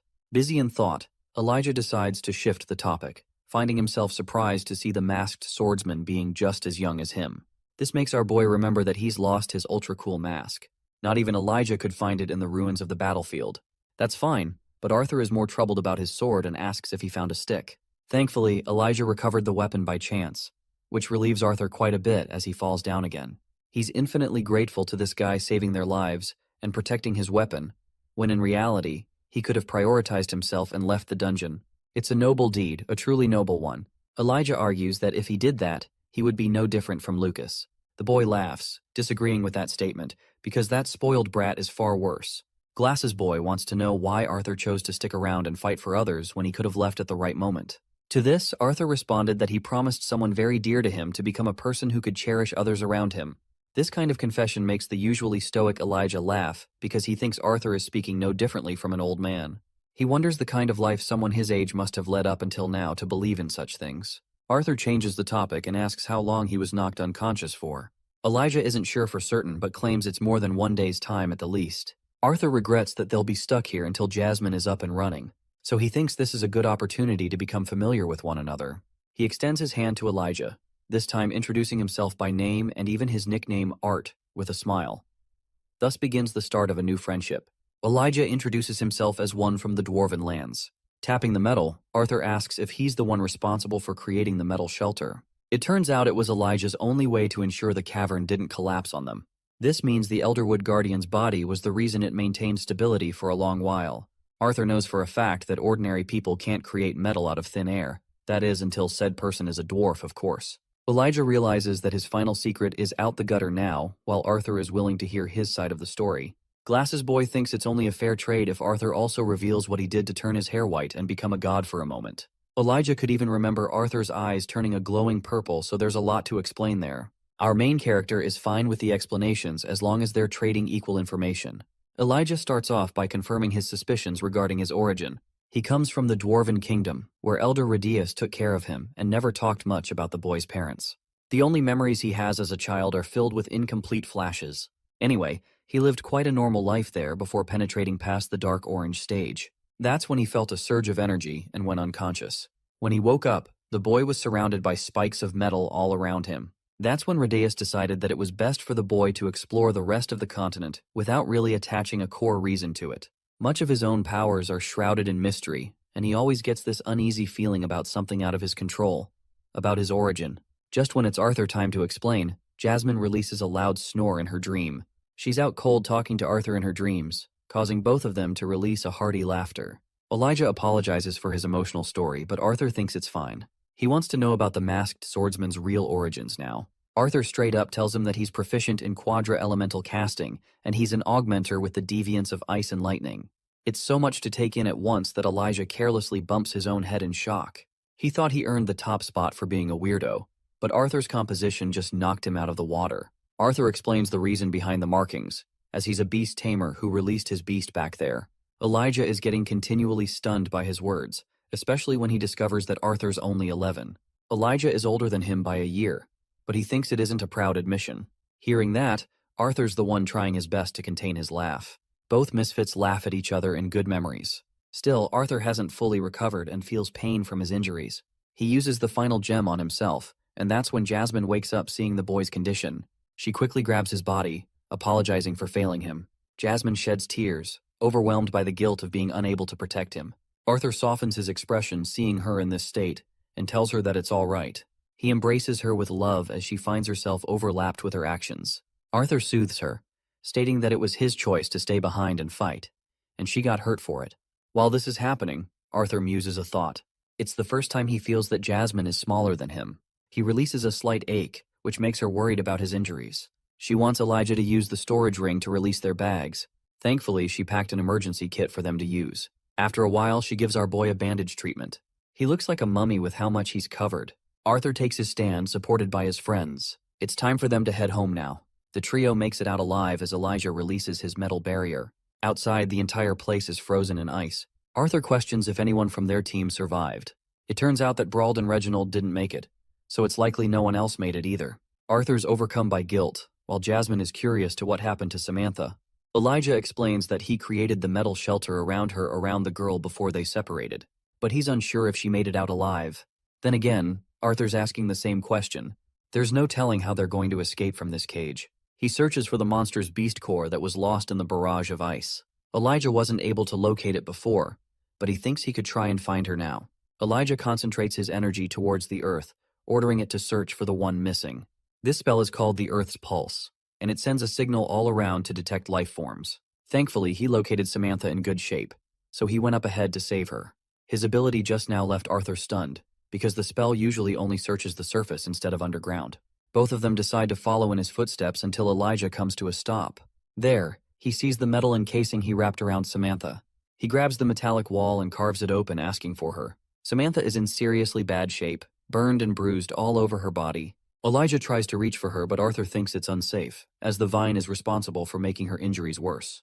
Thankfully, her breathing is good, but her fever is concerning. Arthur is glad that she's unconscious at the very least, or else she wouldn't have survived. But Elijah wonders if that's really a good thing at all. Being the strongest of the group right now, Jasmine carries her flailing body and suggests they return. Arthur looks around, worried that he won't be able to track the creature's beast core. A priceless core of an S-class mana beast will be lost for good. As the group is walking along, they feel a sudden tremor underneath. Elijah is worried and prepares his spell, but Arthur stops him because he knows what's coming. The dungeon breaks from the top, and what appears before their eyes surprises all of them. A matured Sylvie in her mighty form is here at last. Arthur is stunned, to say the least, as she was tiny just a couple years ago. And now she's tall and strong. Sylvie licks his face, ruining our boy's hair. Elijah shudders as he can't comprehend how a wyvern is capable of growing 4 limbs. Then it hits him. It's a dragon. A real dragon. Arthur confirms it, shocking him even more. He adjusts his hair and adores his bond, introducing her as Sylvie. Elijah can't figure how dragons, who were thought to be extinct for centuries, have reappeared again. Arthur emphasizes that he needs to keep her very existence a secret. Jasmine isn't a threat since she already knows. Sylvie gives her the same licking treatment, ruining her hair also. Elijah is probably having the same reaction as us, because he's trying to figure out how an 11-year-old boy can be so overpowered on top of having a dragon on his side. Anyway, they decide to use her as a lift. Arthur instructs Elijah to hop on as it's time for them to leave this hellhole. They land outside the boss's lair, and the rest of the journey is traversed by foot, where the group takes on the Bat Runners. The monsters end up getting scared the heck away after seeing a giant dragon nearby. Elijah is really confused why they didn't bring Toothless over here from the beginning of the raid. As for Samantha, she's slowly regaining consciousness. They put her on the ground for some rest. She opens her eyes and finds our boy even prettier without the mask on. Arthur just wants her to conserve her energy. Samantha reveals that she's holding on to something Dara and critical. She not only acquired the Beast Core but also protected Arthur's shattered mask. Both things make him smile and he praises her for it. Arthur thinks it's a good idea to split the Beast Core's profits after selling it. However, Jasmine doesn't want it and thinks Arthur is the most deserving of the group. The same goes for Elijah, who seriously doesn't want anything to do with the monster's remains. Arthur tries to remind these fools how much the mana core is worth. Samantha leaves it in his care, emphasizing that she's only breathing right now because of Arthur's final stand. She thinks he's rightfully deserving of the reward. The boy takes it as the rest of his allies are content leaving the core in his hands. He thanks them for entrusting him and turns to Samantha. He checks her pulse and recommends both Jasmine and Elijah to get some help as soon as possible. The both of them get up, but right before leaving, Elijah leaves his emergency bag with our boy to make sure he's up to date with supplies in case he needs them. It's here where Arthur sees the mana scroll and senses the urge to write back to his parents to make them not worry anymore. The message is sent, and he's glad they won't be worried when he returns to them. Next up, he's curious to learn how Sylvie grew so much by devouring cores. Sylvie hunts a lot of creatures to get this big and strong, which makes him wonder if she's capable of using her transformation ability. She demonstrates it by molding her form back to the tiny little lizard we all know and love. The little girl draws near as Arthur pets her well. His own injuries are getting rough on him, and it's going to take at least a few hours before help arrives. He thinks he should be okay with the newly acquired Beast Core. Taking a deep breath, Arthur remembers the name of Lucas Wykes well. The same boy who belongs to a family filled with a notorious reputation. One man's actions caused the death of Brauld and inflicted dangerous injuries upon the rest of the group. While he's filled with vengeance, Arthur wants to be careful with how he settles things. Only one thing is for certain this time. He doesn't care how long it will take. This man will make sure to settle the score with Lucas no matter what. The rescue team eventually arrived and took care of the situation. Samantha is rushed to the hospital while Brauld meets his end. Arthur is doing all right in one piece while his friends are handling the report with the branch master. The traumatizing retelling of the story comes to an end. Arthur is fed up that they're going this far just to pursue the truth of the story. Each of them shared what they could. Caspian lets them rest up for the meantime when suddenly, Lucas Wykes the bitch comes thriving with his guards. Jasmine and Elijah draw weapons to demolish this fucker at once, but Arthur recommends they don't do anything for now. Lucas acts like he's the innocent one of the group, only increasing Caspian's headache. The spoiled brat wonders how the group managed to escape from a clinch, and even accuses them for sacrificing a life in order to save their own. Caspian roars, standing to shut him up, but Lucas keeps on going, claiming that Samantha must have become the sacrifice of the group. Next, he turns to accuse Brauld of being the sacrificial pawn. His words are tossed shut when Arthur slaps a blade right next to his face, slicing his ear clean without even his notice. Lucas acts like he's the one getting attacked, but Arthur has had enough as he gets up with his overwhelming rage. Each of the men experience a strange shift in pressure. Lucas can't believe that they're standing around without even trying to protect him. The guards are ordered to attack at once. In response, Arthur merely makes a fool out of all of them in his injured state. He doesn't even have to kill them and casually dodges their attacks. Caspian warns the boy to be careful as his premature actions could lead to issues. However, Arthur has already chucked his fist for a strike. Turns out, he just wanted to retrieve his weapon, but his attack just now scared Lucas shitless. That's for sure. This guy is literally shaking in his boots while Arthur acts like he just wanted to reclaim his blade. He then turns to Caspian, who orders his assistant to escort Lucas to the medical ward immediately. Arthur wants both of his friends gone for a one-on-one conversation with the branch master. Caspian was scared for a moment and recommended Arthur to not fall to provocations. However, Arthur ruthlessly marches with a case of his own. He has the full power to squash the bug and protect his identity using his mask. He also really doesn't like Caspian's tone, as if to suggest that he's the one threatening the boy. Arthur releases a bone-chilling question, asking if Caspian is capable enough to protect Lucas from his wrath. This time, his eyes are different. These are the eyes of a merciless killer. The branch master maintains his calm and explains that he isn't threatening him, but rather saying for the best of his interests. Even if he manages to squash the bug, the Wykes family won't stay silent. They'll start with Jasmine and then target the rest of the group. Their connections too. He thinks it's unwise to earn the Wykes family's attention until Arthur fosters the capacity to protect his loved ones. Even with his strength, it's impossible for him to deal with someone like Lucas's half-brother. This is actually an enlightening realization for Arthur, who thanks Caspian for his words. He comes forward for the real subject of interest. He sits on the branch master's chair and claims that the guild would only do its best to benefit a talent like him. Caspian feels an air of confidence coming from him and offers whatever assistance he can. Arthur lays out a list of his demands and promptly exits the room. There, he finds his friends waiting for him, who are worried he might kill Lucas for sure. He changes topics because he's seriously hungry after all that. Arthur walks away, leaving both of his allies concerned over his state. Let's see how the hearing goes out. Both Arthur and Lucas are presented on each side for their case in front of the jury. They've come to conclude that among the reports, Lucas is the rat who betrayed his party, and thus his ranking is stripped at once. Also, he can never be enlisted as an adventurer again. They want him to return his card, which is what follows. Arthur is unimpressed that he was freed with such a minor punishment when his crime could have ended with him in prison. The panel turns to Arthur for his crimes against Lucas Wykes and potentially the rest of the Wykes family. The Adventurers Guild has come to a conclusion to ban Note completely from the city until Lucas Wykes' term at the academy ends. This is the exact outcome the boy wished for. He's smiling under his mask and decides to object against the decision on purpose to make it seem like he's worried. The panel emphasizes their order, claiming that they refuse to take away his guild license because of his righteous acts. He will be allowed to continue his adventures as an adventurer, so long as Lucas Wykes isn't around. The spoiled brat's smile quickly fades as he brings in the obvious concern regarding Note's identity.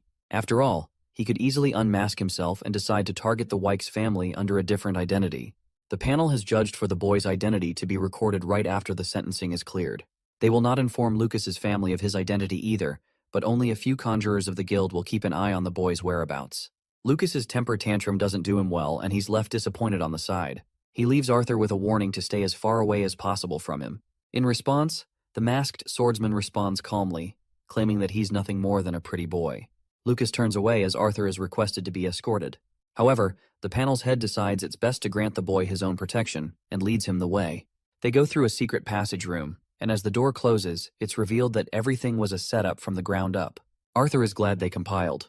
The court is hoping that he doesn't cause any more trouble as they won't be able to contain the truth from the Wykes family for long. Arthur emphasizes that underneath the mask, he's cautious.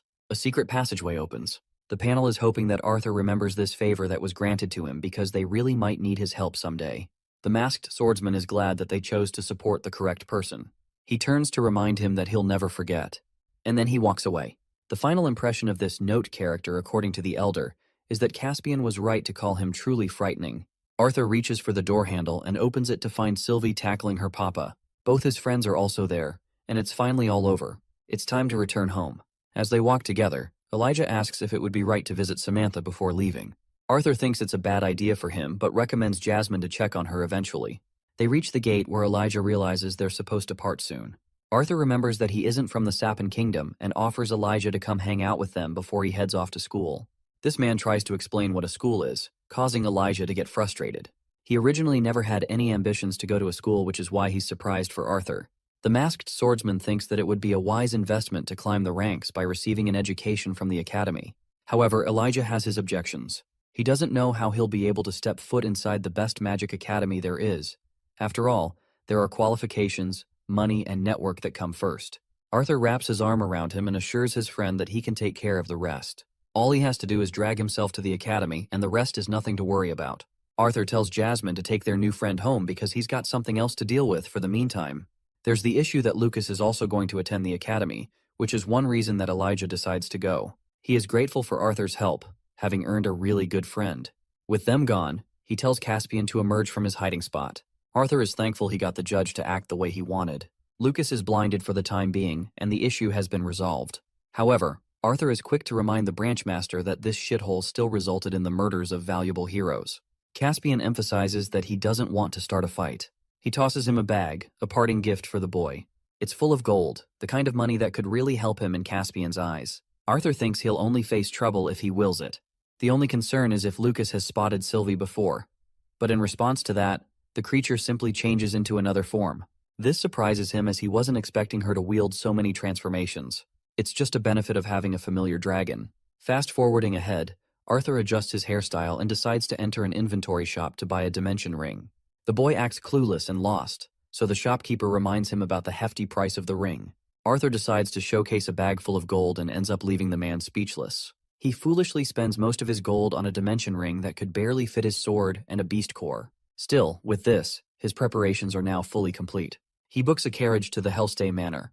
Busy in thought, the boy remembers how 2 years have passed since he adopted his new identity of note. He gazes at the view and wonders how his school life will go. By night, Arthur has returned home.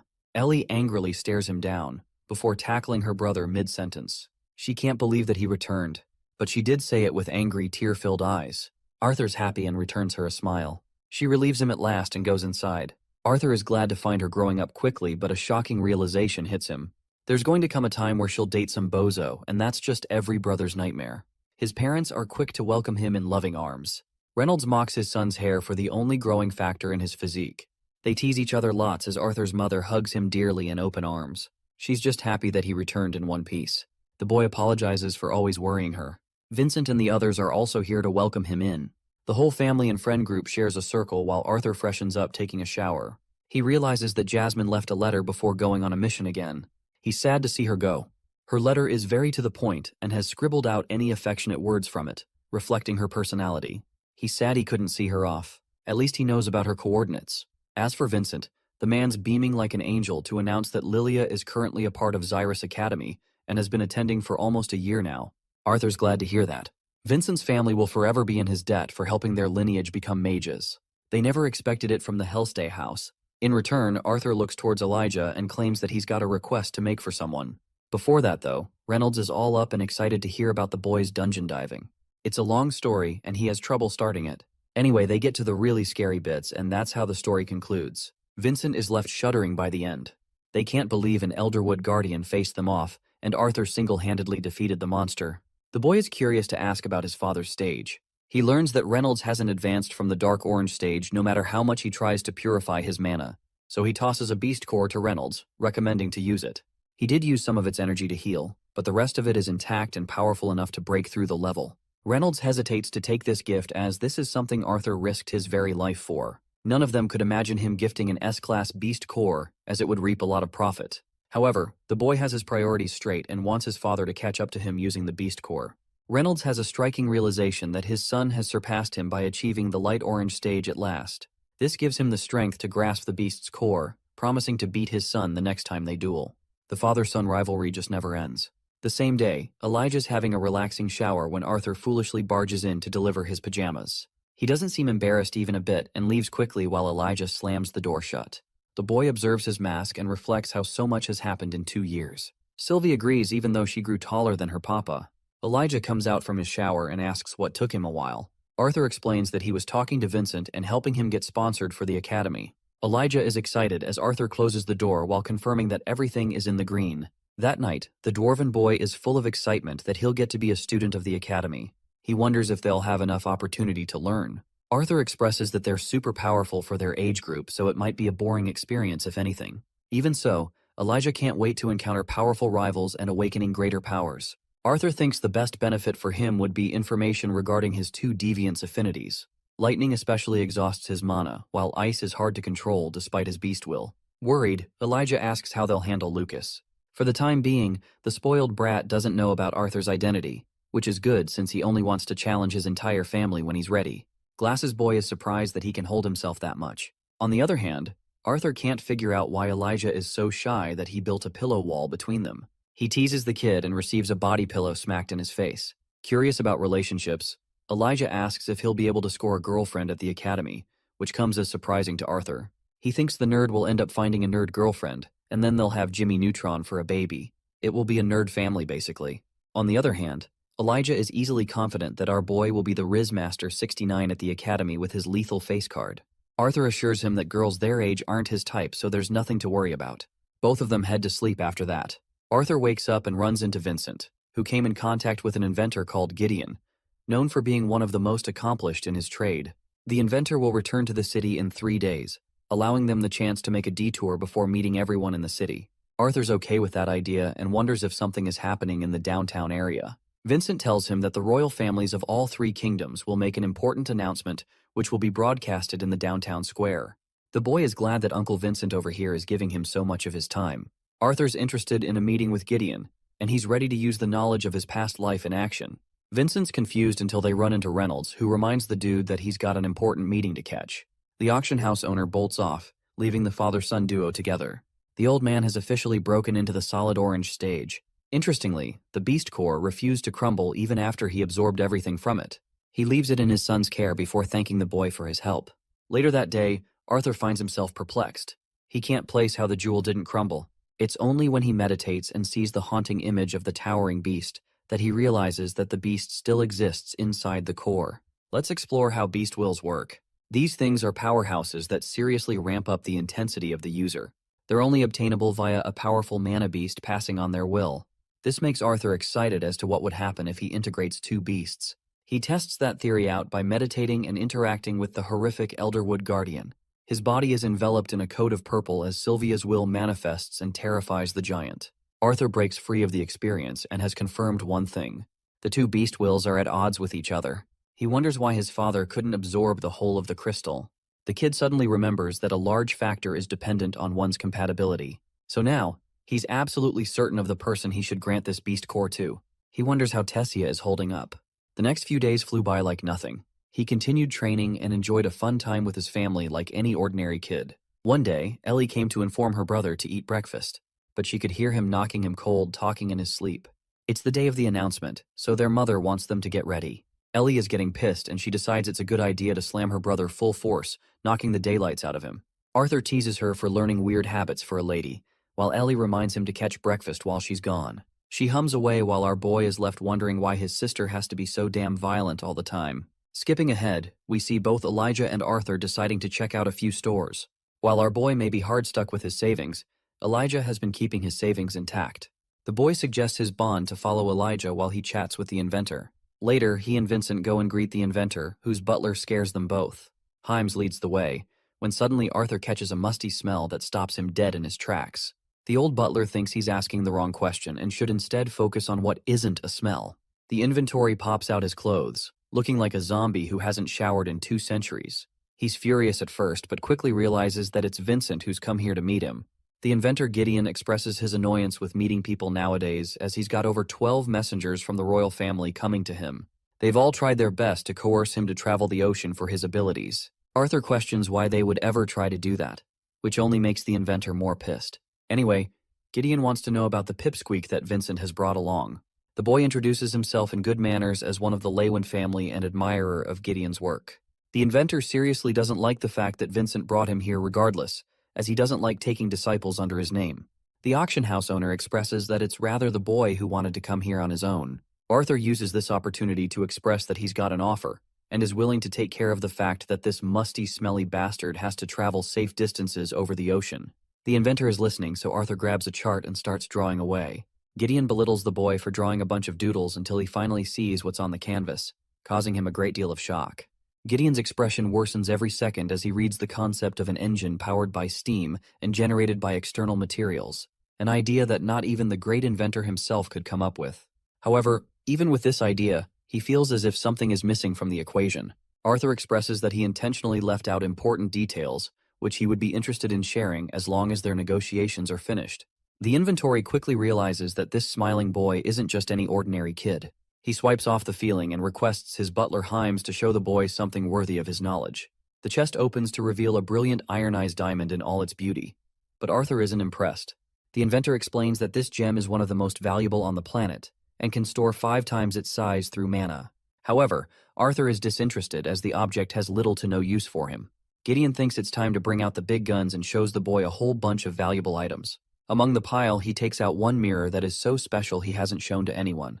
The boy coldly turns down each one of his suggestions, causing the inventor to drop the mirror in utter disbelief. If Alfred the butler wasn't here to catch it, they would have lost it permanently. Vincent sees how Arthur consistently turns down the great inventor himself. It gets to the point that Gideon is throwing shit at our boy to just take something for once.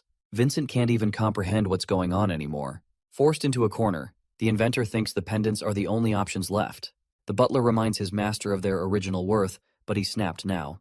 Himes quickly rushes to fetch the pendants and comes back a moment afterwards with 2 boxes. Both are snapped open, revealing the best pendants made possible for the likeliness of the royal family. Arthur inspects the object in his hand, realizing that it was made from a phoenix worm, his impressive knowledge astonishing Gideon. Not even Vincent knows about them. Gideon explains that phoenix worms are a race of S-class mana beasts typically considered just as rare as the existence of dragons. They're known for their ability to preserve their existences, which is how they were able to store the same ability inside the pendant. It's a cool concept as a phoenix worm is capable of protecting itself in the face of danger. It causes a protective shell conjured around the person it is supposed to protect. The best part comes after the shield breaking, as the mana stored inside the pendant will be consumed by the wearer, and transporting them to the safest location in their mind. It's just the perfect defensive artifact. Arthur questions how many times he could abuse the ability to his advantage. The inventor can't tell, but he's wasted 5 precious Phoenix Beast cores, which are typically considered the most valuable of the S ranks. He points out his fingers and thinks the artifact should be good enough to use twice. The boy is thinking of both his mother and sister considering the effects of the object. Also, he quickly remembers that these were crafted for the royal family. The inventor confirms that they were responsible for donating the cores after all, but he doesn't care much about that. All he cares about is Arthur's special little idea and what the boy is aiming for. Arthur acts like he just wants to give his sister a good birthday gift, but even Gideon can tell he's lying under his skin. The boy adds one condition to his knowledge, stating that he won't reveal any information unless he knows the intentions of the inventor. Gideon thinks it's pointless since he'll find out soon in the announcement to come. Arthur points out the shortcomings of the speeches reserved for the masses. He wants to hear the cold, hard truth from the inventor himself. The inventor wonders if he'll drop the deal for the pendants if he just tells his goals. But Arthur is relentless in his negotiations and isn't planning to back down either. Gideon is out here begging for him to just take 1 instead of 2. In response, Arthur wears a happy little smile and lights a torch in his hand, threatening to burn the drawing he just made. The inventor realizes he's dealing with a highly capable brat. Vincent pounces in vouching for the boy's promises. At last, Gideon is done and decides to leave the pendants in the boy's care. He talks about how only last year, they came to shockingly entertain the idea of there being a second continent beyond Dickathon. This information stuns Arthur, while Vincent can't believe the rumors are true. He was informed by an employee of the royal family who told him not to pass information on. Gideon's confirmation just now has added another layer of truth. The boy goes deep in contemplation and asks for proof of certainty. The inventor is nearly offended that he thinks they didn't compile evidence for the fact. He sits down on his chair to explain everything in detail. It turns out that they discovered a unique artifact attached to a mana beast a few years ago, an artifact never seen before on their continent. It had the unique ability to camouflage completely, blending in with the world. Vincent is shocked and wonders how they were able to catch it. Lady Luck favored them that day as one adventurer aimed to strike down a squirrel and eventually struck the bird instead. They found an artifact attached to it that was so complex not even the great inventor could figure out its intricacies. The purpose of the artifact is not revealed to anyone unless they're from the royal family, so Arthur threatens him by threatening the blueprint again. Now pissed, Gideon reveals that the artifact efficiently records moving and still images with ease. The boy is curious if that's everything. Vincent thinks it's the best kind of proof, but Arthur doesn't get how that could work as it could be made by any inventor in the Dickathon continent. The auction house owner explains that he's already introduced him to one of the best artificers known to the world. It just so happens that Gideon is at the top of the list for being the greatest artificer the continent has ever seen. But our boy out here is seriously doubting this guy's reputation, causing Gideon to lash out, claiming that he's living proof of the fact that there can't be a secret artificer like Arthur is suggesting. The boy outlines how foolish of an idea it is for the royal families to conclude that there's another continent based on Gideon's inability to comprehend the artifact. The inventor agrees and adds that the same artifact had recorded images of all the 3 kingdoms, complicating the matter. Arthur's calm reaction sends this dude's temper flying as he highlights the dangers of stronger and better mages and inventors on the opposing continent. Our boy confirms that he's already well aware of the dangers, but he doesn't want to imagine hypotheticals. Instead, he's ready to showcase how the steam engine could prove the existence of a new continent or not. Later that day, Vincent remarks how Gideon's the happiest he has ever been, ever since receiving the blueprint. At the same time, not even the auction house owner can envision a steam engine powerful enough to move a large ship across the ocean. Arthur thinks it's only natural for the people of this world to have completely become dependent on mana and forget about the capabilities of technology. Vincent goes ranting about his own crap, while Arthur zones out recalling how he could easily manipulate the use of a harmless technology in exchange for a good weapon for his family. Still, the fact that there's a second continent outside their own makes him excited. Sylvie communicates with him, telling Arthur she's coming to see him and Big Glasses Boy, which is Vincent. Elijah's done shopping around and reunites with the group. He simply cannot wait for the announcement to come regarding the unification. Arthur knows for a fact that the unification is definitely because of the discovery of the continent. Vincent acts like he already knows about the contents of the announcement. All of a sudden, Elijah sees a violent scene taking place in front of them. A boy is shoved by a brutal kick as he collapses to the ground, begging for his life. The bully is a scumbag brat who hates dwarves and mocks the child for using mana to protect himself. He urges the kid to release his mana at once, and when he doesn't comply, the punk uses his pipe to beat him up. But Elijah quickly tackles this fool and goes to check on the boy. This bully's forehead rivals the height of Mount Everest as he gets up and bitch slaps Elijah across his face, shoving his glasses away. The bully is offended that they ruined his fun, while Vincent acts like an adult and urges to call the guards before something serious goes down. However, Arthur grabs his hand and stops him, because he's pissed as hell. Elijah is one of their victims now, but he can't use magic to save his life as it will put all of them in trouble. He maintains his calm when one of the bullies recognizes the symbol from the Darv Kingdom on his uniform.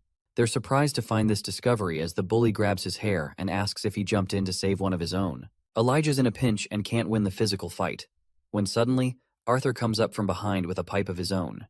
They can't believe they've run into another annoyance. But the way Arthur is walking towards them, I have a feeling they're going to be rushed to the ER. In the royal carriage, Curtis is disappointed that they have to travel with so much discretion without their parents. Their guard expresses that the event is tightly guarded, so there will be nothing to worry about as he's their greatest protection. This is to respect Princess Cathleen's desire not to catch any attention. She wasn't planning on coming here in the first place but came because of her brother's interest. Curtis thinks it's a miracle that a girl like her could survive the clutches of the royal family for so long. He teases her, thinking that she'd be locked in a library all day if not for him. She bites back, reminding him that he considered her a last option after his friend canceled. Moving on, Curtis regrets leaving his bond, which, if you guys recall, was a rare lion mana beast. Unfortunately, the beast is just as big as the carriage and not yet trained for the job. Curtis tries to seek Cathleen's approval for Grotter, but she's busy eyeing down someone. This someone just so happens to be our boy. Back to the scene at hand, Vincent is out here afraid for the children's lives. He thinks this is surely the day Arthur becomes a murderer, so he pounces in front and tries to control the situation in his hands. In response, the bullies call him an old fart. This makes him pissed because he's doing his best to protect them, and here they are calling him old. Arthur calls for Vincent's name and with an innocent yet brooding smile, requests that he move aside. A chill runs down his spine as he clears the path for the boy, already accepting that these lousy kids are dead now. Green Hair wants to act like a hero, so he's up first. He approaches with a pipe in hand, only to get smashed in his face with an attack so powerful that it leaves the rest of them stunned. Blonde wants to get a piece of our boy next, so he approaches Arthur with his trained sword skills, acting overconfident. It's technique passed down in his family, but Arthur can easily navigate his eyes and keep track of the boy's movements. The kid attempts to use a feint before releasing an ultra-fast lunge strike. Yes, it's really called that stupidly obvious name. Arthur stands there and dodges it point blank as if he wasn't ever afraid. He stares his opponent down and merely slaps his back, breaking the pipe as well after reinforcing it with mana. Arthur is feeling confident in his ability to finish this fight by throwing some hands. The leader of the group calls him cocky, but this dude doesn't know what's coming from him. Jamiel is a person who possesses a trident's fist, a punch far more extraordinary than normal. He's hoping to remind Arthur his place in the world.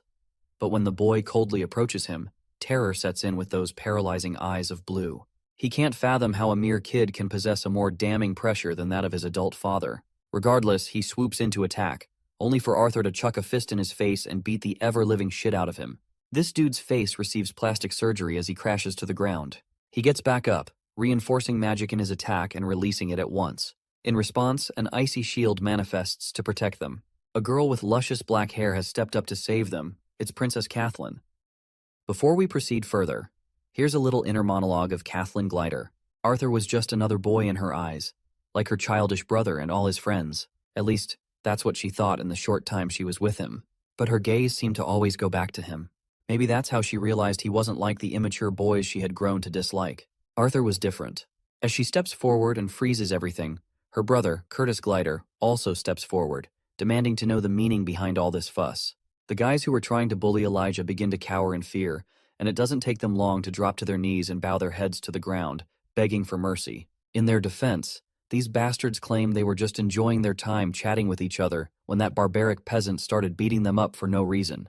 Of course, these baseless allegations annoy the hell out of Elijah, and before he can speak in his own defense, this loud bastard interjects, claiming that he and his friends are the ones being bullied here. Meanwhile, Elijah helps the dwarf kid stand up. Seeing the banged-up kid, even Kathleen Glider can tell these bastards aren't telling the full truth. What they've said so far doesn't explain how the dwarf got injured. On the other hand, it seems her brother isn't as sharp as she is, and he quickly believes these bastards' words. He begins interrogating our boy, asking if what they're saying is true. But Arthur isn't here to entertain questions from a clown who doesn't have enough brains to see through the obvious lies. The bullies on the ground find a spark of hope when they see how nonchalant and arrogant Arthur is being toward the Prince of Sapin. They're sure Arthur is screwed for sure. The escort knight quickly steps in, stopping Arthur from just walking away after insulting the Prince of Sapin like that. But my guy? He grabs that filthy hand of the knight's and apologizes in a cold, sharp tone. He makes it clear that his speech just tends to turn crass when he hears bullshit. The grip Arthur has is so strong that the escort knight is left questioning his life choices. But before shit escalates into a full-blown mess, Vincent steps up and tries to apologize on Arthur's behalf. He explains that what Arthur meant to say was that the boys on the ground are the ones lying. The prince is quite startled to see Vincent Helstia here. Vincent quickly explains that they were on their way to the announcement at the plaza when they came across this group of hooligans bullying the poor dwarf boy. As if to seal the deal, the beaten-up dwarf boy even coughs up blood, making it painfully clear he's seriously injured. The prince finally channels all his annoyance toward the bullies and demands to know their identities. The first guy introduces himself as Jamiel, the firstborn son of House Trident. As soon as the prince hears the mention of such an influential and renowned house, he finds himself at a loss. While it's obvious Jamiel has been bullying the dwarf boy, the prince can't help but remember that the Trident House is a major donor to both his family and Xyrus Academy. Since he does not want to stir up any bad blood or animosity, the prince is left unsure of what to do next. Meanwhile, it looks like Princess Kathleen already knows exactly what should be done with these bastards. But before she can hand down her judgment, her brother cuts her off. Contrary to what his sister wanted to suggest, he tells everyone to just reconcile and move on, especially since, according to him, there are no serious injuries or major damage. This bastard Jamiel had already expected the outcome to swing in his favor. After all, his father pours copious amounts of gold into the kingdom, which makes Jamiel practically untouchable. But we all know Arthur isn't about to let this incident slide. He quickly turns to Uncle Vincent and asks if he still has the communication scroll. As soon as Arthur gets his hands on it, he wastes no time and calls out Cynthia Goodsky. Hearing this, Jamiel thinks Arthur is a complete clown for foolishly involving the director of Xyrus Academy. At first, Cynthia seems annoyed, assuming it's Vincent calling her. But her tone shifts dramatically when she realizes it's Arthur on the other side of the scroll. She immediately goes from irritated to chummy, even a little smitten, which leaves everyone standing behind Arthur completely bewildered. Arthur doesn't waste a second. He tells his old friend that he wants her to expel Jamiel Trident and his group of friends from the academy for racial bullying and using lethal magic within the city.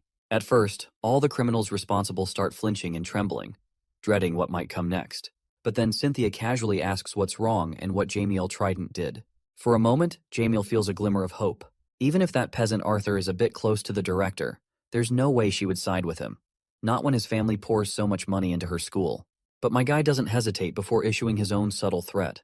He might reconsider joining her academy. Well, that's all it takes for the old lady to fall in line. Without a second thought, she complies with Arthur's wishes and rolls out an order on the spot. Jamiel and his group are officially expelled.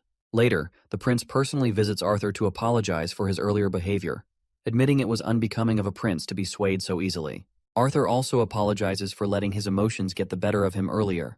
Surprisingly, the prince doesn't mind at all. In fact, he respects Arthur for standing his ground. House Trident or not, the prince is just glad those students won't be attending Xyrus Academy anymore. After that, the prince joins his sister back in the carriage. As he takes his seat, he mumbles about how Arthur is quite a strange fellow. While there's no doubt Arthur is a good kid, something about him doesn't feel right. But his sister doesn't seem to be paying him any attention. She suddenly stands up, and out of the blue she invites Arthur for a tea time together once they meet each other in school. Well, my guy has no reason to reject the offer, so he simply says yes. Meanwhile, Elijah standing behind him can't help but feel a bit jealous that the princess herself invited him. Even her brother is absolutely dumbfounded, seeing his usually heartless sister showing interest in someone. By now, a huge crowd has gathered to hear the big announcement that's about to happen. All these people are just moments away from discovering that there's another continent out there. Arthur can't help but look forward to seeing how everyone will react. But there's one thing bothering him. The fact that this other continent has been spying on Dickathan using camouflaging mana beasts and recording artifacts. They wouldn't be doing that unless they were either scared of Dickathan or had some seriously malicious intentions. By now, Arthur isn't sure if he made the right decision in expediting Dickathan's ability to reach this new continent. Perhaps it's for the best. If these people from the other continent really are hostile, then Dickathan might be able to launch a preemptive attack. Suddenly, his thoughts are interrupted by his mother, who notices his sulking mood and looks worried. But he quickly assures her that he's fine. To this, she warmly responds that, while she'll always worry about him, she'll never stop him from doing what he wants. As much as Arthur wanted to promise her that she'd never have to worry about him, he knew he couldn't lie to her like that. So, instead, he simply flashes a smile and thanks her for her concern. A few mages step forward and use their magic to create a giant holographic screen, ensuring everyone in the crowd has a clear view of the king as he delivers his speech. The king begins his address, introducing the other big shots that are beside him. Then, finally, he reveals the main reason everyone has gathered to listen. He assumes that many in the audience are aware of the animosity that has existed between humans and elves, while even the dwarves have long been considered just business partners. However, that's not the way they want things to continue. He explains that he, along with other leaders of their respective races, has met countless times over the past few years in an effort to unite their races. 2 years ago, they took the first step by allowing members of all 3 races to become adventurers. It brings a smile to his face to see parties of humans, elves, and dwarves forming and working together toward a common goal. Last year marked another milestone. Xyrus Academy welcomed students from the Kingdom of Elenoir and the Kingdom of Darv. Now, a new generation of mages can form friendships and memories without the outdated barriers that once separated them. As a leader, he acknowledges that he and his fellow leaders understand how difficult it may be for some to adjust, especially after years of constant enmity. However, he emphasizes that it's time for everyone to let go of the past and any lingering discrimination. Thinking beyond narrow perspectives has become a necessity, not just for individual growth, but for the future of this continent and its children. All the people gathered seem to support the king's idea. Next, it's the turn of the king of the elves, Alduin, to deliver his speech. He begins by expressing how honored he feels to speak on behalf of those gathered here on this unforgettable day. He firmly agrees with the message King Glader has so eloquently delivered regarding the future of their continent. However, while they share a clear vision for the future, Alduin admits that this continent is still filled with many unknowns. Here in their homeland of Dicathan, there are places so dangerous that no one dares to explore them. But what if there's a possibility of even greater mysteries and dangers lurking beyond their borders? With that said, the Elven King formally announces that they have found evidence of another continent. The mention of a new continent sends the crowd into a frenzy, and clamor erupts everywhere. Arthur had expected the common folks to react this way, but the King of the Elves quickly steps in and calms everyone down. He explains that even they don't know much yet and have many questions that remain unanswered. What they do know, however, is that out there lies another continent, full of mystery, adventure, and possibly danger. He adds that there's even evidence suggesting the other continent has tried to reach Dicathan as well, but the current technology on both sides doesn't allow them to travel such a great distance. That's when the Dwarven King rises to address the crowd, calling for silence. As Alduin said, they don't know much yet. However, he emphasizes to the masses that, in these times of uncertainty, one thing is clear: standing together, as one people, is what's best for their continent and its future. Fighting amongst themselves is pointless. Their appearances may be different, and their cultures may sometimes clash, but everyone must remember that they were all born on the continent of Dicathan, and he for one is really proud of that. He hopes future generations will feel the same way. He asks the crowd if they share the same sentiment. For a moment, the crowd falls silent, deep in thought. Then, they erupt into a round of applause, clearly confirming their support for the idea. The process of bringing the 3 races and kingdoms together is a long-term endeavor. To ensure the process runs smoothly, 6 individuals will be appointed for this important task. These individuals, chosen by the royal families, are believed to be the most courageous, tactful, intelligent, and powerful representatives of their respective nations. They will represent each of the 3 races on a continental scale. The primary goal of these 6 individuals will be to defend and safeguard the well-being of Dicathan. They will work alongside the rulers of this continent to ensure their home remains protected as they enter this exciting new era. These individuals will henceforth be known as the 6 lances. Each lance symbolizes the unity they share, not only with their own kingdoms, but with the entire continent. To represent this, each of them is given a special ring that signifies their title and will be recognized throughout Dicathan. The first representative is Alea Triskin, followed by Varai Orai. Then comes the third, Ulfrid Warrend. The fourth, Aya Greffin. The fifth, Mika Earthborn. And finally, Baron Wykes. The mention of this familiar name completely catches Elijah off guard. Even Arthur doesn't look quite pleased to hear that name, and a thick tension surrounds him after spotting one of the Wykes family members on stage.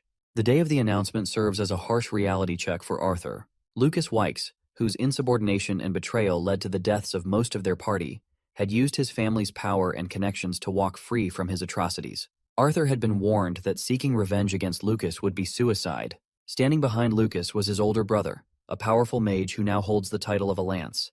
While this complicates his plans, Arthur decides to push all of it aside for now, as he has more pressing matters to attend to, such as his sister's birthday. He's ready for the event, looking like an absolute gentleman. When Sylvie tries to come with him, he quickly tells her to stay in the room for the night. There might be some guests at Ellie's birthday party who are watching him as a pretense, so he doesn't want to take any chances. He reassures his little buddy that he'll make sure someone brings back lots of food for her. That promise is enough to perk the little one's spirits, and with that, they happily wave goodbyes to each other. The night is lively, and the mansion is getting busy with the arrival of all the guests. Arthur can be seen standing at the door, welcoming everyone inside. Meanwhile, Elijah is in the corner, talking to some hot chick. He doesn't waste the opportunity and invites her to grab some lunch together later. But his clumsy attitude causes him to spill his drink all over his clothes, and it doesn't take long for the girl to put some distance between him and her. Arthur quickly twirls around to avoid eye contact with his friend, knowing it would only embarrass the poor guy further. Finally, the spotlight of the day arrives, with her mother playfully covering her eyes. As soon as they reach the living room, the mother quickly uncovers Eleanor's eyes. There Arthur stands, along with all the family members and everyone dear to her, gathered to celebrate her important day. Her brother takes this opportunity to request his sister for a dance. Of course, Eleanor is startled to see her brother inviting her like this for something she never expected to happen. The father, on the other hand, quickly orders the musicians to let the rhythm fill the room. As soon as the music begins, so does the dance between brother and sister. Their performance is a sight to behold, leaving all the guests in awe and amazement. We also see another unexpected guest gracing the party, and it's Gideon. It seems even here this nerdy guy wants to discuss some serious business with Arthur. The scene then transitions to outside, where a carriage that screams royalty pulls up. And honestly, it wouldn't be surprising if the guest inside is Tessia. Though she doesn't leave the carriage, she's just here to drop off a gift. After all, today is Arthur's sister's moment to shine, and Tessia doesn't want to steal that spotlight. Instead, she simply tells her servant to deliver the gift. Now back to this nutjob Gideon. Once they step aside for a private chat, Arthur is hoping Gideon didn't crash the party just to talk business. But Gideon quickly denies it, adding that he even brought Eleanor a gift as well. Whatever the case, Arthur quickly asks Gideon what pleasure he owes to a visit from the #1 artificer of Dickathan. Gideon, with his usual annoyed expression, explains that he just wanted to deliver the news that the council has approved the design he refined from his blueprint, and it's already undergoing construction. The council, by the way, is what the kings and queens of Dickathan now prefer to call themselves after abandoning the monarchy they once held over the 3 kingdoms. Arthur congratulates him, sure that Gideon's efforts are deserving of a reward befitting his achievements. But for Gideon, money and fame are just means to an end. What he actually wants is something even the council can't provide. Suddenly, Gideon's fans start surrounding him, completely occupying his attention and leaving Arthur to his thoughts. As Arthur stands there, he notices Lilia calling out to him. She's out of breath after sprinting all the way here and apologizes for being late. Arthur assures her it's fine, mentioning that her parents had already told him how busy she's been these days as a secretary of the student council. Putting that aside, Arthur greets her properly, as it's been forever since they last saw each other. As they stand face to face, Lilia suddenly notices how tall he's gotten. They spend some quality time catching up, and Arthur finds himself glad to see how much she's grown. The little girl who used to hide from her parents and eat meals with the maids and butlers has now become so accomplished. Lilia looks charmingly annoyed, thinking he's teasing her just because she once showed him her secret hiding spot. Still, Arthur can't help but point out how far she's come. The girl who used to stress about her future is now thriving at the most prestigious academy in Dickathan. Judging by the number of boys who've been sneaking her soulful stares during their conversation, Arthur assumes she's become quite popular as well. Well, there goes her Freudian slip. Lilia unintentionally lets it slip that she doesn't even have a boyfriend. But our boy doesn't catch on to what she's trying to imply. Instead, he cheerfully tells her that he'd be happy to critique and approve any boy she might bring home, though he makes it clear that he won't be any easier to please than her father. Of course, this devastates Lilia. To think that Arthur doesn't even consider her in that way is just heartbreaking for her. That's when Gideon joins their conversation. Lilia quickly bows in respect to his senior and then excuses herself, walking away to give Arthur and Gideon some time alone. Gideon can't help but notice that he always seems to be surrounded by girls. Lilia, in particular, seems quite interested in Arthur, so he asks if Arthur doesn't plan on doing anything about it. Our boy simply states that Lilia is someone whose life has been changed by him, and her feelings towards him aren't exactly love, but more akin to gratitude. As far as Arthur is concerned, what she's feeling now is more like the infatuation a damsel might have toward a hero. But in the future, he's sure she'll be able to distinguish those feelings. Gideon finds it frustratingly repulsive how deeply and thoroughly Arthur seems to analyze these situations. In any case, Arthur is certain that Gideon isn't here to give him advice on love, so he asks what he really wants to discuss. Gideon then claims that he wants to use the money, fame, and power that the council has bestowed upon him to get something he can't obtain elsewhere, which is Arthur's knowledge. Arthur had already started having second thoughts after giving Gideon the blueprints for the steam engine because he didn't want to change how this world works any more than he already has. This continent is doing just fine without his interventions. Hearing this, Gideon becomes more certain that Arthur has even more inventions in mind that could change the world, but he just doesn't want to talk about them.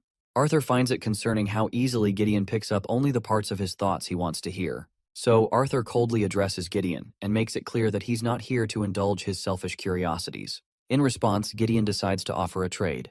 He promises not to ask about any world-changing inventions, but he wants to borrow Arthur's mind from time to time. In return, he offers to become Arthur's personal benefactor for whatever sort of artifacts or goods he might need. The deal is lucrative, and Arthur sees no reason to deny it, so he shakes Gideon's hand to seal the agreement. Meanwhile, we see Ellie unwrapping all the gifts she's received, and among the sea of presents, Arthur notices an oddly shaped one that stands out the most. Ellie quickly unwraps it, and besides the gift, there's also a letter. As Arthur reads the letter, Ellie finds a bow and arrows inside, and the design looks very elven. While Arthur has no clue who might have sent this gift, we already know that it's from Tessia. That's when Ellie extends her hand and demands her brother hand over her gift. Arthur doesn't waste a moment and produces 2 small jewelry boxes, one for his sister and one for his mother. Once Ellie opens it, we see that it's the same phoenix feather necklace Arthur got from Gideon. These necklaces are meant to protect them in case he or his father isn't around.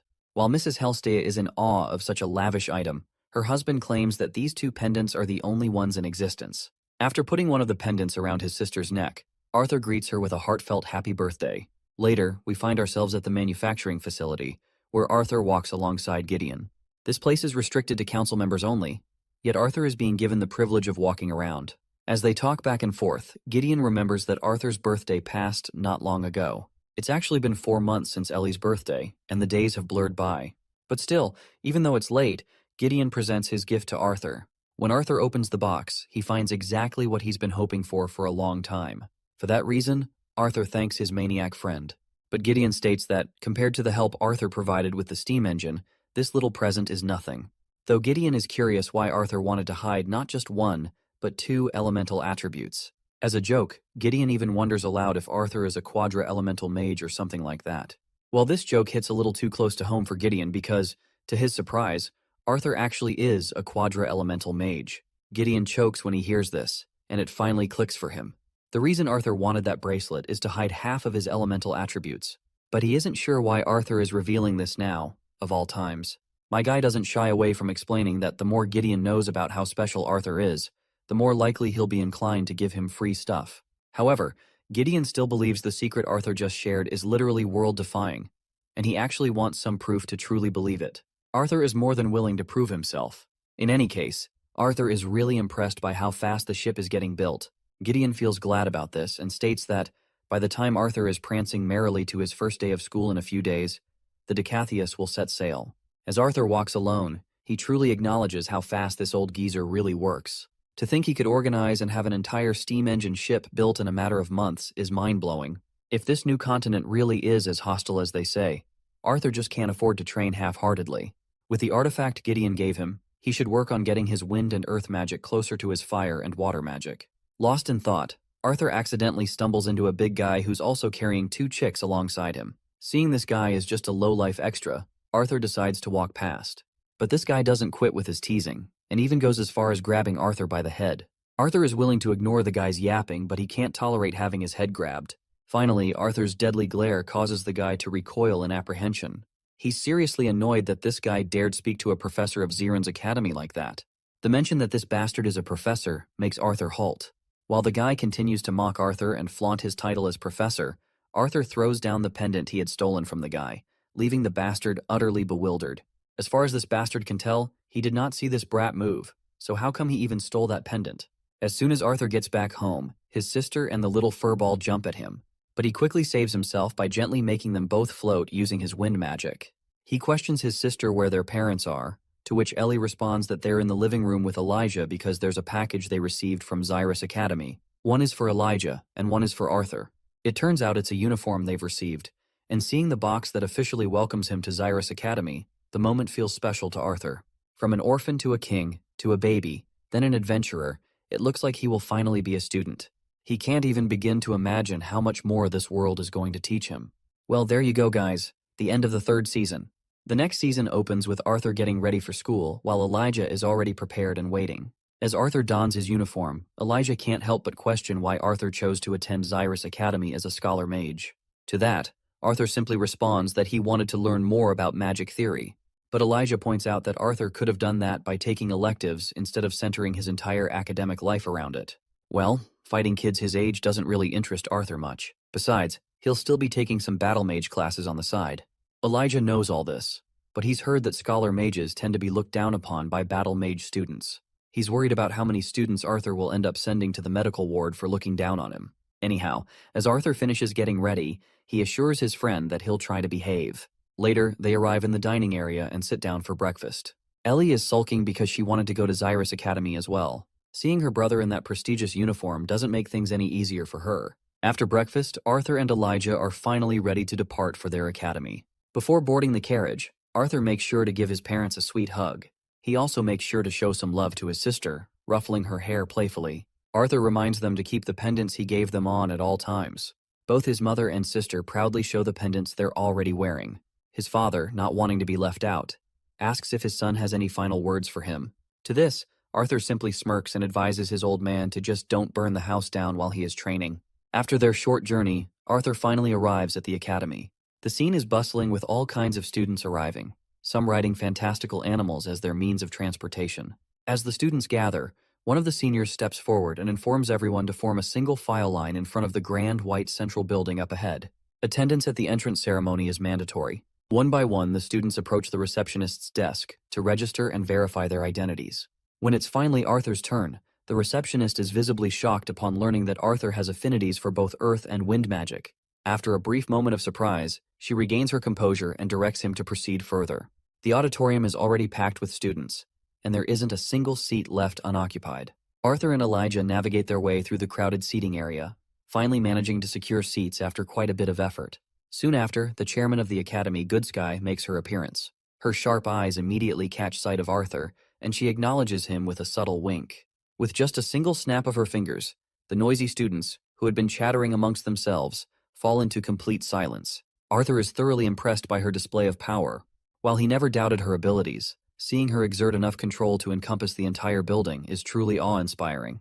The old hag finally begins her speech. She starts by apologizing to all the students for silencing them so abruptly, but explains that at her age, she can only speak so loudly. After introducing herself, instead of the usual generic speech she gives every year, she decides to get a little creative since this year is special. She takes a lot of pride while revealing that ever since the founding of the institution, this academy has never had as many elves and dwarves in attendance as it does today. With that in mind, who better to welcome everyone than the very students who will help lead and give voices to all? She then calls for a round of applause to welcome the members of the Xyrus Academy Student Council. The first 3 members of the council make their way onto the stage, but they don't draw much attention. However, the one who walks in last commands an undeniable presence, instantly stealing the spotlight and drawing every pair of eyes in the room. The figure is so familiar that even Sylvie perks up in excitement. Arthur can't help but crack a smile as well, his heart warming as he finally sees Tessia after such a long time. All the students had heard rumors that Tessia had been on campus since last year as a direct disciple under Director Goodsky. What makes this so shocking is that the director is infamous for never taking on a disciple. That fact alone speaks volumes about just how talented this lady is. As the student council takes their places on the podium, Tessia takes the initiative to introduce herself as the student council president. First and foremost, she congratulates everyone for gaining admission to the finest institute of mages this continent has to offer. While she's a first year like the rest of them, she shares that she had the privilege of observing the academy for an entire year beforehand. During that time, she not only gained insight into the lessons and bonds formed within these grounds, but also witnessed the discrimination that scholar mages, in particular, have faced. She points out that if something as small as differences in uniforms can divide people, she worries about what differences in race might lead to. Standing before them as students of a new generation, Tessia implores them to cast aside the mindset of the older generation, a mindset that bred hostility among the different races.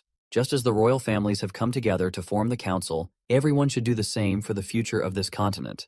Everyone erupts into a round of applause at her energetic speech. Sylvie is also really happy to hear the speech and feels very proud of her mama. This, of course, catches Arthur off guard, wondering why Sylvie is calling her mama. Meanwhile, it looks like Elijah has been struck by love at first sight. Well, my guy isn't surprised to see Elijah in love because, to be fair, she does look too damn cute. After that long speech, all the students walk outside to catch their breaths. Suddenly, they notice some guys trying to bully a short dwarf about his height, and Elijah decides to step in. Seeing this, Arthur can't help but make a mental note about how Tessia is going to have a hard time cleaning out all the filth. The human Nicholas Dryle keeps mocking the dwarf. In response, the dwarf, Bronzen Boar, issues a duel to defend his pride and honor. Nicholas quickly accepts the duel, flashing the artifact on his uniform in order to confirm the duel. Seeing this, Arthur realizes that these school-issued artifacts can conjure barriers around their users for sanctioned duels. Well, that's a pretty interesting concept. As both contestants ready themselves, Elijah can be seen cheering for the dwarf, Bronzen Boar. Meanwhile, Arthur scans the two contestants and notices Nicholas is a dark red core, while Bronzen Boar is a black core augmenter. Bronzen Boar takes the lead, charging at his opponent, but Nicholas quickly uses earth magic to conjure dual blades of earth. This was quite awe-inducing for Elijah, as well as for Arthur.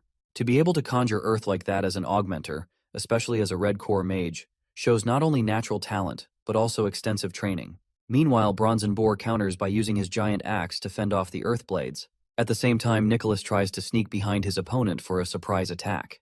But the dwarf reacts quickly, staying light on his feet and repels Nicholas right away. Nicholas lands back on his feet, and the smirk spreading across his face clearly says he's not done yet. Using a cheap tactic, Nicholas shoves debris into Bronzen Boar's eyes. While the poor guy is blinded by this sudden attack, Nicholas wastes no time and lands a decisive blow on his helpless opponent.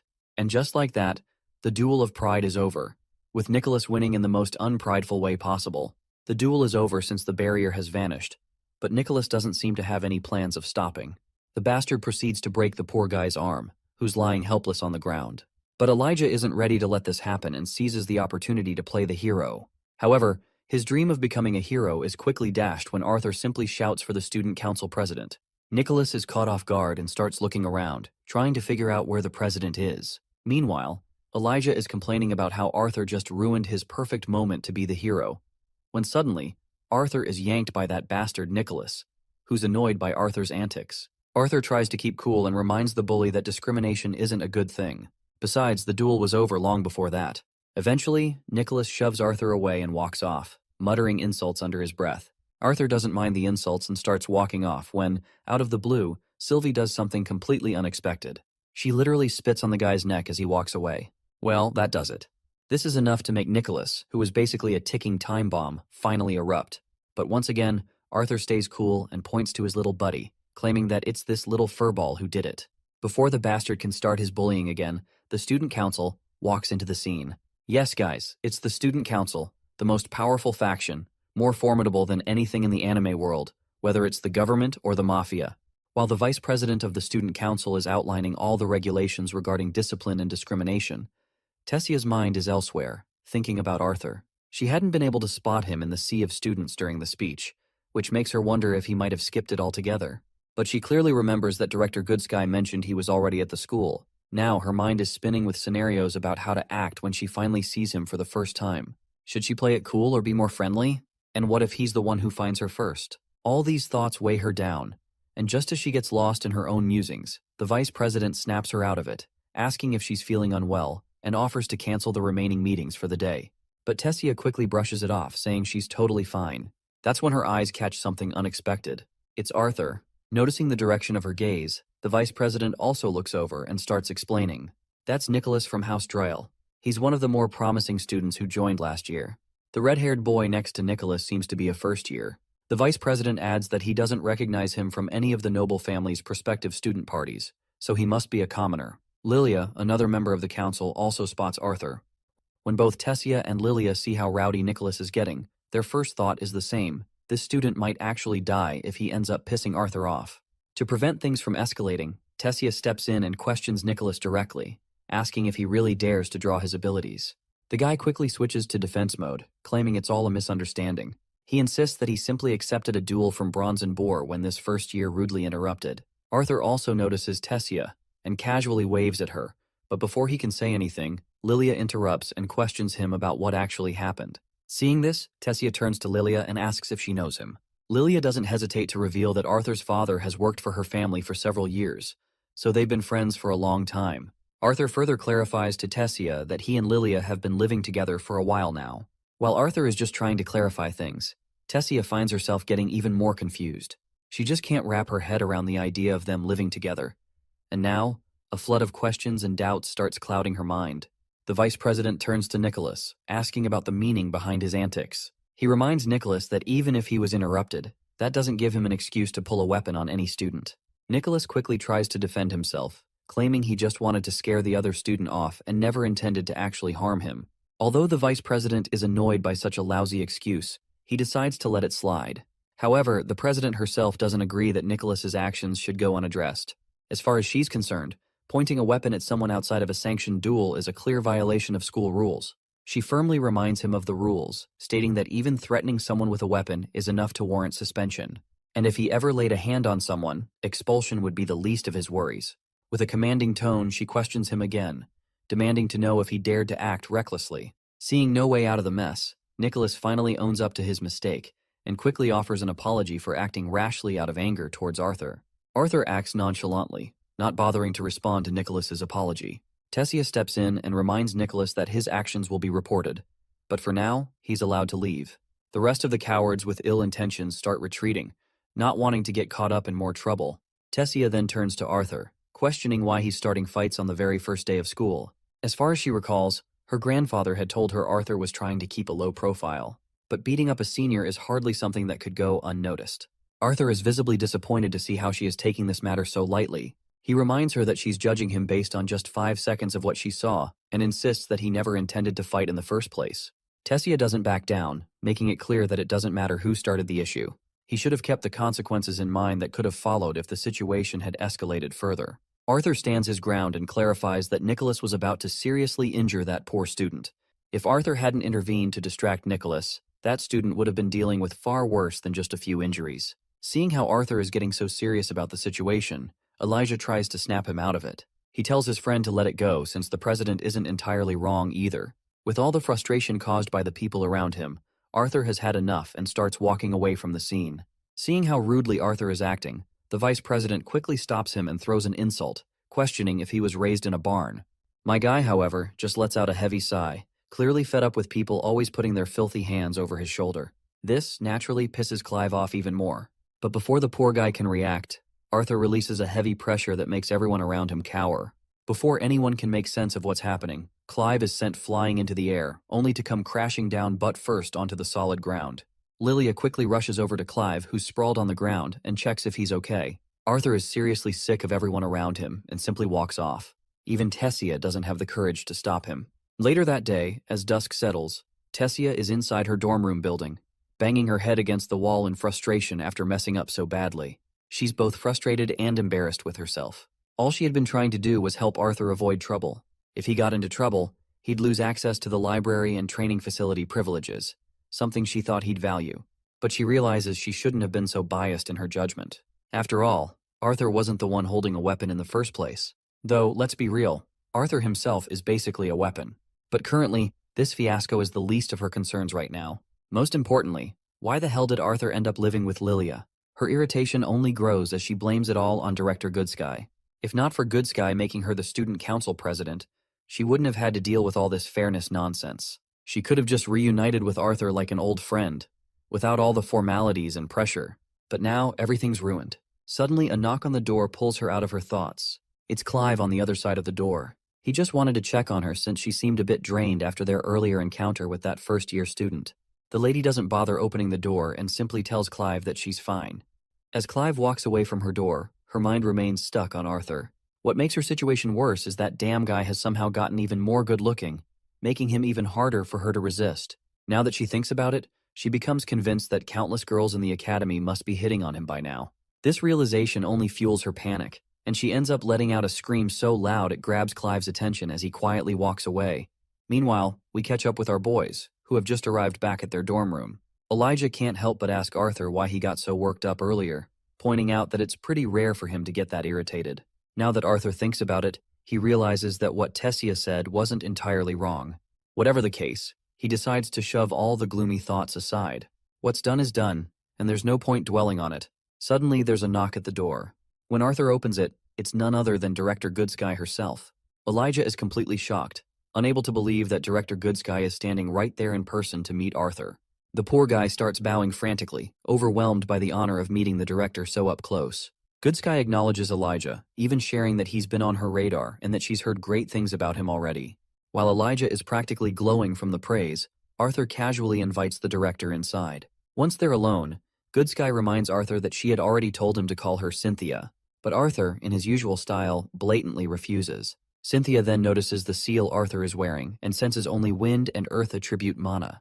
She is quite intrigued to see that he is trying to hide his other two elements. Though she also can't help but feel a bit disappointed, she was secretly hoping to flaunt him as her little quadruple elemental protégé. Shifting the topic to school life, Arthur remembers that there's something else he needs her help with. Apparently, he wants to take higher-level mana theory classes, especially ones focused on deviance. Cynthia nods and remarks that it wouldn't be too difficult to arrange, but she's curious. She thought one of Arthur's main reasons for enrolling at the academy so late was to blend in with his peers. Arthur quickly clarifies that he plans to take these advanced classes on top of the normal ones with students his age. He's just feeling a bit impatient to learn more about deviant mana manipulation since he's hit a ceiling in that area recently. Anyhow, Cynthia promises Arthur that she'll make it happen. She even mentions that she can arrange for him to observe mock battles between the top upper-class mages if he's interested.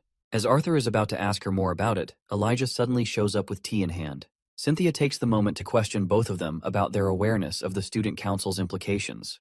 You see, if the student council is what you'd call the shield of this school, then this year, she has decided to create the swords. She wastes no time getting to the point. She wants Arthur to join the disciplinary committee. Naturally, this catches Arthur off guard, but Cynthia clearly has her reasons for suggesting this. She points to the incident he witnessed earlier that day, explaining that the disciplinary committee will be responsible for maintaining peace and enforcing the rules within the academy grounds. Arthur isn't so sure about this idea. He wonders if it's even appropriate for a first-year student to be part of such a committee. Besides, he isn't even a battle mage. But Cynthia shuts down any further objections by reminding him that it's her school, and so, her rules apply. Arthur can only sigh in response. For now, he decides he'll just stick to teaching himself from the books in the library. But Cynthia quickly reminds Arthur that those books aren't accessible to underclassmen. Even for upperclassmen, you'd need to prove that you're a deviant to get your hands on them, something Arthur can't exactly do right now. As Arthur fumes, the woman just laughs in that sly, snake-like way of hers. Poor Elijah, meanwhile, is left wondering why the hell the director is acting like an old friend with Arthur. Cynthia then proceeds to clarify that the disciplinary committee members were chosen specifically for their strength. Joining would give Arthur access to peers he could spar with regularly and learn from. To sweeten the deal, she'll even throw in access to a private training facility. Cynthia even reveals that while selecting strong candidates for the disciplinary committee, she specifically declined Lucas, despite House Wykes explicitly requesting it. It's all clear to Arthur up until this point, but he lets her know one thing: that the training facility better be one of those mana-rich ones. Cynthia promptly uses her wind magic and tosses a gift box at him. Before leaving, she casually mentions that she's already taken the liberty of getting his disciplinary committee uniform tailored for him. As Arthur stares at the uniform, he feels quite annoyed at how she had already predicted he would accept the job. Before stepping out, Cynthia pauses to bring up another important matter. She advises Arthur to make up with the student council president Tessia. It's not good to stay mad at a childhood friend after all. And that does it. That little revelation is more than enough to leave Elijah completely petrified, cracking under the weight of his jealousy. Later that day, Arthur apologizes to his friend for keeping his relationship with Tessia a secret. Elijah, on the other hand, remembers that he too has a childhood friend. Her name is Helgarth, but she's not someone he'd ever want to date. She's far from a lovely girl. What really annoys Elijah, though, is how Arthur seems to be connected with every notable girl around. First Lilia, then Princess Catheln, and now even Princess Tessia. The way things are going, Elijah jokes that it won't be long before Arthur's next target will be the gods themselves. Arthur, of course, responds by reminding his jealous virgin friend that he's never flirted with anyone. This only makes Elijah more jealous, because it means Arthur must be some sort of chick magnet, attracting all the hotties with his irresistible pheromones. Arthur suddenly notices something odd. Students at one particular table seem to be glaring at them with not-so-friendly intentions. And it's not just the students at that table. Everyone around them seems to be eyeing Arthur with interest, some even ogling him. It looks like the rumor about Arthur being a disciplinary committee member has already spread. But all these contemptuous glares don't bother Arthur. He's just basking in the glory of how famous he's gotten.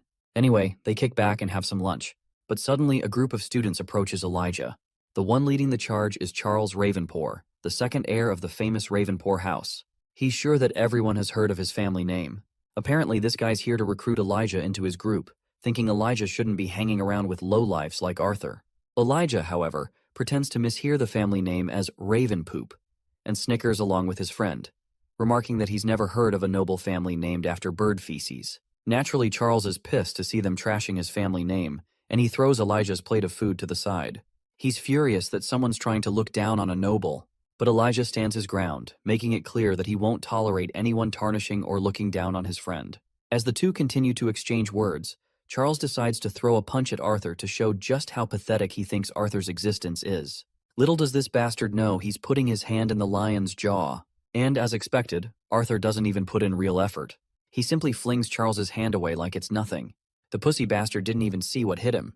He thinks it must have been some instinctive attack from Arthur. So, the arrogant idiot balls up his fist, and before that bastard can even throw a punch, he's suddenly tied down by roots that pop up out of nowhere. Of course, the one using this earth magic is none other than Tessia, but this time she doesn't intervene. She lets Arthur handle the situation. Arthur decides it's time to teach this spoiled brat, who is flaunting his family riches, and title a lesson. With a simple gesture of his hand, he literally pulls the bastard's pants down, turning him into a laughingstock for everyone in the cafeteria. With that, my guy walks away. Outside, he finds Tessia sitting on a bench beneath the vast, starry sky. Arthur thanks Tessia for the help back there, but Tessia knows he didn't actually need her help. Arthur insists that she saved him and Elijah from getting into trouble for the second time today. After this little exchange, silence falls between them, and Arthur has no idea what to do in the situation. Eventually, he turns to apologize, but Tessia turns to him at the same time, too fast. After tending to her aching head, she apologizes to him regarding that recent event, but our boy apologizes in return. He knew she was just looking out for him, so he shouldn't have acted ungrateful by lashing out like he did. The girl admits she's in the wrong too. She shouldn't have called him out in front of all those people. While they're getting all chummy, Elijah suddenly walks up, but what he sees in front of him is totally unexpected. Arthur is literally resting Princess Tessia's head on his chest, which leaves Elijah with a sour expression. He quickly decides to leave, giving Arthur much-needed time with Tessia. Meanwhile, Tessia and Sylvie finally get to see each other. Arthur then stands up and invites Tessia for a little walk. As they walk, he explains everything that led him to this point. Tessia is quite intrigued by his stories. It's amazing to think that he's also been an adventurer. Arthur mentions that he had no idea Director Goodsky was so close with Elder Virion. Now it all makes sense how she knew so much about him. Tessia admits that's one of the reasons she was able to become Goodsky's disciple. She then notices how much he's changed since the last time she saw him. Even the way he moves feels so purposeful, and his face has changed too. Having heard all of his stories, she is feeling jealous of Jasmine from all his adventure stories. Suddenly, Arthur notices her grumpy face and questions her, to which she starts laughing and says it's nothing. As they walk, they finally make their way to the dorm rooms. While they're at it, Arthur shows her the beast's will and gives it to her as a little present for becoming a dual elemental mage. The girl is in awe when she sees it, since she's heard about it from Master Goodsky.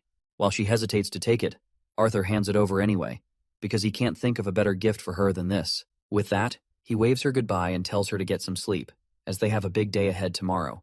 The girl feels totally warmed up to see him giving her such a precious gift so casually, which definitely makes her feel more important. When Arthur comes into the dorm room, he notices his friend under the blankets, who still hasn't gotten over the fact that Arthur has scored yet another girl on his already long and extensive list.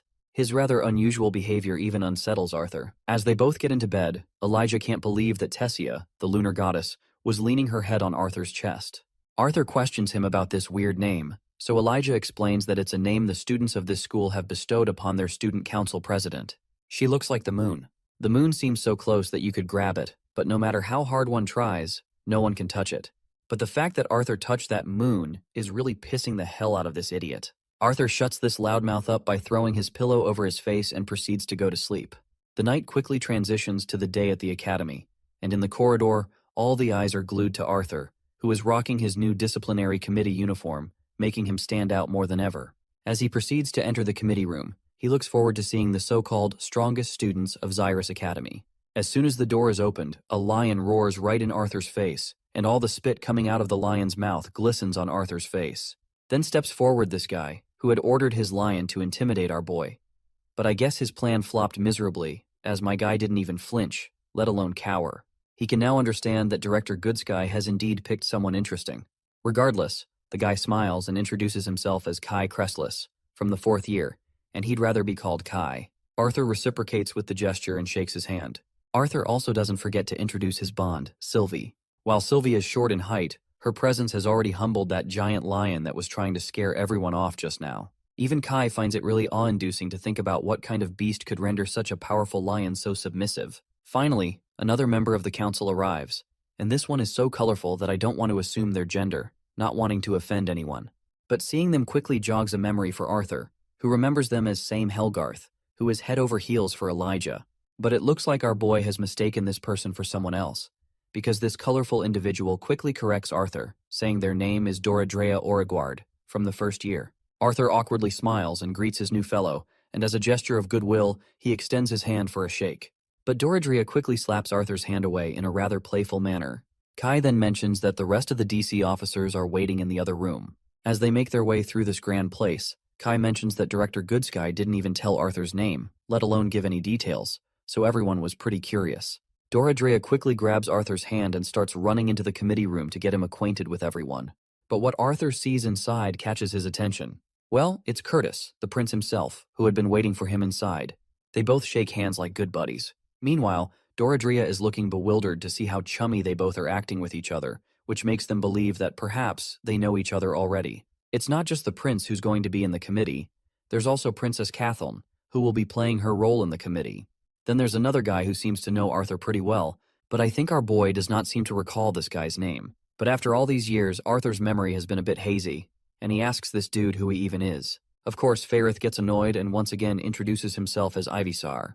Now that Fairith gives out his full name, Arthur quickly remembers that he's the same guy who had escorted Arthur from Elenoir to the human city of Xyrus. Arthur even recalls this guy's embarrassing nickname, Feifei, which is enough to make everyone standing behind crack up in laughter. Feifei then boasts that even though he's in the 1st year, he's still 1 year older than Arthur, so he should be respected.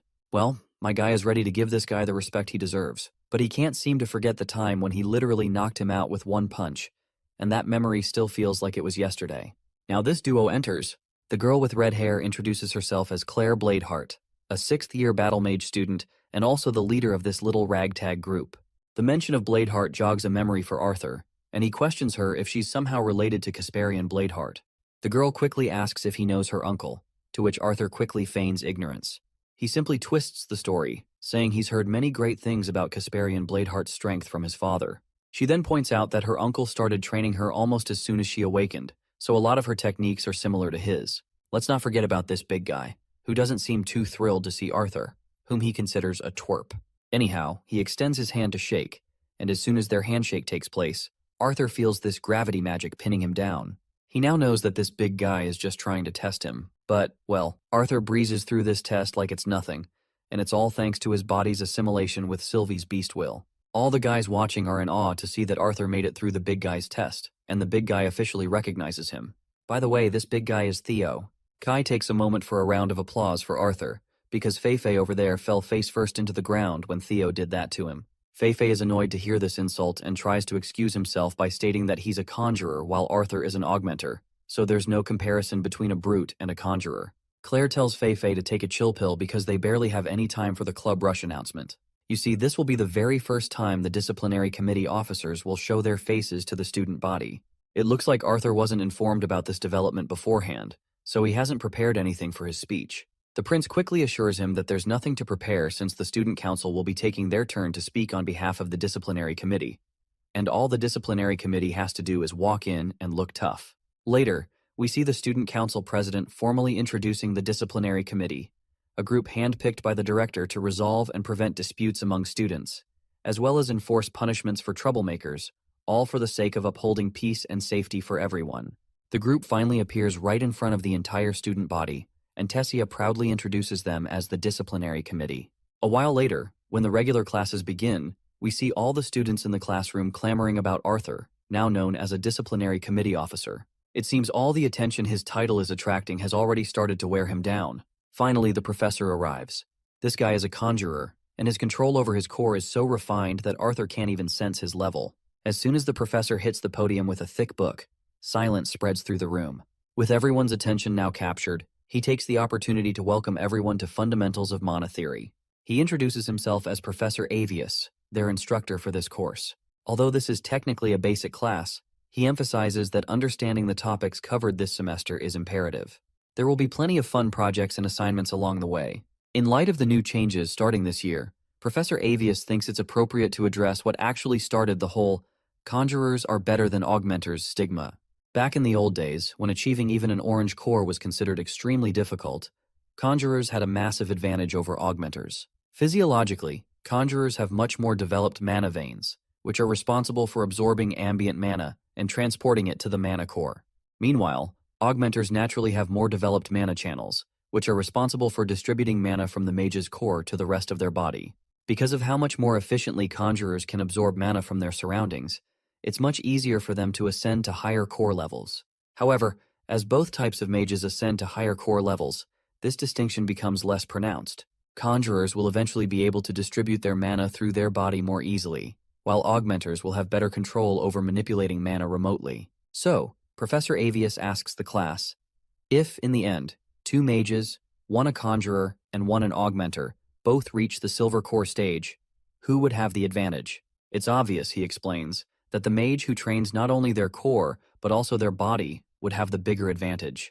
The rest of the class went on with some of the conjurer students arguing against Professor Avius's claims. And while the debate could only use hypotheticals and previously recorded duels between high-ranking mages, the discussion seemed to leave the students with a more open mind.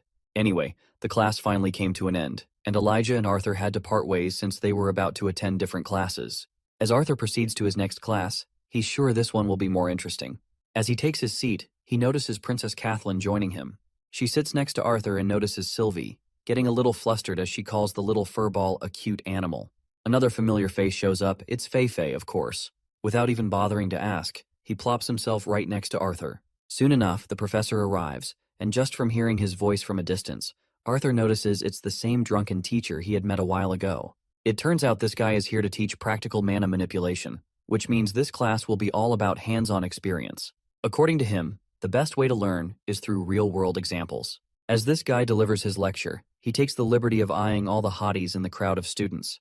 And then, in the midst of the crowd, he spots Arthur, the same brat who had humiliated him before. Seeing Arthur in his class makes this shitty teacher downright happy, because now he can easily make Arthur's life a living hell. So, he indirectly calls Arthur out by sarcastically claiming how it's an honor to be teaching their very own disciplinary committee officer. He adds that he's really curious to see what kind of abilities the members of this newly formed DC have to offer. Arthur can see right through the bait this drunkard bastard is throwing out, so he doesn't take it because he's no idiot. However, while Arthur stays smart, Fei-Fei once again proves himself to be an idiot. He introduces himself and confidently expresses his desire to demonstrate his abilities. The bastard teacher, on the other hand, feels smug knowing his bait worked perfectly. As Fairith stands in front of the shitty professor, the teacher smirks and announces the start of their little demonstration. He conjures up a sword and states that even though he's an augmenter, he'll only use long-range attacks during this demonstration as a handicap. Of course, this is just so he'll have an excuse if he ends up losing to a DC officer. Once the barrier is activated, it's finally time for them to throw down. Fei-Fei pulls out his little wand and conjures up a lot of water around his feet, calling it the Flood Domain. Arthur seems pretty impressed by this. The guy is actually using a higher tier spell that adjusts the territory to give the caster an advantage. Arthur had no idea Fairith even knew a domain spell. With all that water, Fei-Fei takes it a step further and creates a water serpent.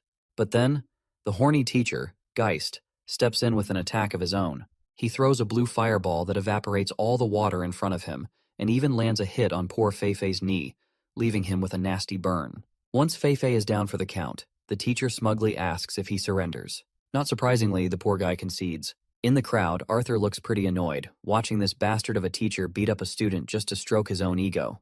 When poor Fei-Fei comes back, Arthur tries to lift his spirits, telling him he did a great job.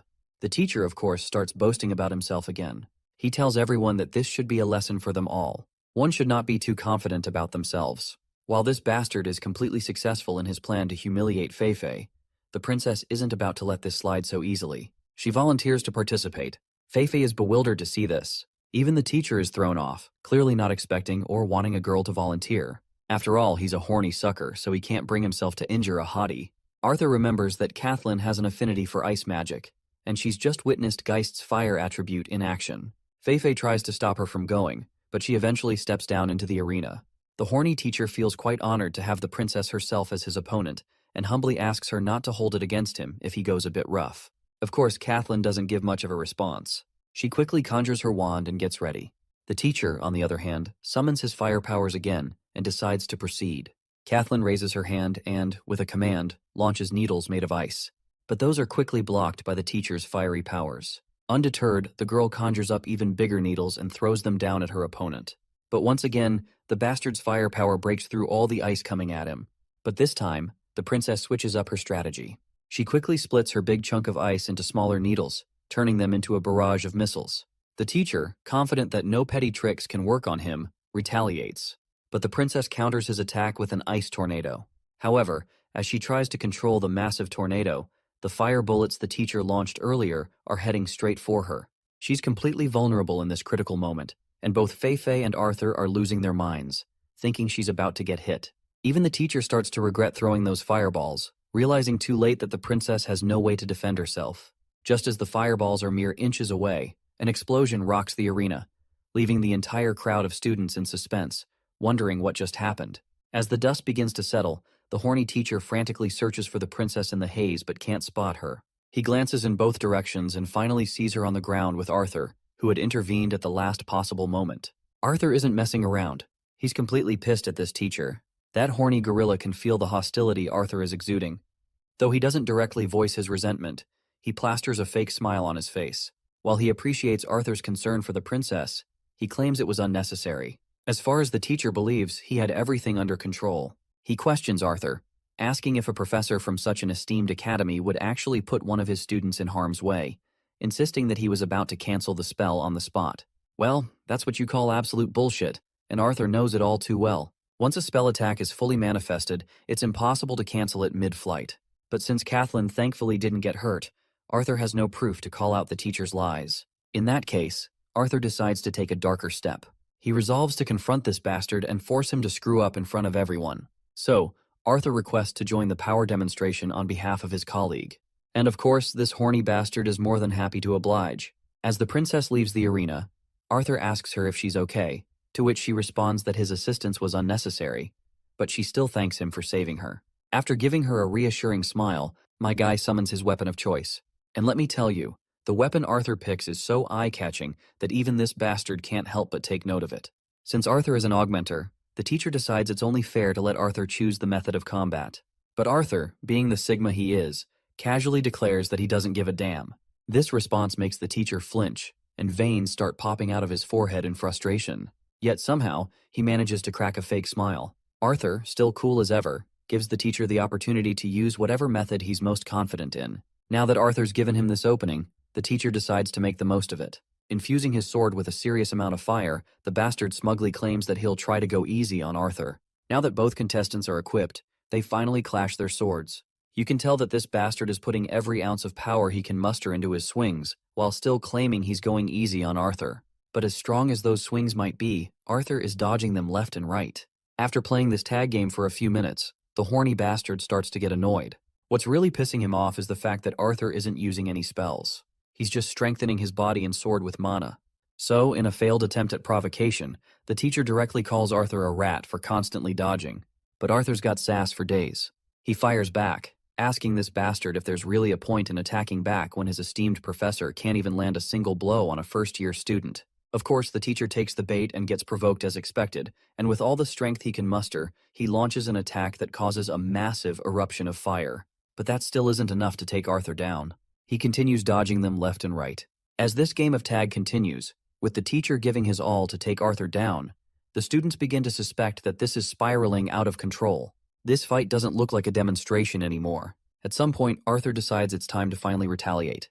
And once he does, my guy easily pushes Professor Geist back. Seeing this, Fei and the princess are left in awe.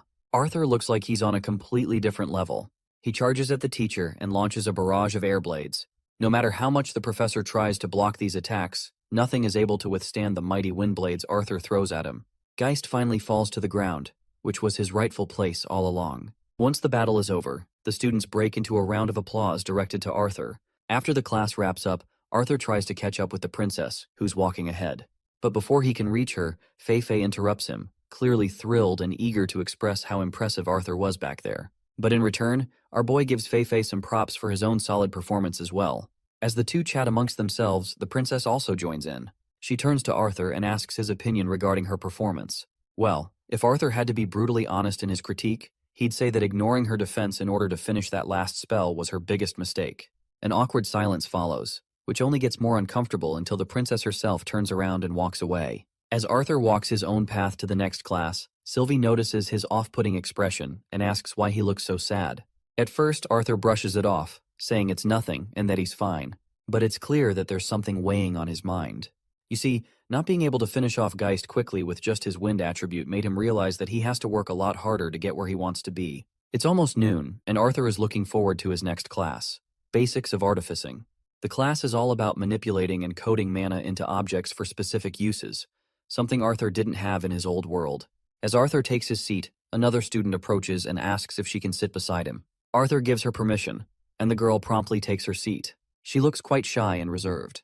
When she tries to introduce herself, all Arthur can hear is mumbling. So Arthur leans a little closer and gently asks if there's something she was saying. The girl gets a little scared and quickly introduces herself as Emily Watskin. In the same breath, she tells Arthur she wants him to become her friend. After this little confession, she feels exhausted and starts dreading how Arthur might react.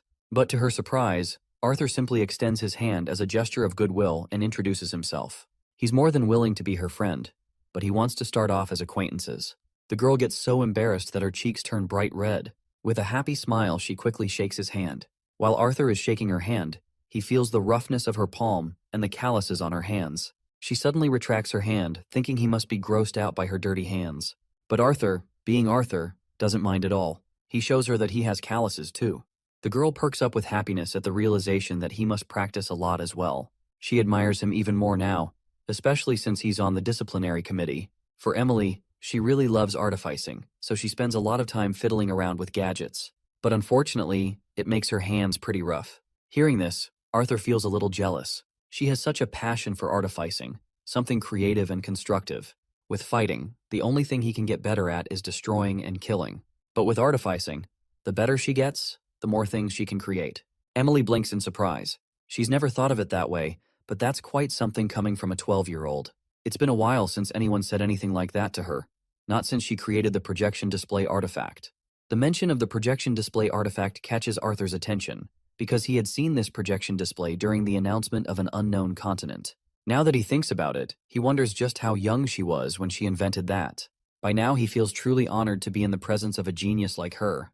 Well, she finds it hilarious that someone as talented as Arthur is trying to flatter her with those words. After all, this genius even has a weird mana beast. This is a magic academy, so it's no surprise she knows so much about him. News travels fast, and gossip travels even faster. Finally, the professor arrives in the classroom. And of course, it has to be Professor Gideon, the nutjob himself.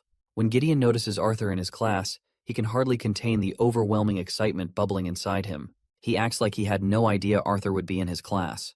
Of course, that's a blatant lie. He totally knew about it beforehand. Once the class finally begins, Gideon wastes no time boasting about all the inventions he's created so far. He's bragging so much that the lesson feels like it's just an excuse for him to show off. Suddenly, a mana beast sneaks up behind Arthur. Sylvie immediately notifies him that the creature is dangerous. That's when Gideon chimes in, casually mentioning that it's Director Goodsky calling for Arthur. With that, Arthur leaves the classroom.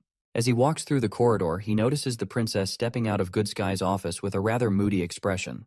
Seeing this, Arthur is sure that something serious is about to go down. So, he cautiously peeks into the office and politely asks the director if she called for him. There's no doubt she looks pissed, but she invites Arthur in and tells him to take a seat. As Arthur sits down, he nervously begins venting about how much of a shithead Professor Geist is. But the lady quickly assures him that she didn't call him here about his affairs with Professor Geist. After a few moments of silence, she finally asks Arthur how he would feel about acting as an intern professor for the practical mana manipulation class. Arthur immediately goes on high alert and wonders what exactly Princess Kathleen told her that led to this sudden decision. The cheeky old woman jokes that Arthur better not be stealing the hearts of both princesses, because the last thing she wants is for him to start a civil war between elves and humans. Arthur sighs and gets back to the main topic at hand, reminding her that he's just a student who hasn't even completed his first day of school yet. How could he possibly be both a student and a professor at the same time? The old hag tries to reassure him that it's not as complicated as he might think. Being the director of the academy, everything is allowed as long as she says so. There have been cases in the past where highly qualified upperclassmen were given the opportunity to teach basic courses, so Arthur becoming a teacher isn't anything out of the ordinary. Arthur then asks about Geist, to which the woman explains that Professor Geist has been dismissed from the academy. She quickly assures him that this isn't because of him. Apparently, she had launched an investigation as soon as she heard what happened, and with Princess Kathleen's help, Geist had no room to defend himself. That being said, she admits she's never seen the princess as worked up as she was today. Even so, Arthur still doesn't understand why she wants him to join as professor. To this, the old hag casually states that a spot opened up, and she wants him to take it. She insists that she has no ulterior motives this time, so he should cast aside any lingering suspicions. But she believes this would be a good opportunity for him to build his reputation without having to conquer her professors. He might get backlash from students hating him, but the old hag would be well placed to defend him if necessary. All in all, it's now his choice.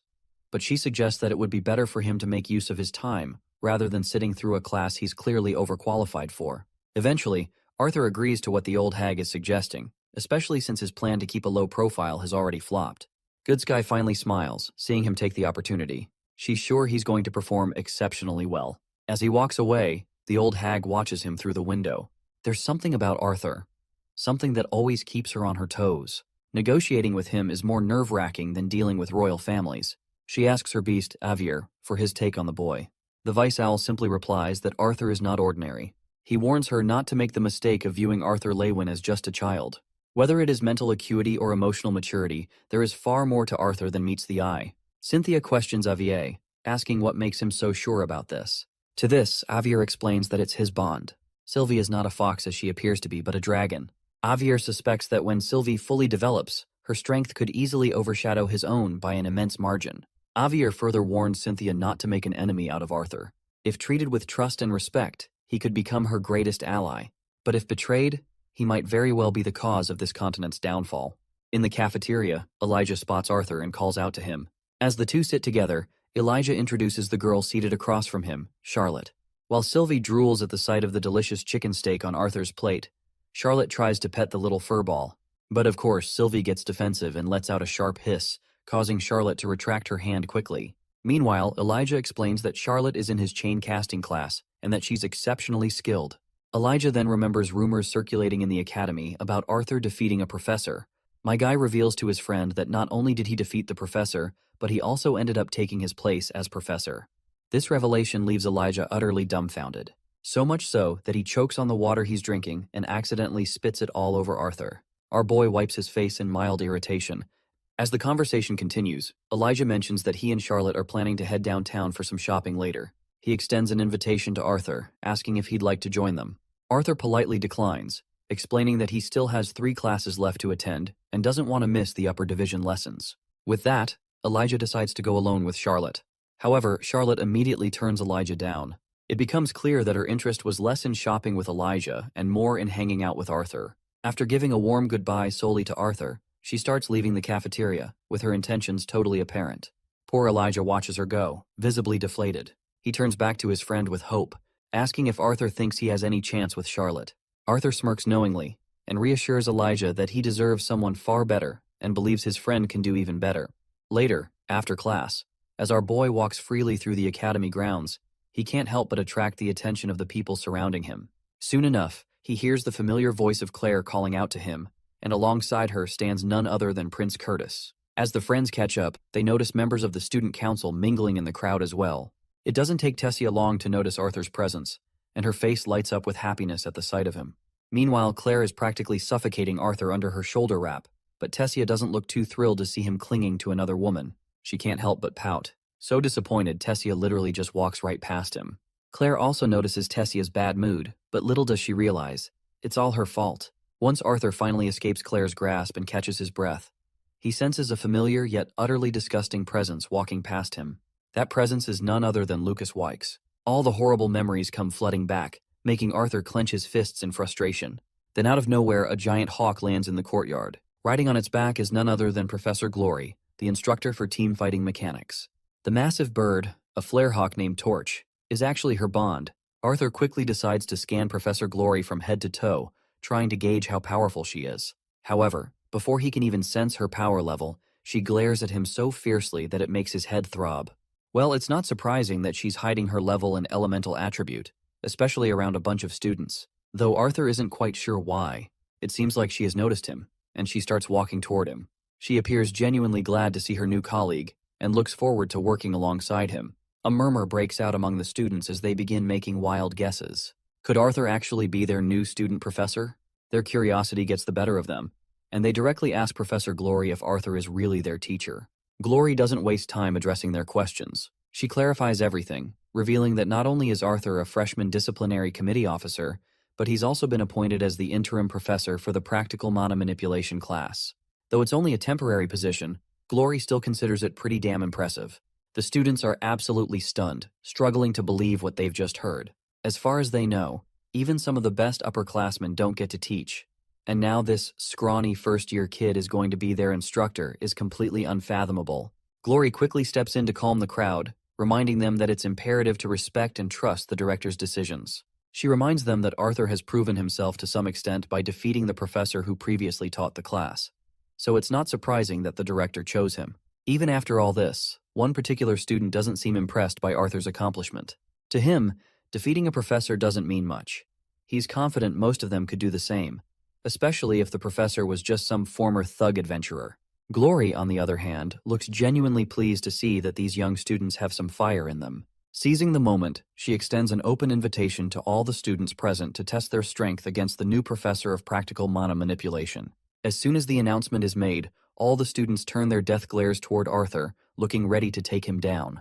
Arthur thanks Glory for the offer, but reminds her that Director Goodsky explicitly told him to take it easy with the upper division classes until he's fully adjusted, especially since this is literally his first day.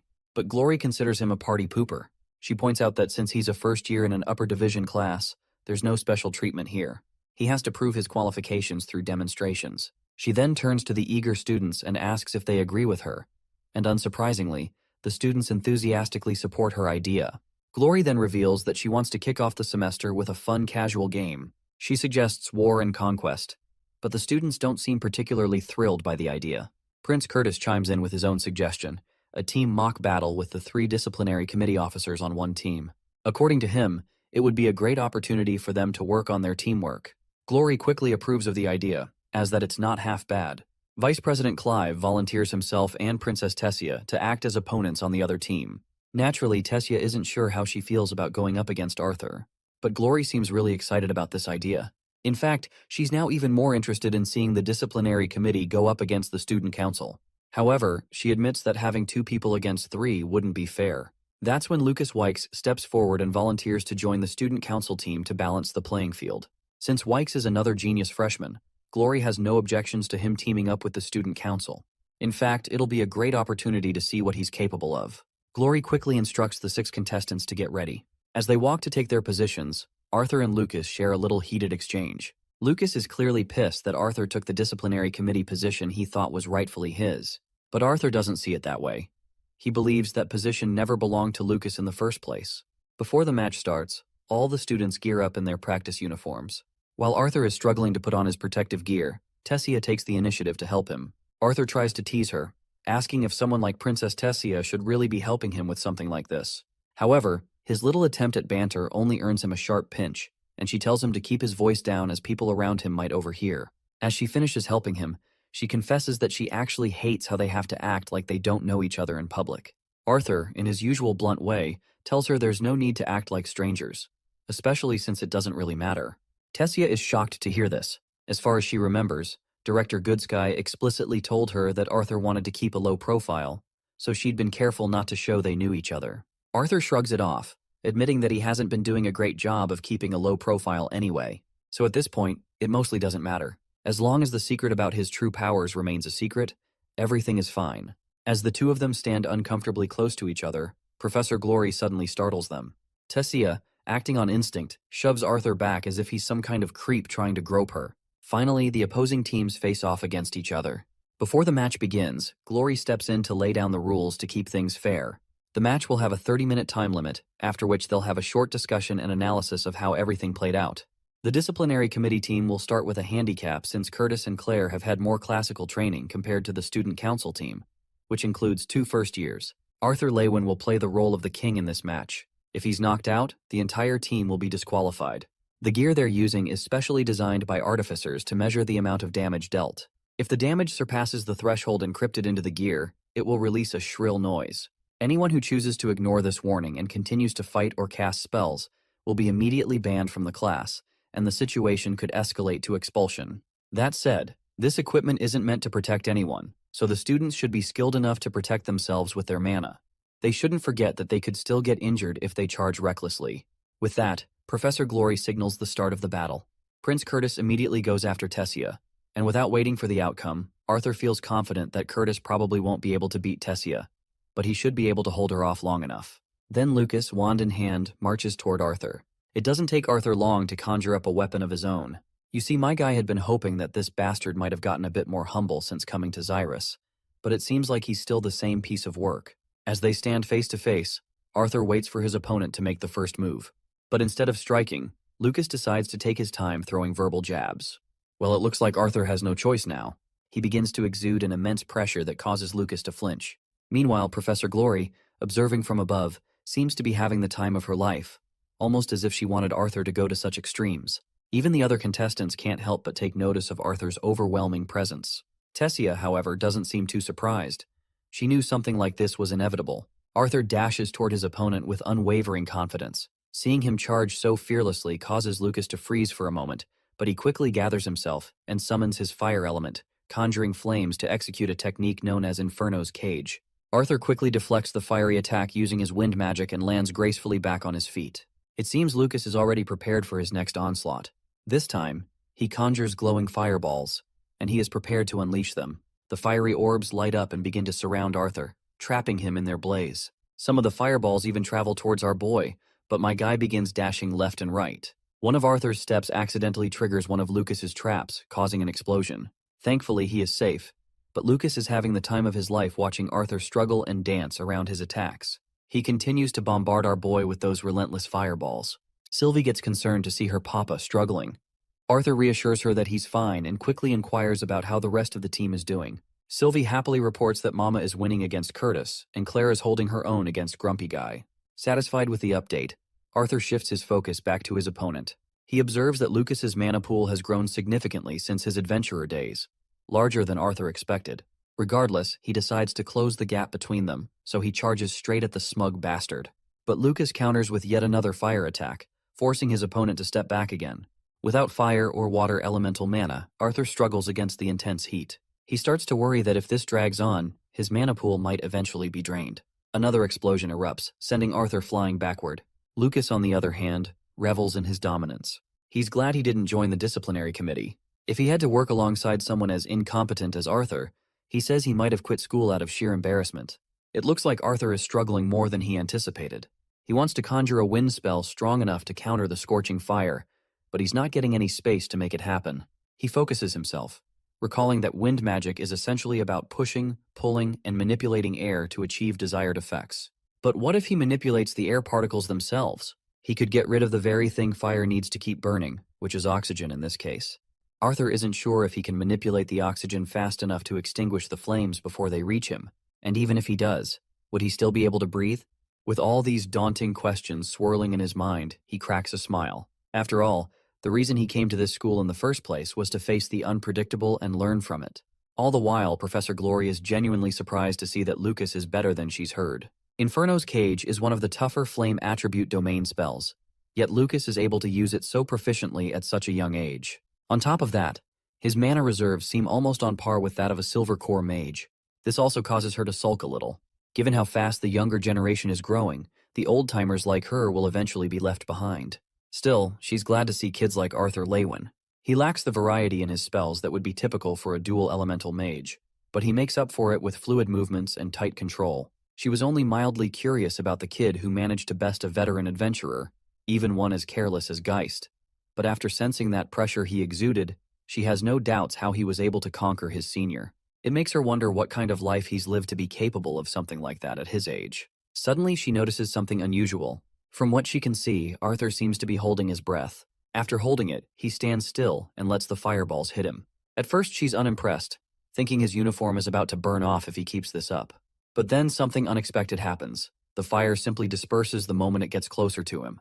This piques her curiosity instantly. She orders her beast to lower in altitude because she wants to see this little monster up close. From what she can see, unlike wind magic, trying to manipulate the air itself involves much more insight and a higher level of concentration and channeling in order to cast properly. That's why there aren't many mages capable of just sucking the air out of their opponent's lungs. It would take hours of concentration to manipulate the air directly around a moving living target. That's why mages typically use their own body as the source or a pre-designated unmovable location. Arthur, however, is keeping his area of effect as close to his body as possible. Even then, to be able to do this in the middle of a fight is just awe-inspiring. Now let's switch to our boy's perspective. Arthur is manipulating a thin layer of air around his body to form a vacuum and disperse the fire before it hits him. It sure sounded a lot easier in his head, but at this rate, his uniform is going to hit its threshold before he can get the hang of it. Still, if he can just break through the barrier that bastard has surrounded himself with, Lucas is as good as defeated. Meanwhile, the bastard is starting to lose his cool, seeing how Arthur is able to block his spells like that. He doesn't see any wind magic being used, so he is dying to know how Arthur is defending himself. But regardless, Lucas decides to end this battle once and for all. He quickly uses another technique and conjures up a flame guardian. The fire golem charges at Arthur, but our boy isn't fazed in the slightest. In fact, he's kind of glad to see that this bastard is finally pushed to his limits and has to use his trump card. As Arthur prepares himself for the attack, he suddenly feels an overwhelming surge of mana. Sylvie quickly warns him that the mana he's feeling is a danger. Before Arthur can figure out who is exuding this copious amount of mana, the fire guardian sneaks up on him and hits him hard, sending him skidding across the ground. Thankfully, he manages to save himself from getting hit directly. Just as the beast charges at him, Arthur quickly uses one of his signature moves, where time seems to stop for him. But the hits he's taken already are weighing him down, and he knows he has to get out of there fast. He needs to reach Tessia because he senses she's in trouble. He realizes that the mana spike he felt earlier is coming from Curtis releasing his beast will, and the target of this is none other than Tessia. What's really bothering Arthur is that Tessia doesn't have any sort of protective barrier around her. Barely holding on, Arthur gathers himself, and before the mana beast can hit her, he jumps into the scene like a hero. He holds Tessia in his arms, ready to take the full brunt of the attack because he doesn't have enough mana left to block it. It's going to hurt, but he knows it's a sacrifice worth making. But before we see the climax, let's rewind a little and see how Tessia ended up in this tough spot. While she's going up against the prince, her mind is momentarily distracted, thinking about Arthur. Suddenly, Prince Curtis charges at her. She manages to block the direct hit, but Curtis is clearly annoyed that she wasn't even paying attention to him. The way she dodges his attacks with such fluid movements makes it look like a piece of cake. With some slick moves, she proceeds to deliver her finishing blow, but suddenly her mana core starts to throb. Though she manages to throw the prince away, her chest hurts like hell. She's not sure what's wrong with her, and she doesn't have time to figure it out. Curtis is ready with his beast greater, and it's at that moment the prince decides to unleash his beast will. Tessia quickly catches on that danger is ahead, given the amount of ambient mana they're both gathering. Tessia also uses her earth magic, summoning strong roots to fight against her opponent. But Prince Curtis just hops over those roots effortlessly, making it look like a piece of cake.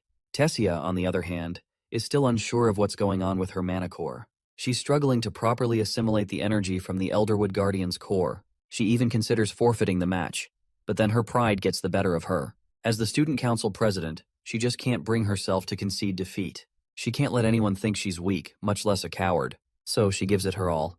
Prince Curtis, meanwhile, readies himself for his final attack. With all the mana he's managed to gather, he releases a massive blast of fire with a lion's roar, sending it flying toward her.